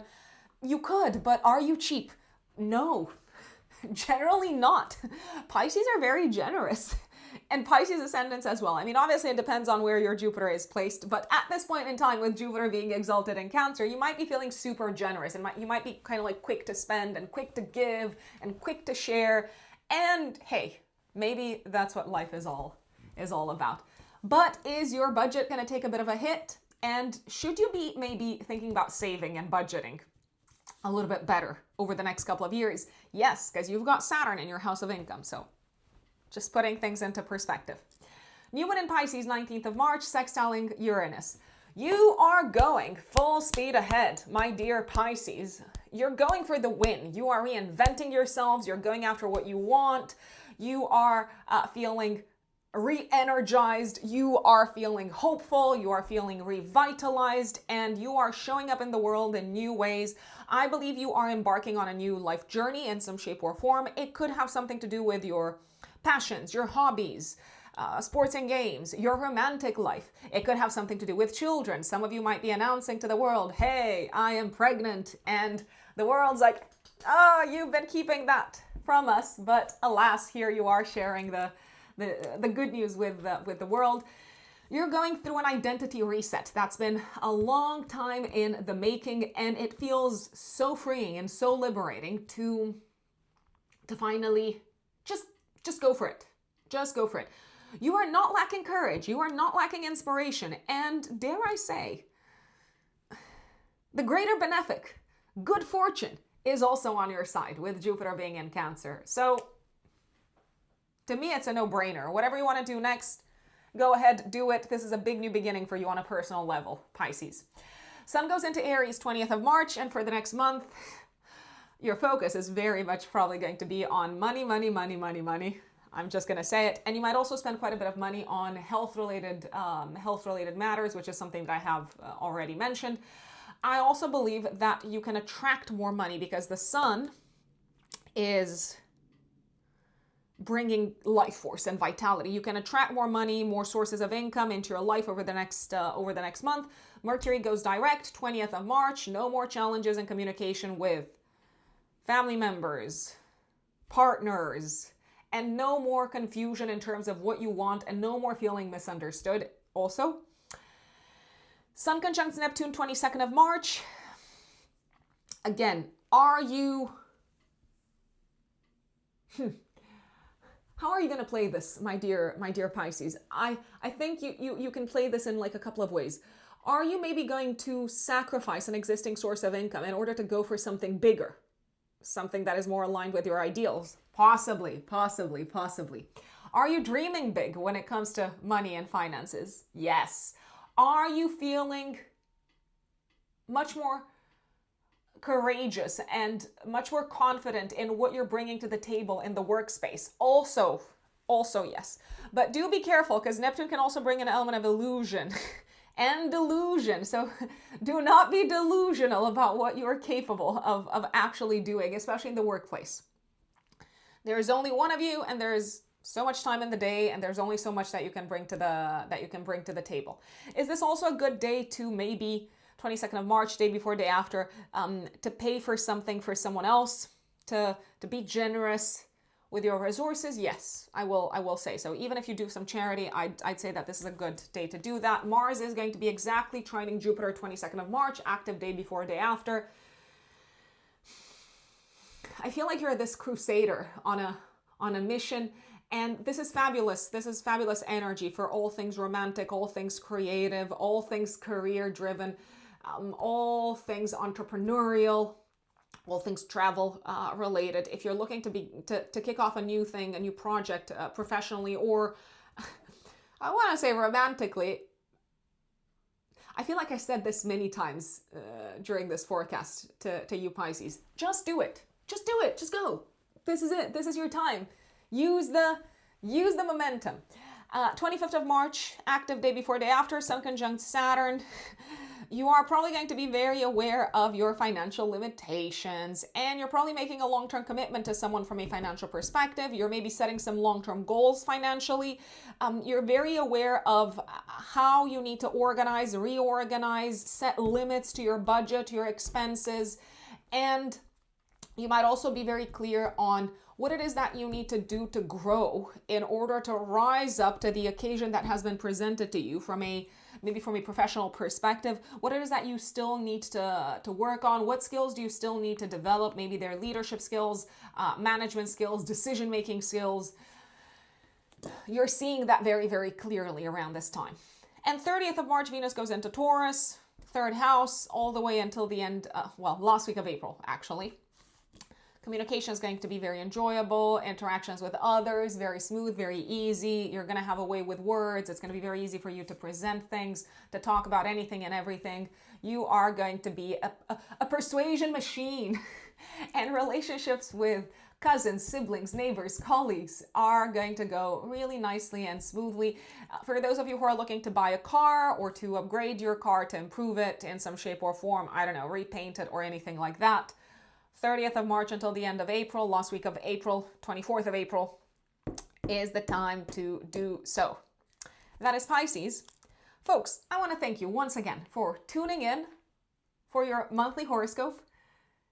It is a joy and a pleasure and an honor to be able to deliver this information to you, and I'm very, very, very grateful to have you here. Let us know in the comments how March unfolds for you. If you are new to my channel, a reminder that I am also a full-time consulting astrologer. So if you want to work with me, you can find me on my website, writteninthestars-astrology.com, which is also in the pinned comments and in the description box. The 1 hour, 15-minute Zoom consultation is the option to go for as a new client, and we can customize that to your needs. We can look at the year ahead. We can dive into your natal chart, whatever it is that you're looking after. If you're also on Instagram and TikTok, I'm especially active on Instagram. My Instagram handle is Rux Unbelievable, R-U-X Unbelievable in one word. Rux, which is my name, Ruxandra is actually my name, but the shorter version is Rux. Rux Unbelievable in one word. That's where I also post stories, more kind of like personal updates, etc. If this content is useful, don't forget to give it a like, a share, a thumbs up, subscribe. Turn on the notifications button. It really, really, really, really helps my channel. Thank you once again, and I will see you next time, folks. Bye.